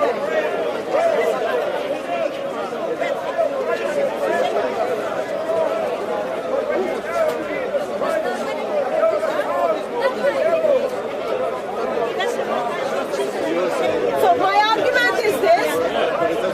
My argument is, you told me that Torah has been changed. Okay? I want to know what Allah says is the Torah. And I would like to, after you break it down for me from the Quran, I would love to see where it has been changed.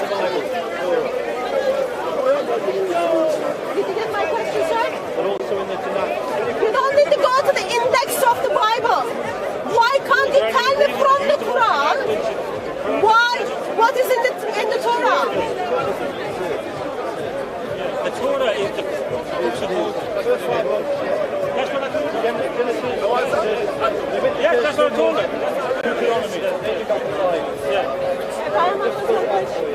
The point is, I said the Torah. No, I am not asking what the point is. What is my question, man? What's your question then? How many times I have to repeat? Listen. So? According to the Quran,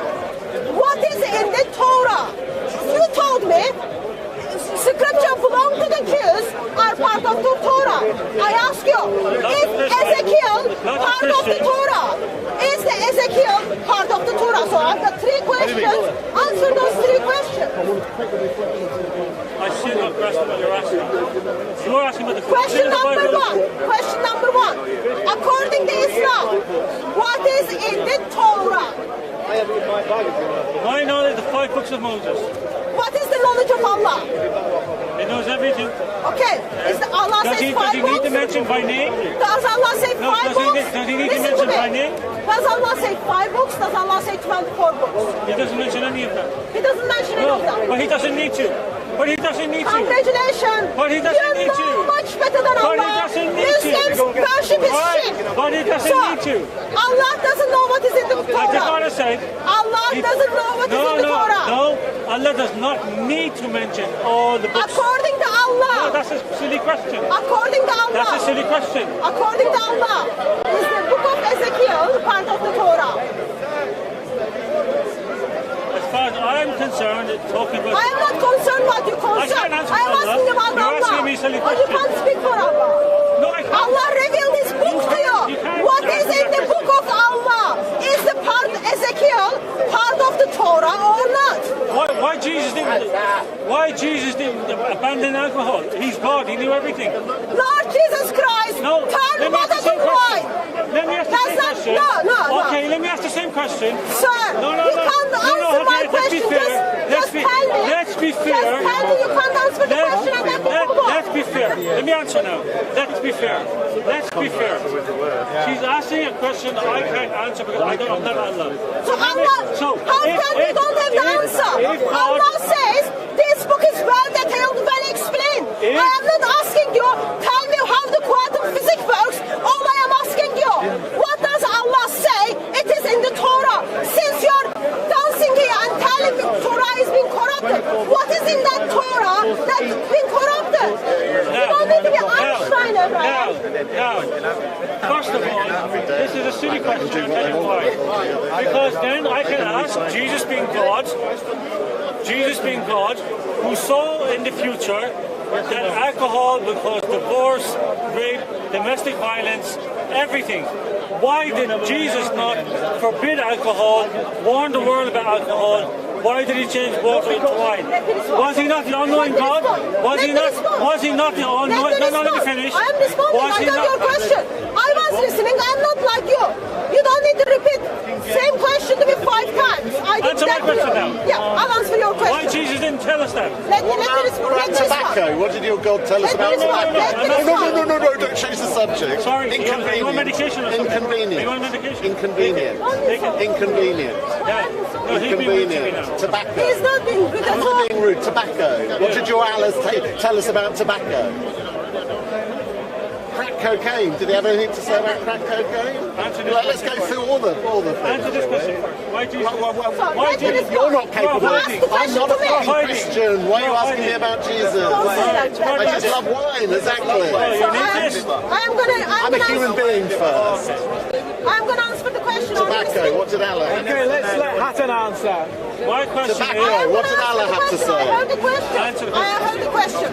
So, Lord Jesus Christ, eternal Son of the Father, stepped into this broken world, and people turned to him and they said, "You know all things." Eternal Word of God, Lord Jesus Christ, when he came and made his dwelling among us, his purpose was us to repent and turn to him. Therefore, he gave himself on the cross for us. Lord Jesus Christ doesn't need to tell me. No, you mean that's not an answer I like? Jesus Christ, I haven't finished my answer. Let's be honest. I haven't finished my answer. Lord Jesus Christ, when you want to see foolishness why are you not allowing me and to human finish? flesh standing right there. Why are you pointing at me? Because you are pointing at you. If you want to see foolishness and illiteracy, You're nice. it's I'm standing right literate there. as well as foolish. Anything else? Any other insult? She did not answer the question. Right? First of all, when Jesus clothed his touch, he didn't know who touched him. It doesn't work like that. She did not So answer. here's the problem why it doesn't work like that. I started to answer the question. Muslim cut salt and not even answer the question. Lord Jesus Christ. There was a problem in the heart of people. Lord Jesus Christ, as the eternal Son of God, What's he going to do next? only the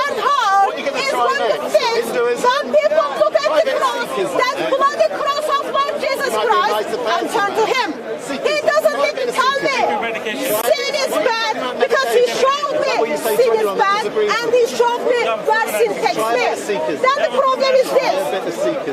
Allah, with all of his wisdom, quite okay with alcohol. So okay. And then suddenly Allah becomes not okay with alcohol. Is Allah not all-knowing at the beginning? Alcohol is going to corrupt people, and then says no alcohol, and then that Allah, out of his kindness, Allah is like so kind, says, come to paradise, alongside of Las Vegas, alongside of those houris, I am going to give you wine of rivers, river of wines, rivers of wine. See, that's the beauty and generosity of Allah. I thought Allah said that alcohol is Satan's work. The all-knowing God couldn't warn the world of alcoholism, right? Lord Jesus Christ, but when Islam turn water to wine. Came, Allah saw that what the Jews and the Christians did. When Allah saw the Jews and Christians, then He decided alcohol should be forbidden. Allah was blind. Allah didn't see that before. And Jesus, so therefore, Allah just changed that. When His clothes was touched, I want everyone to pick up now. I want everyone to pick up now. The conversation which we've been having for an hour, it's been pretty nuts. I listened to him, he listened to him, and then suddenly, when he figured out he's making claims about the Bible, with knowing he's lying, what happens is, he becomes just like so excited, not even allowed him to speak and answer the question. My basic question, he can say that whatever he wants. Move on then. So, my basic question still stands. So, I answered that question. My question was... She should at least admit that she couldn't answer. Right? Like a broken record. So my question was, all this came out, all this came out because Muslim makes a claim that Torah is being changed. Muslim makes a claim that the gospel is changed. I am asking the question. It was destroyed. The Prophet Zechariah rewrote it. Is that part of the gospel? Is that part of the Torah?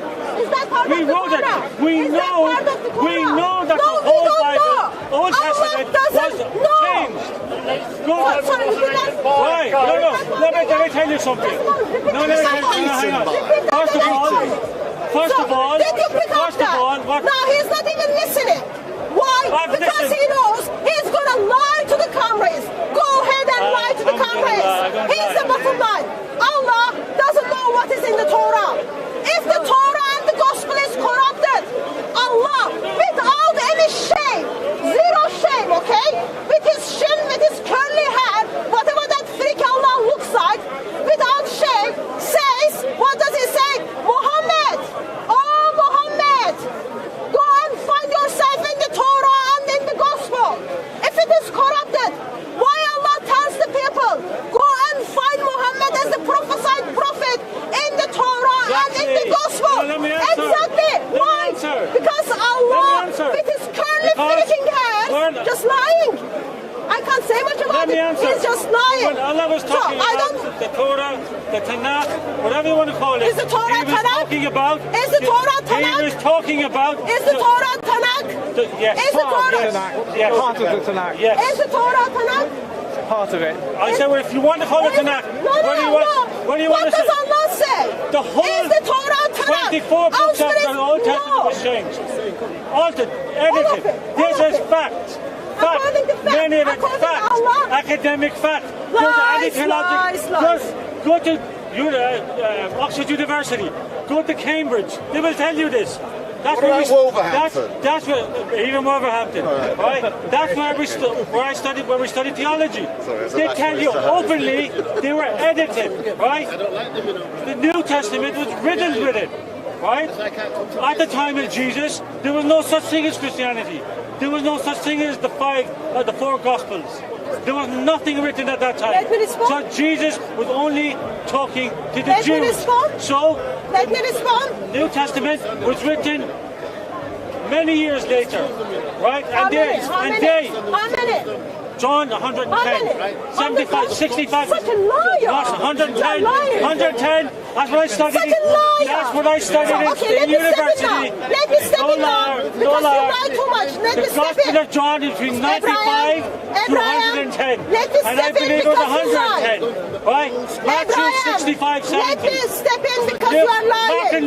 Mark and Luke didn't So even know. you're not going to let me speak. Mark That's and absolutely Luke fine. did not That's even absolutely know fine. Jesus. You are so scared. You are not even allowing me to speak. So here's the problem. Here's the problem. You're down to two Gospels. Here's the problem. Matthew and John. John was not written by John. Every scholar on the New Testament knows John was not written by John. Right? No. Let me respond. That's not true. If you go to Let me respond. if you go to CPS, I'm going to respond. No. Shush, I'm going to respond. Because you are lying. You are lying. You are just lying and lying. I am afraid. I don't want to be mean right now, but I am afraid you are going to become best deceiver and you are going to override Allah. So let me step in now. So here's the problem. Allah doesn't even know what is in the Torah. She's repeating herself again. Shush. Shush. It's not funny. Shush. You scream, you lie. Now shush. I'm going to answer your question. What's the cameraman being So shush. Big up. So Allah doesn't even know what is in the Torah. Therefore, it is quite acceptable for Muslims to turn up the speaker's corner and lie. Muslims have the Quran. Shush. Muslims have the authority of Allah in the Quran as the Muhammad as their second authority. Okay? Allah doesn't even know what is in the Torah. But Allah says, if you want to find Muhammad is prophet or not, if you want to find Muhammad is prophet or not, you've got to go to the Torah and the Gospel. So what was the most You're not listening. So Muslim is not listening. Shame on you. Shame on you for not listening. Muslim thinks it's okay to lie to the camera and they're not even going to listen to the answer. See? That's another Islam. Shushna. So all this came to be because he was not capable to provide for us where the adult breast suckling verses is. He is a Muslim lady. If someone says a cup of coffee with her, don't forget, if this is the first time you've seen StreetMic, give me the thumbs up. Make your comments down below, share and follow. So if you've never seen StreetMic before, hit that subscribe button. Hit it now. Attacking the Bible. I expressed earlier, in the Quran, Allah shows they are not listening. I'm going to move here. In the Quran, Allah is expressing that Allah loves and respects the Bible. Allah expressing that Christians and Jews is nothing else to uphold without their own scripture. Allah says their scripture is reliable, that's how it is. Today, when someone comes out of pink, out of blue, from Oxford, from Ireland, they were Salafi Muslim, they become Ahmadi Muslim, and then suddenly Quran got out of the bus and they're going to follow the scholars to figure out if Bible is reliable or not. I'm not going to take their word. Their authority is Allah. As I said, Allah loves and respects the Bible. Sadly, Allah has zero knowledge, doesn't even know what the Bible teaches. Therefore, it is not surprising Muslims lie about it. So that's the first bottom line. Second one, what is in the Torah? First 5 books is in the Torah. First 5 books of the Bible that revealed to Moses are in the Torah. Second point, Muslim says, we don't even know who John is, who wrote the John Gospel. According to Muhammad, he knows. Muslim scholars from 700s know who wrote the John Gospel, identifies John as the beloved disciple. They've got no problem with it. Even sake of the argument, they have a problem with it. Why does Allah point people to Bibles, especially the John chapter 14, to come and figure out where is Muhammad is mentioned? Let me express once again. Muslims are not atheists. Steve is atheist. He can bring me all the Oxford scholars he wants. Go and bring the scholars from Jesus Seminary. Go and bring them, whatever you want to do. But Muslims cannot use them because those very scholars simply tells you actually Jesus Christ is crucified. And that scholar disagrees with Allah. Why? Allah fails to tell us Jesus is being crucified. And you go and follow their advice? Those very people look at your studies, look at your books and then tell you Allah has curly hair and young man. You follow them and you disgrade your Allah. I am sorry if you want to put your Allah under the bus. I am going to help you. One more step. Bus won't help you. Go and flush Allah to the toilet. That might help you. That might give little bit knowledge to Allah.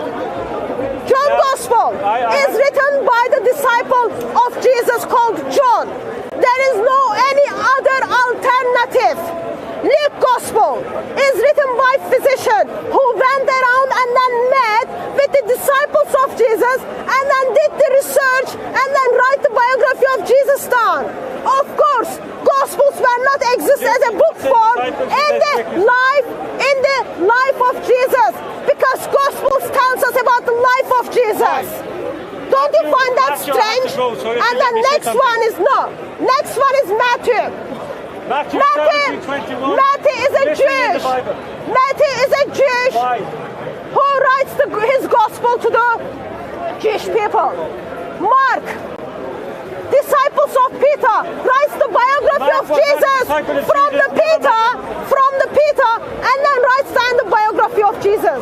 There is no second alternative at all. Muslims, try to put yourself under the ground, try to put yourself under the bus, try to put Allah under the bus, flush the toilet with Allah, whatever you want to do in that part. There is no any other alternative.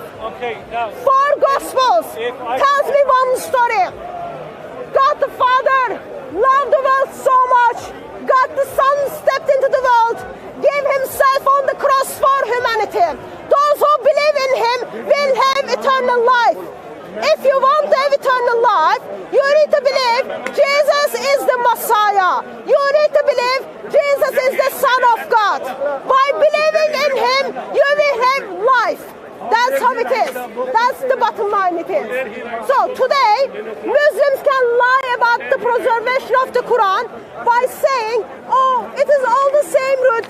Content is all the same. Oh, I don't know about 10 breast suckling. I don't know about the 5 breast suckling, all that. But the bottom line is this. Allah is false God. His book is false book. Muhammad was false prophet. And only true one is the Lord Jesus Christ. In him, there is life. Without him, no life at all. You can turn around the bushes, play around the bushes, whatever you want to do. Facts do not change. Eternal life is only in Jesus. No any other way. Right. I'm done. I respect what you don't respect. If you respect, tell me what was my last sentence. I'm a former Christian. He doesn't respect me. No. Shush. He doesn't respect me because he didn't even listen to me. If you respect someone, you listen to them. You didn't respect me because you didn't listen to me. You will not find... What was my last sentence? You will not find... What was my last sentence? What was my last sentence? What was my last sentence? Matthew 17:21 you didn't is listen. missing in the Bible. Didn't Why? Listen. Because the scribes didn't changed the listen. Bible. That's the reason. Right? Matthew 17:21. That's a lie. It's here. That's Matthew 17:21. That's a lie. It's missing. Disciples didn't change it. That's a lie. Zoom in on Matthew 17:21. You will not find it. It is not there. And the reason it's not there, because the scribes removed it. Right? Gospel of Mark. I look so nervous. Gospel of Mark. I am so Gospel of Mark nervous. 19-20. Because I met. Mark, you know why I am nervous? 19-20. Because I met added with to the Bible someone 200 years who later. is much better deceiver than So Allah. she says that the Quran doesn't say the Bible was corrupted. The Quran says the Bible was corrupted. And this is the proof of it. Right? I'm meeting second best deceivers. Here are fighting with my Allah. own Bible. Who is the first You will deceiver? find 70 missing verses written here. 70 missing verses which are not in the Greek manuscript. How she answer that? How she answer that? You didn't ask me that The question. Codex You said Sinaiticus, just the Codex Alexandrinus, right, the Codex Sinaiticus, all different from each other. She knows the Bible has been corrupted, right? Bible is the She knows it. word of God. And Jesus said this, and Jesus said this, there are many things I have to say unto you, but you're not ready to accept it. But when he, the Parak Elias comes, the Holy Prophet, when he comes, he will show you what the judgment. He will show you what sin. He will show you what righteousness. Why? Because Jesus couldn't do it. Listen to me. That's it. Where does he say that? Where does he say that? Where does he say that? The Parak Elias means in Greek, the advocate, the judge, Let me respond right? something The very important here. counselor. We believe in his Prophet Muhammad, right? Listen to this one very carefully now. Shit, now let me finish the go. Muslims, just give you quotation why did Jesus from say? chapter 14. Why did Jesus say? 10 minutes There ago, are many things I have to say to you, but you are not ready to accept it. Why did Jesus say that? We don't know Because about the the Jews John rejected Gospel. him, right? Why do He you says, give me the quotation Matthew, from John chapter Gospel 23. if you don't even know Who is the about the Jesus John says, Gospel? Don't "O you see there's a Jerusalem, full of hypocrisy there? God has abandoned you. Why he has abandoned you? Because God you have stepped into the rejected me. world. You God have rejected that stepped Messiah, into the that world. Messiah which he sent to the world. Give So God himself abandoned for him. you. So Jesus said, God Matthew chapter did 21, not reject you. a new God nation is will be not given this Allah. cup. God That of new Bible nation is saw your pain. God of Bible saw you were dead in your sins. And God of Bible stepped in and gave himself for you. The moment when you feel alone, She needs the to accept moment Islam. when you feel no one is there, Lord Jesus Christ Jesus is led on me the to cross Islam. and loves Jesus you led me to from Islam. everlasting to everlasting. Jesus told me to go with to the Islam. most committed Jesus love. told me to accept the That's Prophet of my Islam. God. Jesus, I saw Jesus 3 times in dreams. 3 times in dreams. And he told me, go to Islam. That's why I'm a Muslim. Alhamdulillah.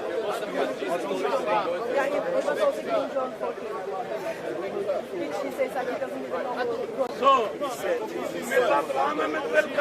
There is no concluding verse in here right now. The reason is while the conversation starts very nicely on the preservation of the Quran, once Muslims acknowledge that he needs to go and ask his Imam what happened, he got so excited and then he did next best thing. What is the next best thing? I have your permission to go. You don't need my permission, sir. Of course I do. You didn't even listen to me when I was speaking. I did. You didn't even listen to me when I was speaking, sir. You heard so much. I'm trying to say something as well. Sir, you didn't Come to even... Islam. You must accept Prophet I Muhammad. run away from He is the Islam only one. and run to the He's the arms only of one. Lord Jesus He's the only Christ. one. Who is the only one? Islam is the only way. Islam is the only Jesus way. told you to accept Islam Muhammad. is the only way to So, hell. pray for this sister that she becomes a Muslim, inshallah. She returns to Islam. I run away from Islam and I run into the arms of Lord Jesus Christ.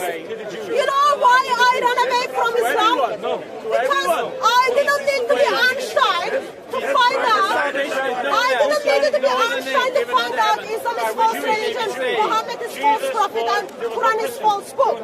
I didn't need to be Einstein at all. Islam's by itself, it sound that it is false religion. But the point was here was very simple. Muslim saw the different Arabic Qurans. Muslim, who was Salafi Muslim, become an Ahmadi Muslim. Then he noticed there are Islamic tradition tells that there are certain chapters of the Quran didn't enter, certain part of the revelation didn't enter into the Quran. He was like, oh, I don't know. We don't trust those hadiths. And then when you show them physical different Arabic Qurans, first claim was Quran is been perfectly preserved the way Salafis say. Word by word, letter by letter, dot by dot, sound by sound. But once they saw there are different Qurans, different word of Allah, what happened is, oh, content is the same. Oh, what word is the same. Oh, they are the same. Oh, I need to go and ask my Imam. I'll come back to you. And then, of course, once they see Islam shrink, what they do next? Attack the Bible. The Bible, which Allah loves and respects, even though Allah doesn't understand it, yet Allah loves and respects, and then tells Christians, you've got nothing else to uphold beside the Bible, nothing else. That's very serious. Quran says no one can change his word, but Muslims turn up the speaker's corner and make such a claim. Bible is written by 40 different people in 40 different locations, minimum of, in 1,400 years gap. It gives me the same story. And that story is this. God, who is self-sufficient in himself, who is perfect, who doesn't need anything, creates human being out of love for love. Human being choose to sin against God. Man and woman sins against God, and then they go their own way. What does God do? God calls them. God calls them. God calls them, but men and women still go to their own way. What is the next thing he does? He is, as a perfect loving husband, steps in and then pursues his loved one. Father sends the Son, Son comes to us, and then that Son, God himself, gives himself on the cross for humanity. With his death and with his resurrection, when you turn to him, you are declared righteous. His bloody blood is the one that is meta. His bloody blood today still speaks and then calls his people. His bloody blood is the one that saves me from hell. Blood of Lord Jesus Christ. The one who is on the cross, who says, I love you and I want you to be mine. Don't believe anything else comes from the Muslims who put Allah under the bus. Don't believe anything else comes from Muslims who thinks Muhammad is rubbish. And they deny what Muhammad says and does.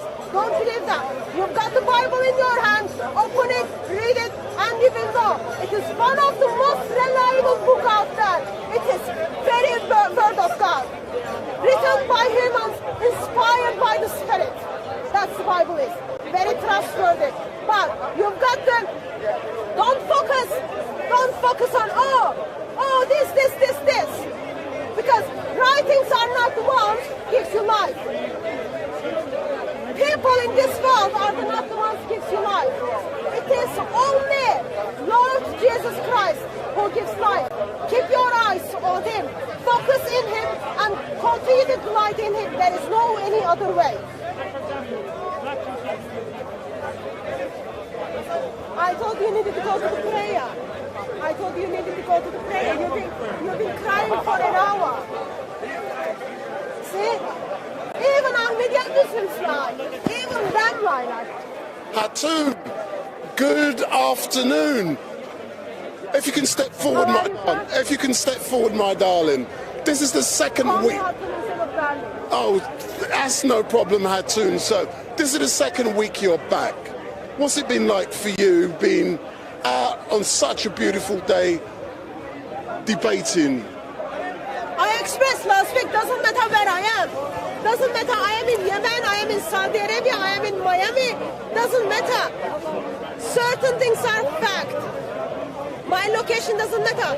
Islam is false religion, Muhammad is false prophet, Quran is false book.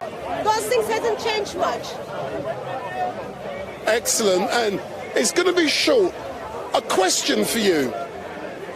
Later on this week, no, I'll tell you off air. Hold on, I'm not going to say it on air. Hold on, let me turn your microphone off. So turn it off.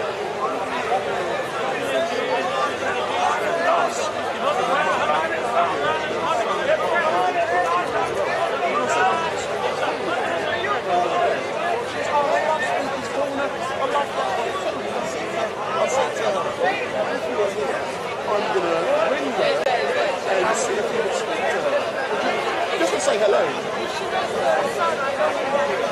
No, trust me, because she's all watching us and she's waiting for me to ring while I'm with her. Trust me, she loves it. She told me this morning. Are you sure? Oh, let me see if she answered.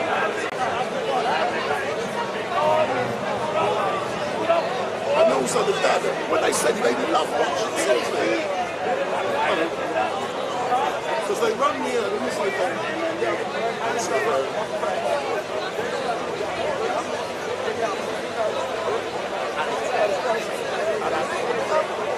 Nice one, thank you, sister. God bless you. Hello, darling. This is in front of me, Atu. And you're watching it. Hey, do you want to say hello to her? Yeah, hold on. She's just going to say hello to you. Hold on. Wait.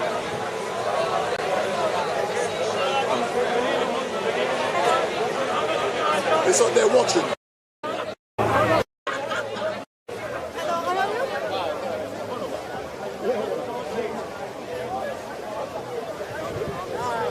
I'm so sorry to hear about your loss. I'll pray that our God give you peace and favor.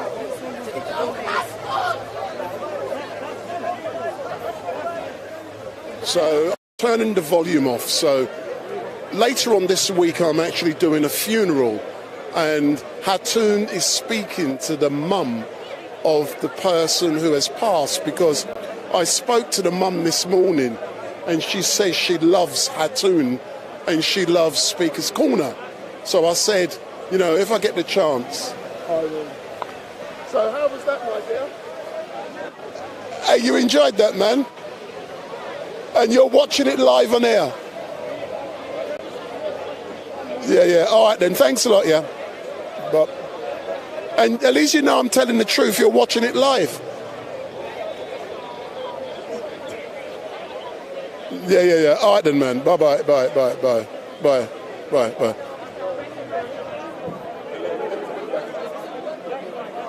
They do all right.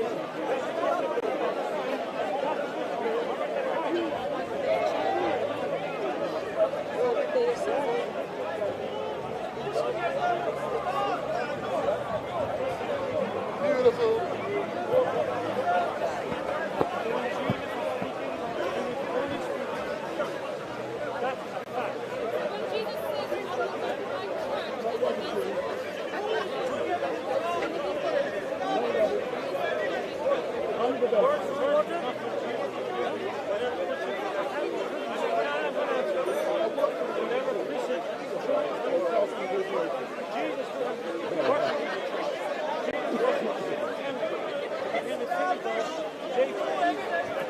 Well,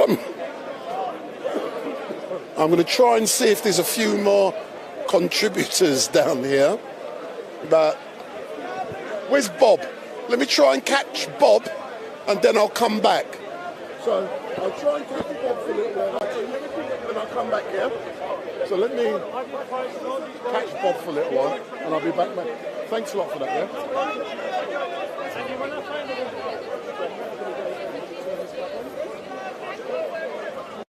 So I'm now going to go and catch a Bob, and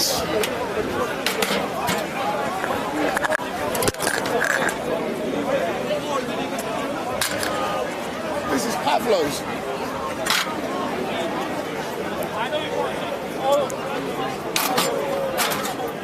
I'll take it to Pablo. Yeah, is he back? He should be back soon. Yeah, well, he's going to meet us at the pub. So. All right then. Thank you. No problem. Thanks a lot.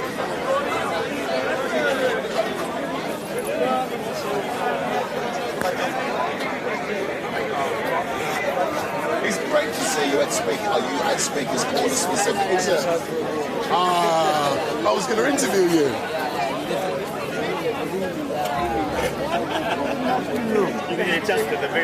Can I capture some discussion on film?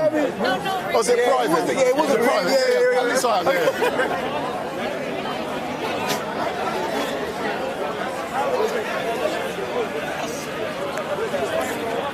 Sorry. So I'm now going to go and capture some of Bob.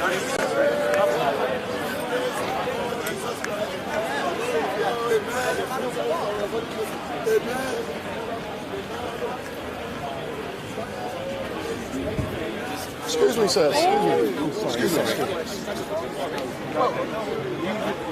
You can just read what they say. So when you read classical Tasfir, like Ibn Kathir, Tamir, and I mean there's others, but I can't remember their names. When you read classical Muslim Tasfir on verses to do with jihad, they believed that it was a religious duty to wage war against the unbeliever. That's what Muslim classical interpreters say. Because that's what they believed Islam teaches. No, it's not true. It's not true. That is what they do. We fight against that is evil. what Read it. We fight against Get your own evil. conclusion and God come is back. against evil. You think you have to love evil? If evil is there, anybody must fight. I've just taken right. So the Quran gives this instruction. Do you know what the Quran says in Surah 9:37? Yeah, maybe it's 9:29. It says fight against the unbelievers until So there is a hadith as well where the Prophet Muhammad says if you meet the disbelievers, ask them for free. Yeah. Islam for jizya or so the Muslims don't agree with you, but the question is why they do it. I've already explained. Well, I believe that they're following what the Quran teaches. But my point to you is, here's my point. They, by their own writings, admit that that's what they're doing. Ibn Kathir and Tamir and the others. They say that in their tasfir, right? But my point to you is, are we right to fight back against that kind of aggression?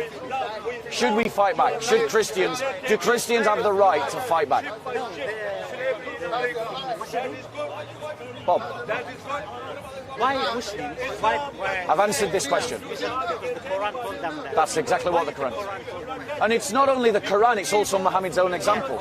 No, so it's also Muhammad's example. So Muhammad himself waged war against the pagans in Mecca because he believed that that's what Islam teaches. So the problem is Islam. The root is Islam. Yes. Yeah, it's literally what it says in 9:29. What did Islam say about disbelievers? What, sorry? What did Islam say about disbelievers? It says that they should be fought. It says other things as well. Are they good people? It depends which surah of the ayah you read. It depends which part of the Quran you read. The Quran has different things. But my point to you is that as a Christian, I don't believe that I should have to take that. I believe as a Christian that it isn't loving for me to allow my brothers and sisters to be persecuted by that ideology, and that I should oppose that ideology and oppose militants of that ideology. Do you agree that the military intervention or... You what, sorry? Do you agree with military intervention or economic sanction, like the West, for example, if they sanction a country? Yes, I believe in military intervention. So you agree with military intervention? Yes. And do the people have right to defend the intervention? Yes, of course. People have a right to defend themselves. Right, so, but the point is, on what grounds do we do military intervention? Let's say justice. Right? Let's talk about, let's use the Crusades as our example. I'm not really good in that because I didn't study Jerusalem. So I Yeah. know that they went to Jerusalem Yeah. and they massacred a lot, to be honest. No, actually, that's a myth. That's a myth. That's not support. Real historians don't believe that that happened. They believe that it was a case of Christian historians exaggerating. Christian commentators were exaggerating. Well, because historians have a science by which they try to understand what happened in history, and real historians of the Crusades don't believe that that massacre at Jerusalem occurred.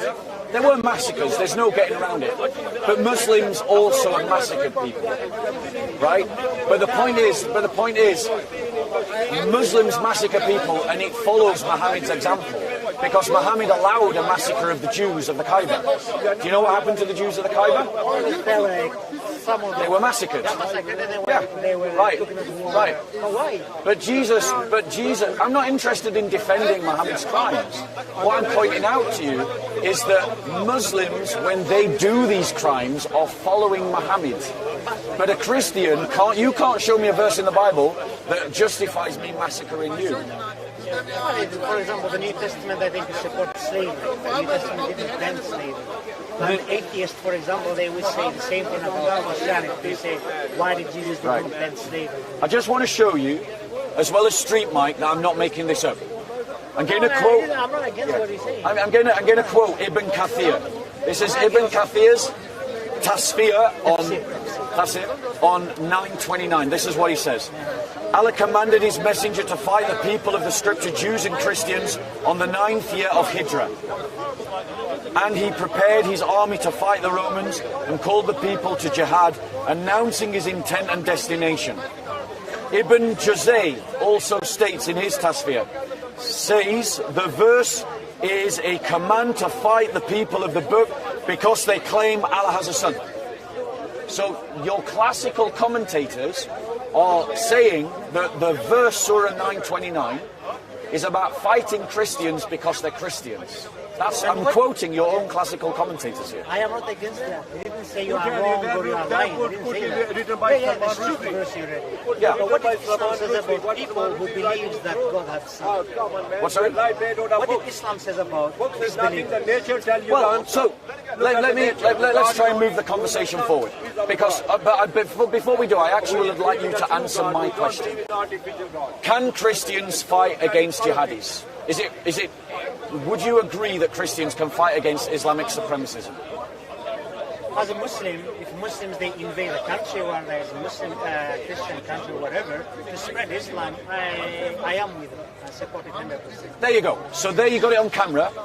If Muslims invade Christian lands to spread Islam, he is in favour of it. I am with it. There you go.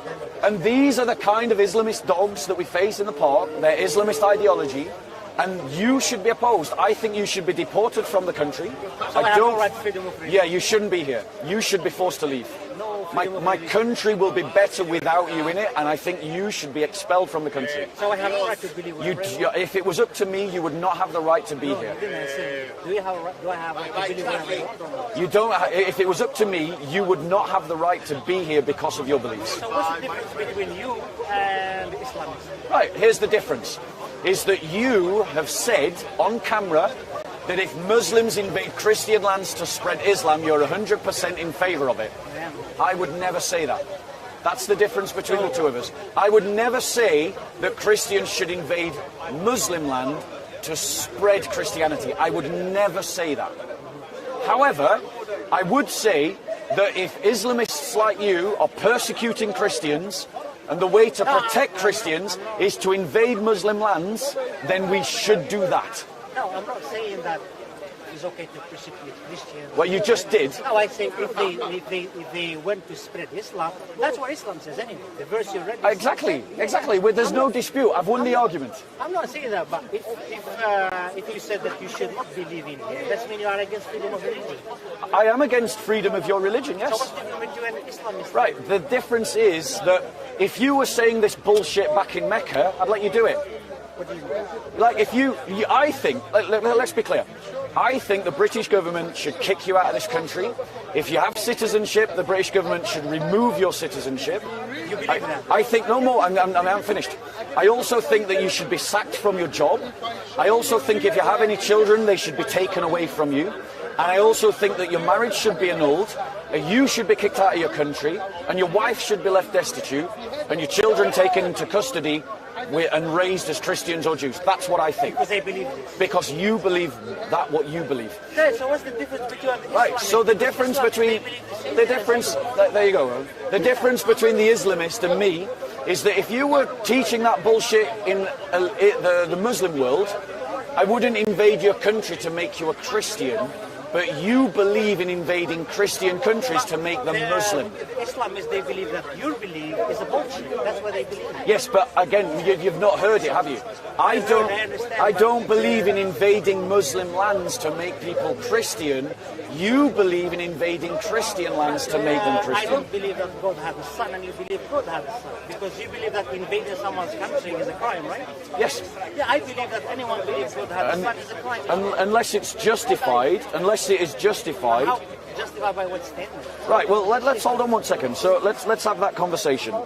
Where's my Bible? Bear with me 1 second. So whilst he's getting his Bible, if this is the first time you've seen StreetMic, hit that subscribe button. So hit the subscribe button and switch your notification bell on. So if you've never seen StreetMic, hit that subscribe button and click on that notification bell. Yes. So that means. So, and so, there you go, brothers and sisters. This is the mindset we're up against. This is why you need a muscular Christianity, because liberal secularism. By the way, we shut down about 10 to 6. So about 10 to 6, StreetMic comes to an end, like we do every week. We will be back next week, 1 till 6 p.m. So we will be back next Sunday, 1 till 6 p.m. with rational feminism. Sorry, she don't like me calling her that. Rational female. So Rational Female is back next week, and I'll be here 1 to 6 p.m. I received a call this morning from Brother Leo Mohammed from the Nation of Islam, and he will be coming to Speaker's Corner for 4 weeks. So I got a call this morning, Brother Leo Mohammed, and he's coming to Speaker's Corner with the Nation of Islam for 4 weeks. Last time he said he was here, a lot of weeds have grown, and he's coming to chop them down. Let's go back. The source, yes, but your beliefs result in war. Your beliefs result in the persecution of the church.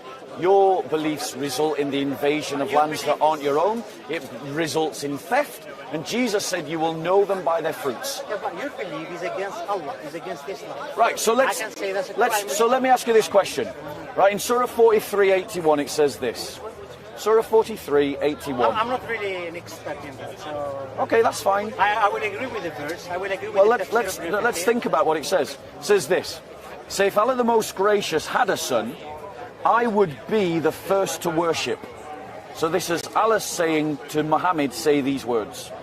Right? This is Surah 43:81. You got it on camera. We have a problem in the UK with Islamists who support violent jihad. Which one is saying?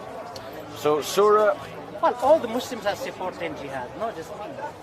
No, not all of them do. I've met Muslims that don't support violent jihad. I've met How Muslims. can you be Muslim and you just support them? Well, it's a great question.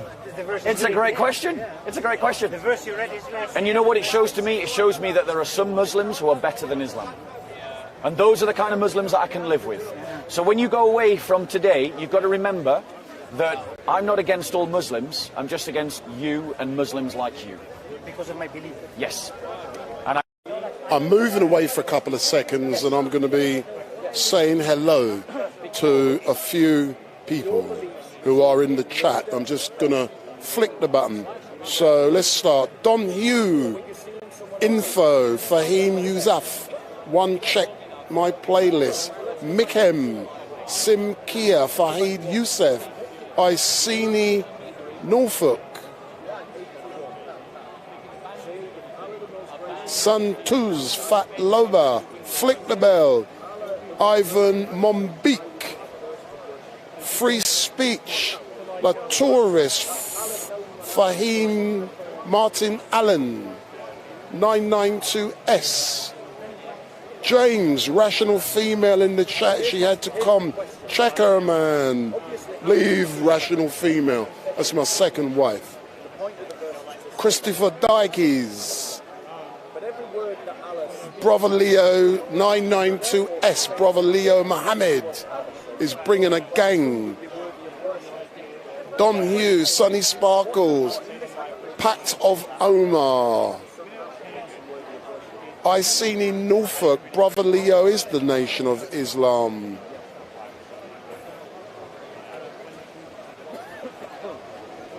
Stand on Scripture, yo, play. Stand on Scripture, big up Beats and Tapes. Good evening.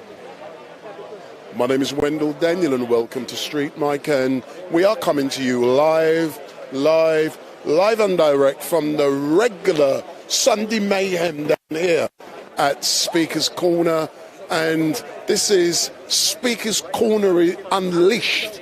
I don't do clips. Those of you who know me will know I don't clip anything or edit anything because that's fraudulent. Anyone who clips is a fraud.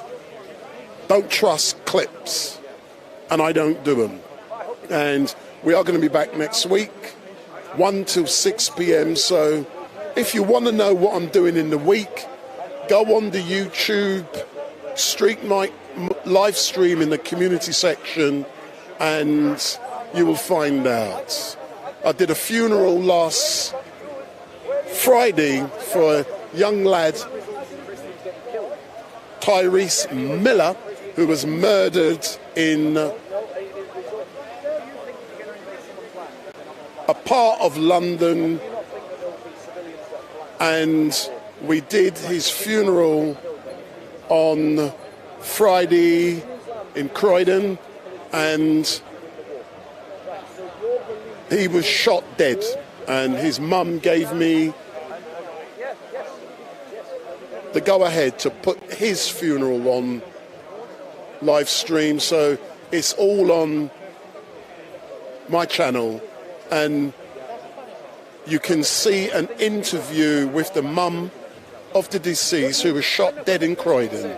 I interviewed her, and the son was in a casket a few feet behind her, and then she touched the casket, and I interviewed her as she was touching the casket of her dead son. So I'm in Bristol this week for a funeral on Wednesday and Thursday, then I'm back. So I'm not planning to do anything live this week unless something significant happens. So we'll be back next Sunday, 1 till 6 p.m, and I'm going back to Bob. The Americans invaded Iraq. And let's just pretend for a second you're right, they enslaved people. Was that wrong? I don't know exactly what Saddam Hussein he was doing. I don't know if he was in the right thing for his perspective. Now, if Saddam Hussein he was criminal or something, then I don't see anything wrong with it. So, if the United States if we can justify the... One check my playlist has asked, was the murder gang related? I've no knowledge if it was or if it wasn't, But what I will be doing is making a documentary film about Mum's journey since she discovered her son was murdered.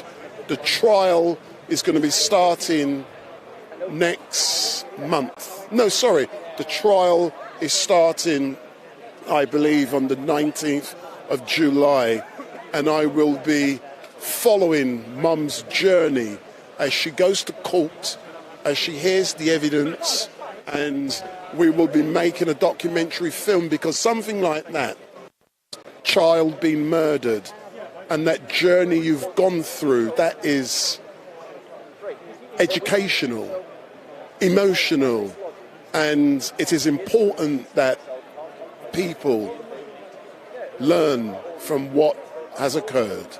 So we will be following Mum through the entire journey. And I was at the funeral home on Friday when the casket was opened, and I photographed everything. You won't be seeing the photographs, they're private, but that's what I do.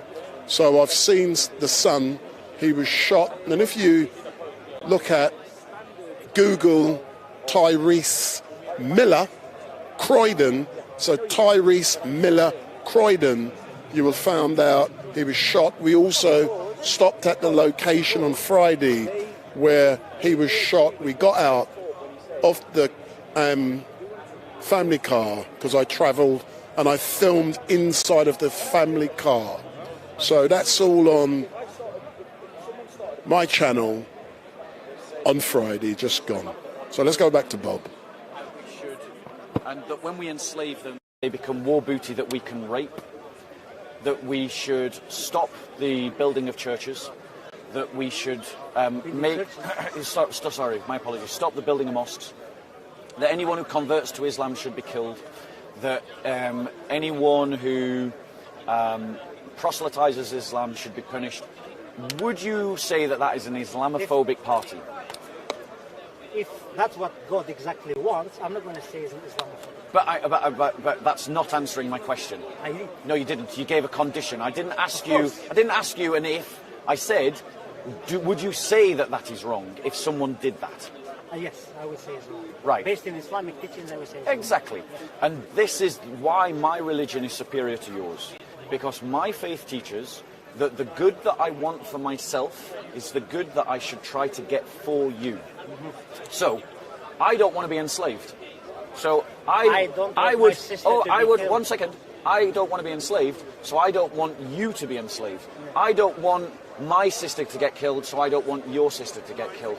And the difference between my religion and you, and you've helped me do this wonderfully and demonstrate this wonderfully, is as clear as day. My religion is morally superior to yours in every conceivable way, because the good that I want for myself is the good that I should aspire for you to have. I want that as well for you, but if someone... No, you don't. You want me to be a second-class citizen. If you deserve to be, then yeah. Are you against killing criminals? Not in every circumstance, no. Yeah, so there is a situation, it's okay to kill a human being, right? Yeah, of course. Yeah, so if someone deserves, I told you this idea of second-class citizen is a punishment. For Christians. For Christians and Jews. Zoroastrians. Yeah, exactly. Yeah. So you create a religious... You believe in a religious apartheid then, don't you? That's a punishment. Yeah, so you do believe in a religious apartheid, don't you? What do you mean by that? Well, I mean, you've admitted it, but a religious apartheid is when one class of person is elevated above another class of person in terms of their legal rights, based upon their beliefs. Yeah, but that belief is a crime. If you don't believe what Islam says, that's a crime. That means it's a punishment. Yes. Because you believe that, like, let's say, for example, criminals, they should be killed or they should be put in jail, right? Yes. Now you are making apartheid of an action. Yes. And to be clear, like I've established I've established something of a religious apartheid myself, because I said that you should be punished for your beliefs. But let me be clear why I said that. I said that you should be punished for your beliefs because your beliefs are harmful to the world. I believe your belief is harmful to the world. Right. But in a real sense, I believe your beliefs will punish people, you know, just because they are Christian. No, they are not just... I would not punish a Muslim. One second. I would not punish a Muslim just because they're a Muslim. But you would be punishing an ISIS member. Yes, absolutely. Yeah, why? Absolutely.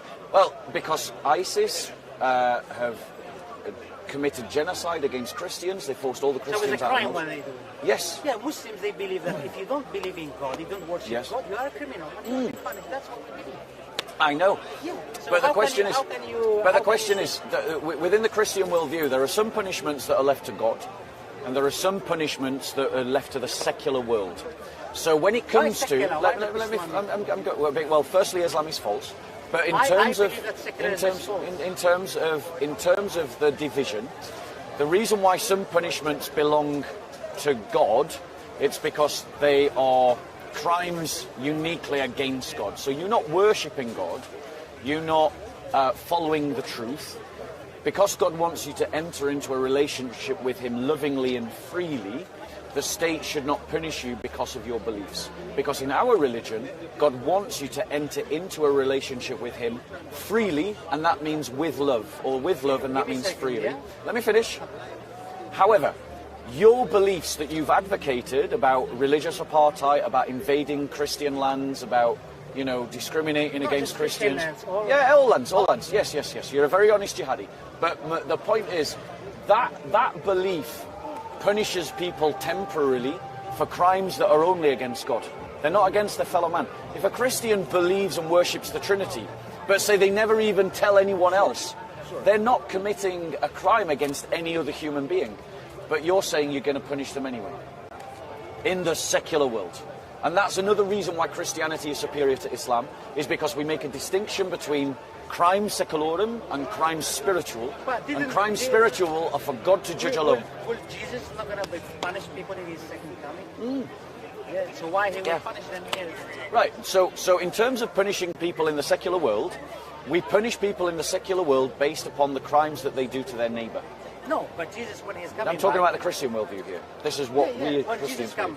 He's going to judge, and he's going to judge people based upon their crimes against God. Well, yes, because if they don't believe in Yeah. Yeah, so you are punishing people because of their No, beliefs. Christ is going to punish. I'm not punishing anyone. I don't have the power. I don't have the power. No, Christ doesn't need anyone to send someone to hell. He's going to send someone to hell because of the power, the authority of his word. Coming back, he will do it by himself. Jesus, by the power of his word, will judge your soul and send it to hell or to heaven. No, but there will be. I think in the book of Revelation, explaining what's going to. I'm not. I didn't read the book of Revelation, but I know that in the book of Revelation, he's going to kill anyone that does not believe in him is going to be killing him, and there will be, I think, a bath of blood or something. This is a discourse about the judgment. There's absolutely. No, they're going to be killed here.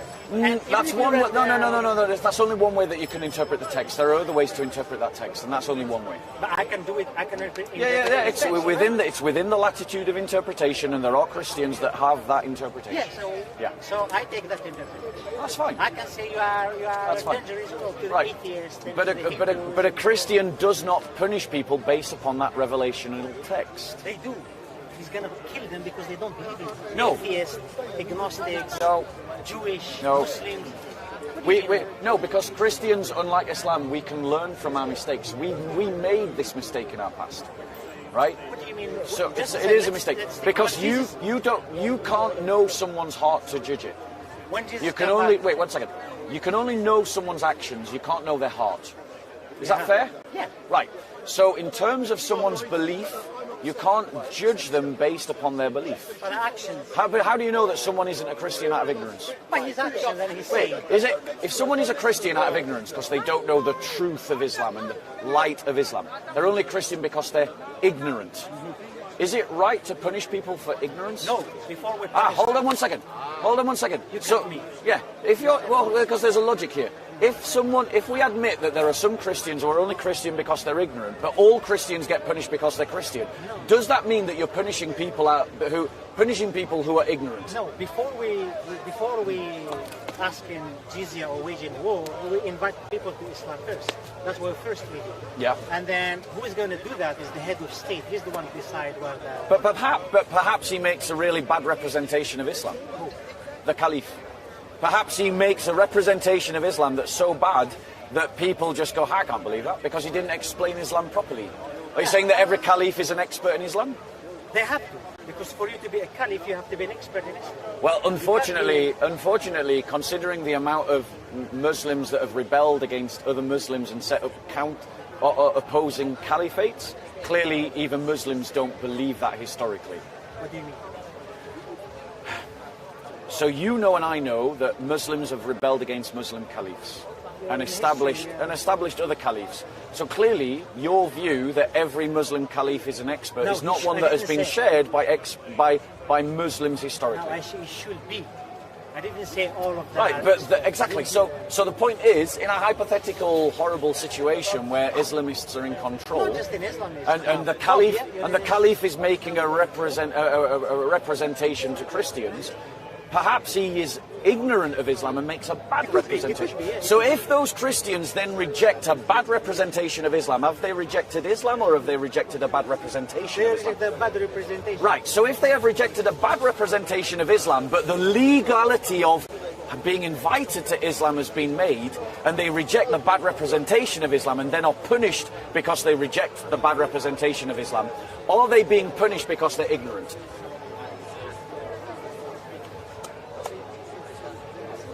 I would say yes. Right. And is it right or wrong to punish people who are ignorant? No. Right. So you have just admitted that in Sharia law there is injustice. Why? If you can't follow the logic, bro, I'll lay it all out for you. No, explain me why. I'll explain it again. I'll explain it again. We'll do it point by point, really slowly. Only one time. And I'll do it. I'm only going to do it one more time. Right. Point one. It is wrong to punish people out of ignorance. I believe. No, I'm representing this. And I'm not asking for your commentary or your interjections. You have asked me to repeat my argument. I'm doing it. Point one. It is unjust to punish people out of ignorance. Point two. The position of the dhimmi is a punishment in Sharia law. Point three. There will be, amongst a large enough Christian population, Christians who are ignorant of Islam. Point four, it is possible that even when they have received dawah, they have received such bad dawah that they are not rejecting Islam, but they are rejecting a bad representation of Islam.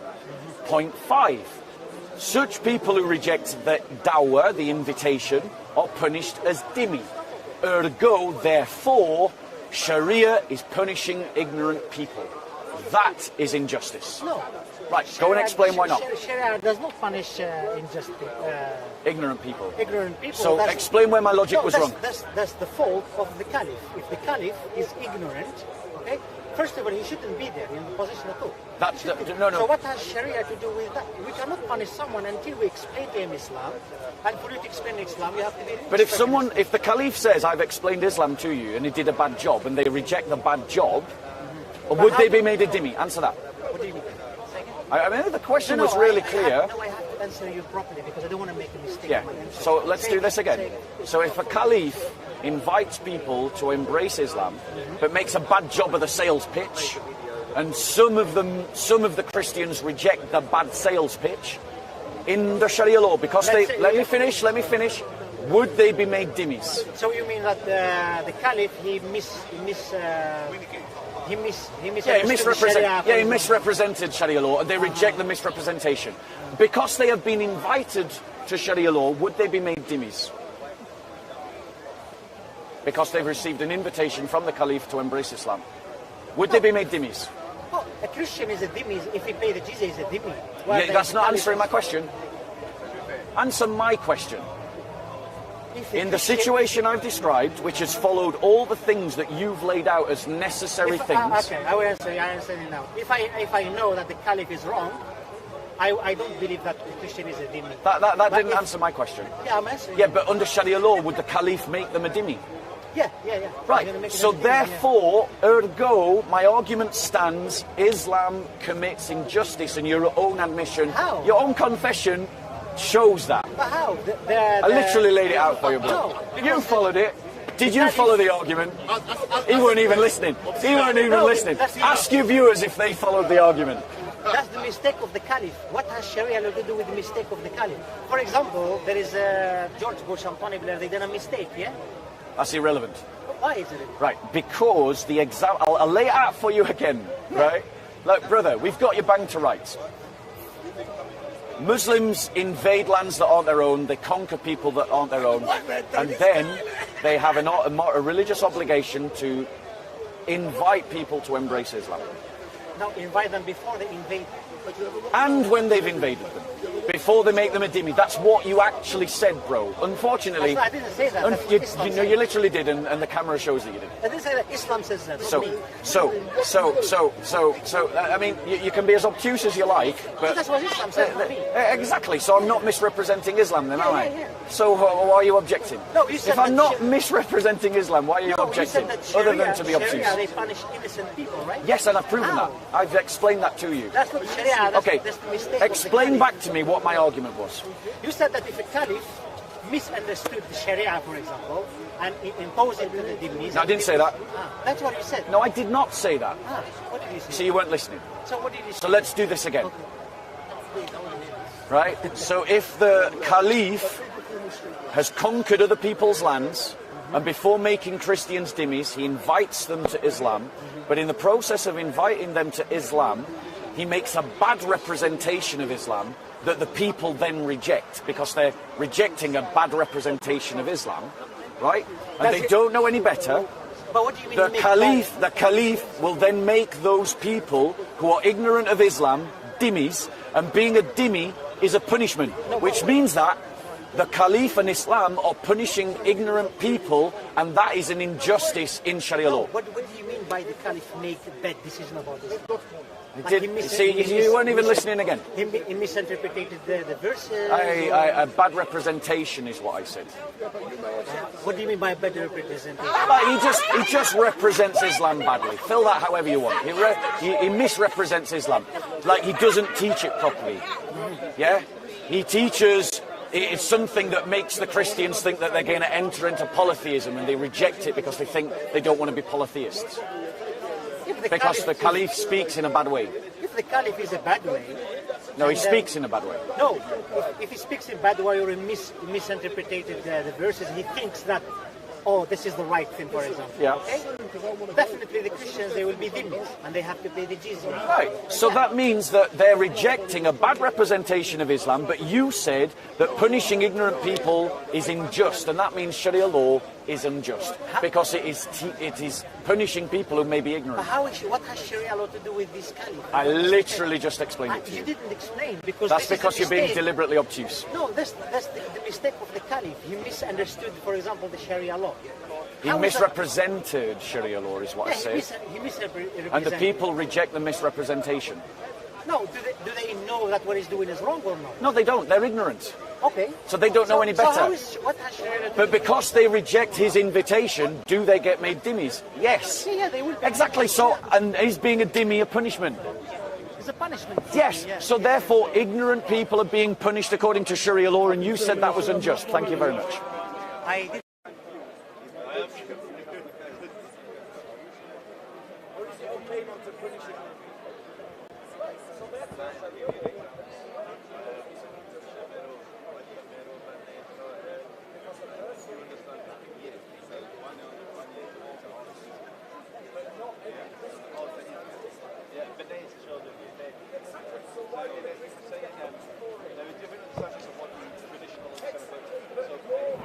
So I was telling you I would be shutting down in a minute, and I'm now moving away from Bob because the police have just turned up on blues and twos. I don't know the reason why. So they've just turned up on blues and twos. I was due to be shutting down about 10 to 6. So I'm now waiting to establish exactly what's going on. So they said it's a private convo, but let's wait and see. So for all of you who are watching, my name is Wendell Daniel and welcome to StreetMic. And we're coming to you live and direct from Speaker's Corner at the regular Sunday Mayhem down here, and it's Speaker's Corner Unleash. Wait, I'm trying to find out what's going on. They come on blues and twos. Wait, what's going on? What's going on?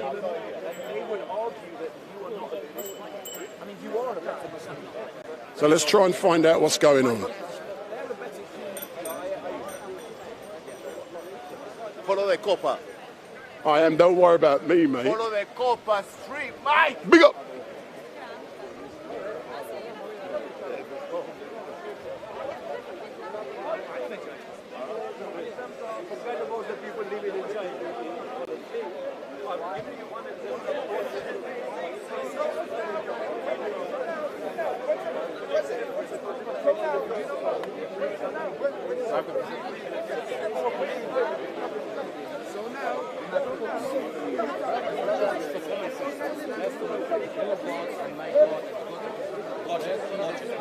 So we're trying to find out, the copper's been a bit, stand back, stand back. Let's listen.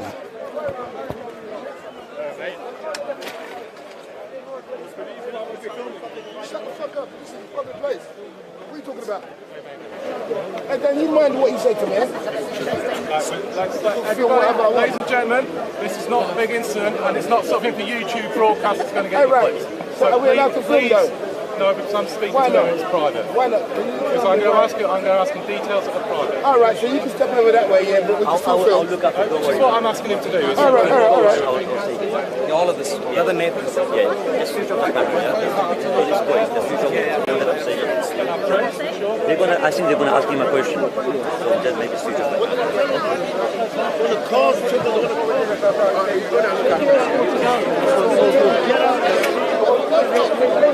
Look at the corruption. That's beyond him. Did he apply the karma?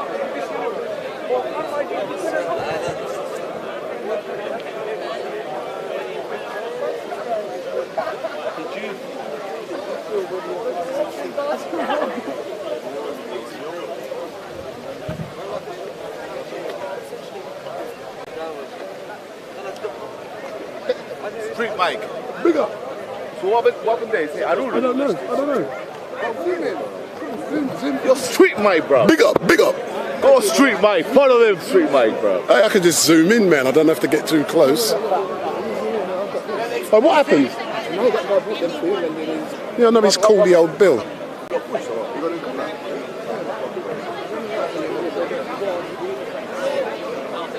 So let's try and find out what's going on, but I know you love it, so hit that subscribe button.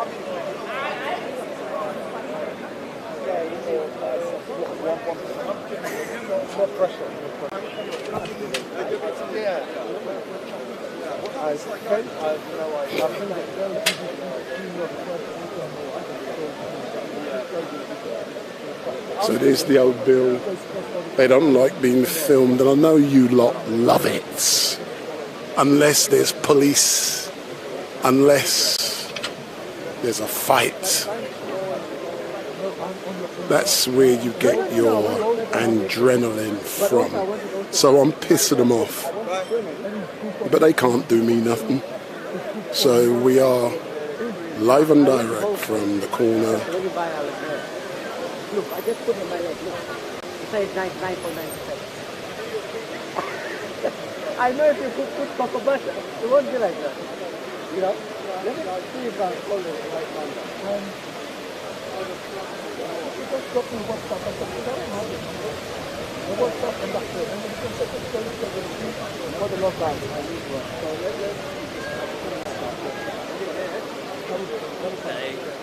So So we're at the back of the police car, or at the front. So we can't... over there. Huh? Wait, what happened? What happened? I don't know. I actually came here to ask you. I don't know. Like, you know, we're journalists, man. We can sniff out when something's going on. Wait, what you been hiding, Kay? Everyone's looking for you, man. You're a woman in demand. Are you drunk? What are you looking at me like that for, man?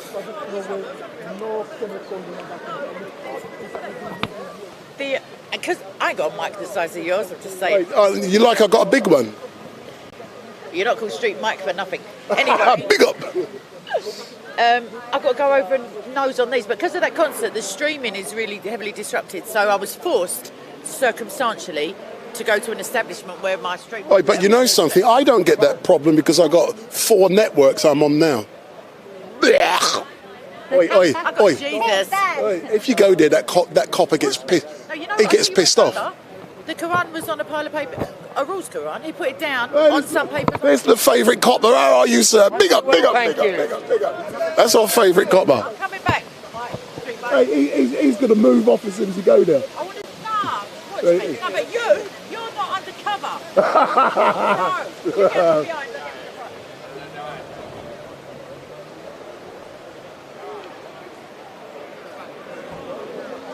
So I'm going different angles. So you've got K. Click them. I'm trying now. Big up. So I'm trying from a different angle.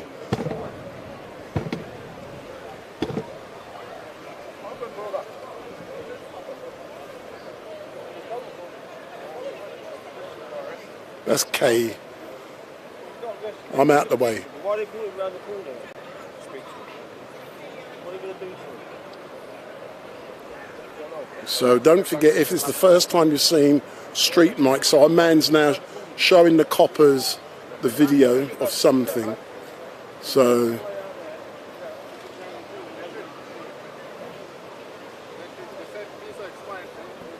K. So one game you learn: stay away from the police, stay your distance.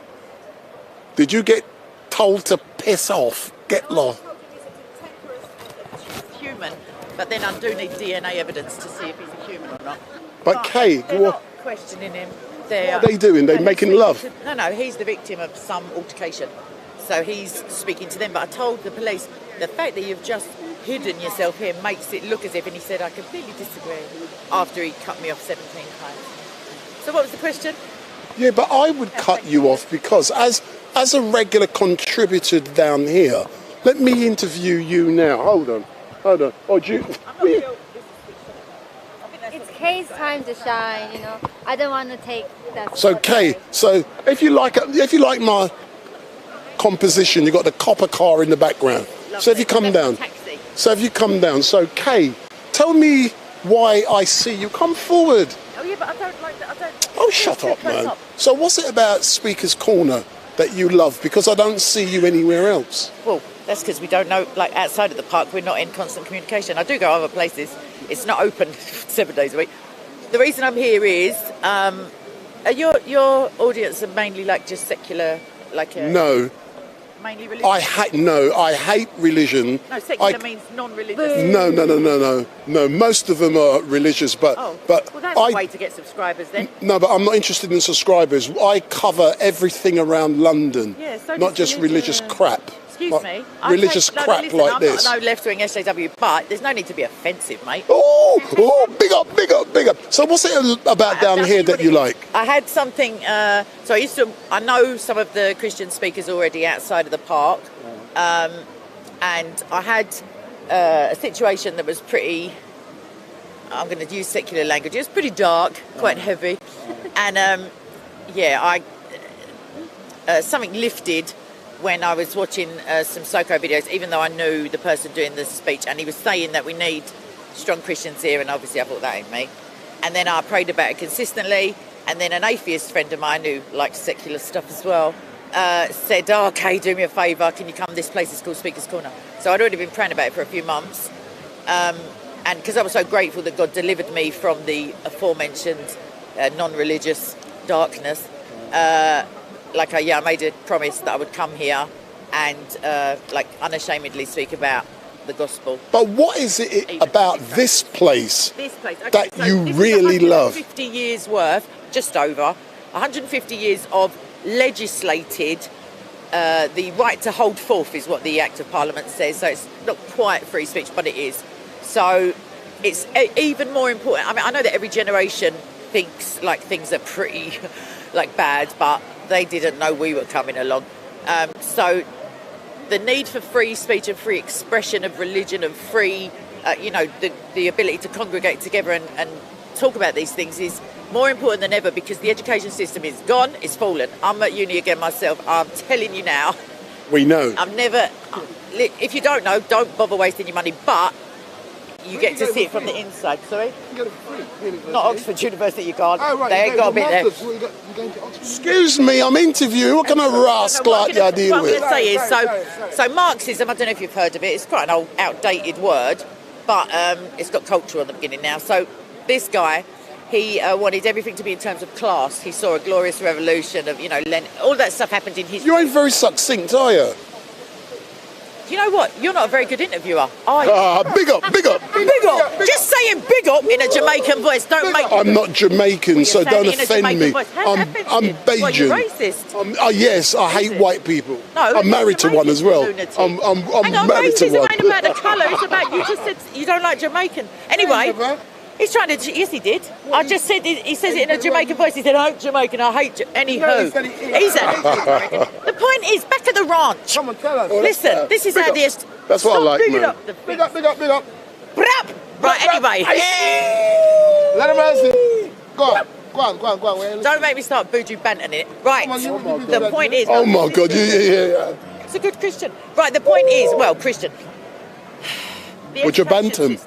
You're making sport. No, seriously. Yeah. Boy! Yeah, but also he did murderer and... Yeah, but it's all biblical stuff. It's cause it... What do you mean changed? He's always quoting Bible stuff. Right. Either way... I mean, you're a Christian if you quote Excuse me, stop mashing up my interview because I have to be home by 7 o'clock. I'm under orders. I got to eat my rice and peas. The point You lie. Ciao, ciao. Soon come, yeah. Make sure you reach. Right, the point is that, in all seriousness, anyone, like, I mean, we are of a similar age. You and I maybe not, but... I beg your pardon. Yeah, I look good. The point is, let's call him old. I can't keep with this touch big up stuff. Either way, the education system, no, this is serious because you're... By the way, I've taken retirement 2 months ago. No, I had a hard paper round, but... Anyway, no, seriously, this is important though because children are being transitioned without having full knowledge of what they want and what even a different gender is, because gender is just a linguistic term. Sex is your sex is male or female.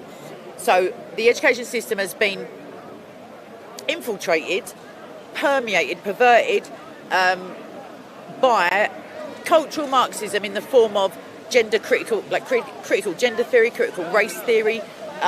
You've got 3 minutes to finish. Okay, all of this stuff is designed seriously to make paedophilia more acceptable. I'm not putting trans in the same thingy, but the transgenderism for children. If you're an adult, do what you want.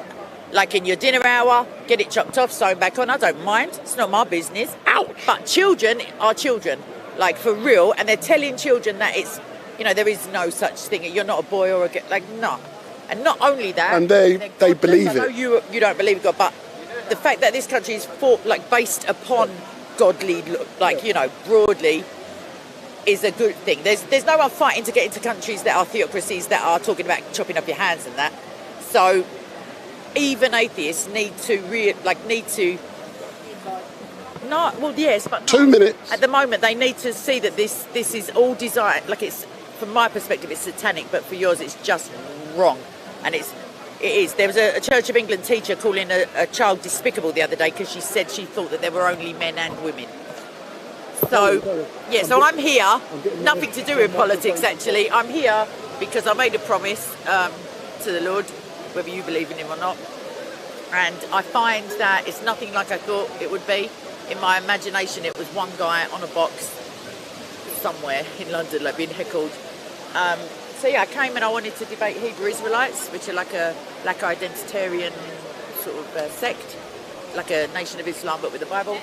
And what I found is lots of Muslims, you may have seen them, and because I care about people, spare time, I thought I ought to tell them what their religion is telling them, because oftentimes they're unsure themselves. And the ones who are sure, I still like to argue with them because I like winning. So that's it. Now he's not here with his big up. I'm done. I'm done, bruv. I'm done. You're done. So my name's Kay Soko Film. So, Soldier of Christ Online. And you are all more than welcome. Anyone who's got differing views, that's fine. I just don't like the entitlement capital letters brigade. Last question. I was on the education thing. Oh, that's why I'm here. Because that's why freedom of speech is important. Because if you can't say that's a nonce, you know what I mean? It's not long before you can't say he's touching me, mummy, kind of thing, without it being hateful. Hatun's been back for 2 weeks now. How does that make you feel knowing that she is back after so long, after discovering something very bad could have happened? Yes. So my thoughts on Hatun are, God bless her, she's my sister, so I'm always prayerful when I think of her being here. I think it's the mark of a courageous man to batter a 5'2" little lady. I think that if you're not outraged by Nigerian Christians getting macheted with 2-year-olds with knives hanging out their heads and raped and set on fire and dismembered and live in the grave with the dead ones, if you want to talk to me about a cartoon or a hole in a book, you're going to get a little mouthful. She's not. Obviously, clearly, I don't have her style. I don't feel that the props and the antagonistic stuff is me, because I think that if people are Jesus said they'll hate you, but he didn't say crack on with it and make them, because if they're hating me, they can't hear what I've got to say, because I know when I'm annoyed, I ain't hearing nothing except the blood pumping and the next words that I'm going to say, like, please officer, don't take me away. So yeah, I'm happy that she's here. I think that once she exposed the amount of variants in the variant Qurans, she could have then never said another word, come here and smirked. No T-shirt, no book. And they know she's won, and she knows she's won. And we could have all got on with our day without worrying about stabbings in the face. No police presence, though. They were only there. She was only there. Man's never been caught. It's a miracle. It's a Quranic miracle.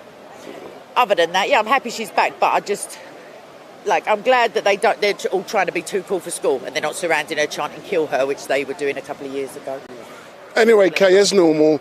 I've chatted the ear rolls off you, and it's past your bedtime. Thank you very much for giving me this opportunity as normal. I love seeing you down here. No, I've always been your mate. And one thing I love is I want to see more ladies down there, being speakers and with the camera, because this is a male-dominated environment, and it must be smashed. Yeah, but the thing is, they hate it even more when it's... When I first came, with the main was all I got is offers of to sleep with them, because I was a white girl and I was trying to debate, and then once I started winning, now they make out I don't exist, literally. And I'm persona non grata. It's a coincidence, I'm sure, because women. Oh, by the way, if you don't know, the Quranic teaching is that women's testimony is worth half of that of a man, and that women are deficient in mind and religion, and hell is mainly made up of women. Excellent, but I have to go as normal. I normally shut down now because I have to be home by 7, if not I'll get locked out. and it's not Hatum, nor is it Rational Female. You anyway. Big up. Thanks a lot, yeah. See you next week. Yes, yeah, for all of you who are watching, we're locking down now. So we are coming to an end, and I did say 6 o'clock I'm out of here, so I'm now running late. So, because it takes me actually about 10 minutes to pack down. So we're back next week, next Sunday, 1 till 6 p.m. And in the future, we will be getting, and the conversation is still going on, so let me focus. So, and in the future, Brother Leo Mohammed from the Nation of Islam will be coming, and I'm in communication with him. I know when it's going to be happening, but I won't be telling you until probably a day before. So, my name is Wendell Daniel, and welcome to StreetMic, and thank you very much for watching. And the conversation with the police is now ended, and goodbye.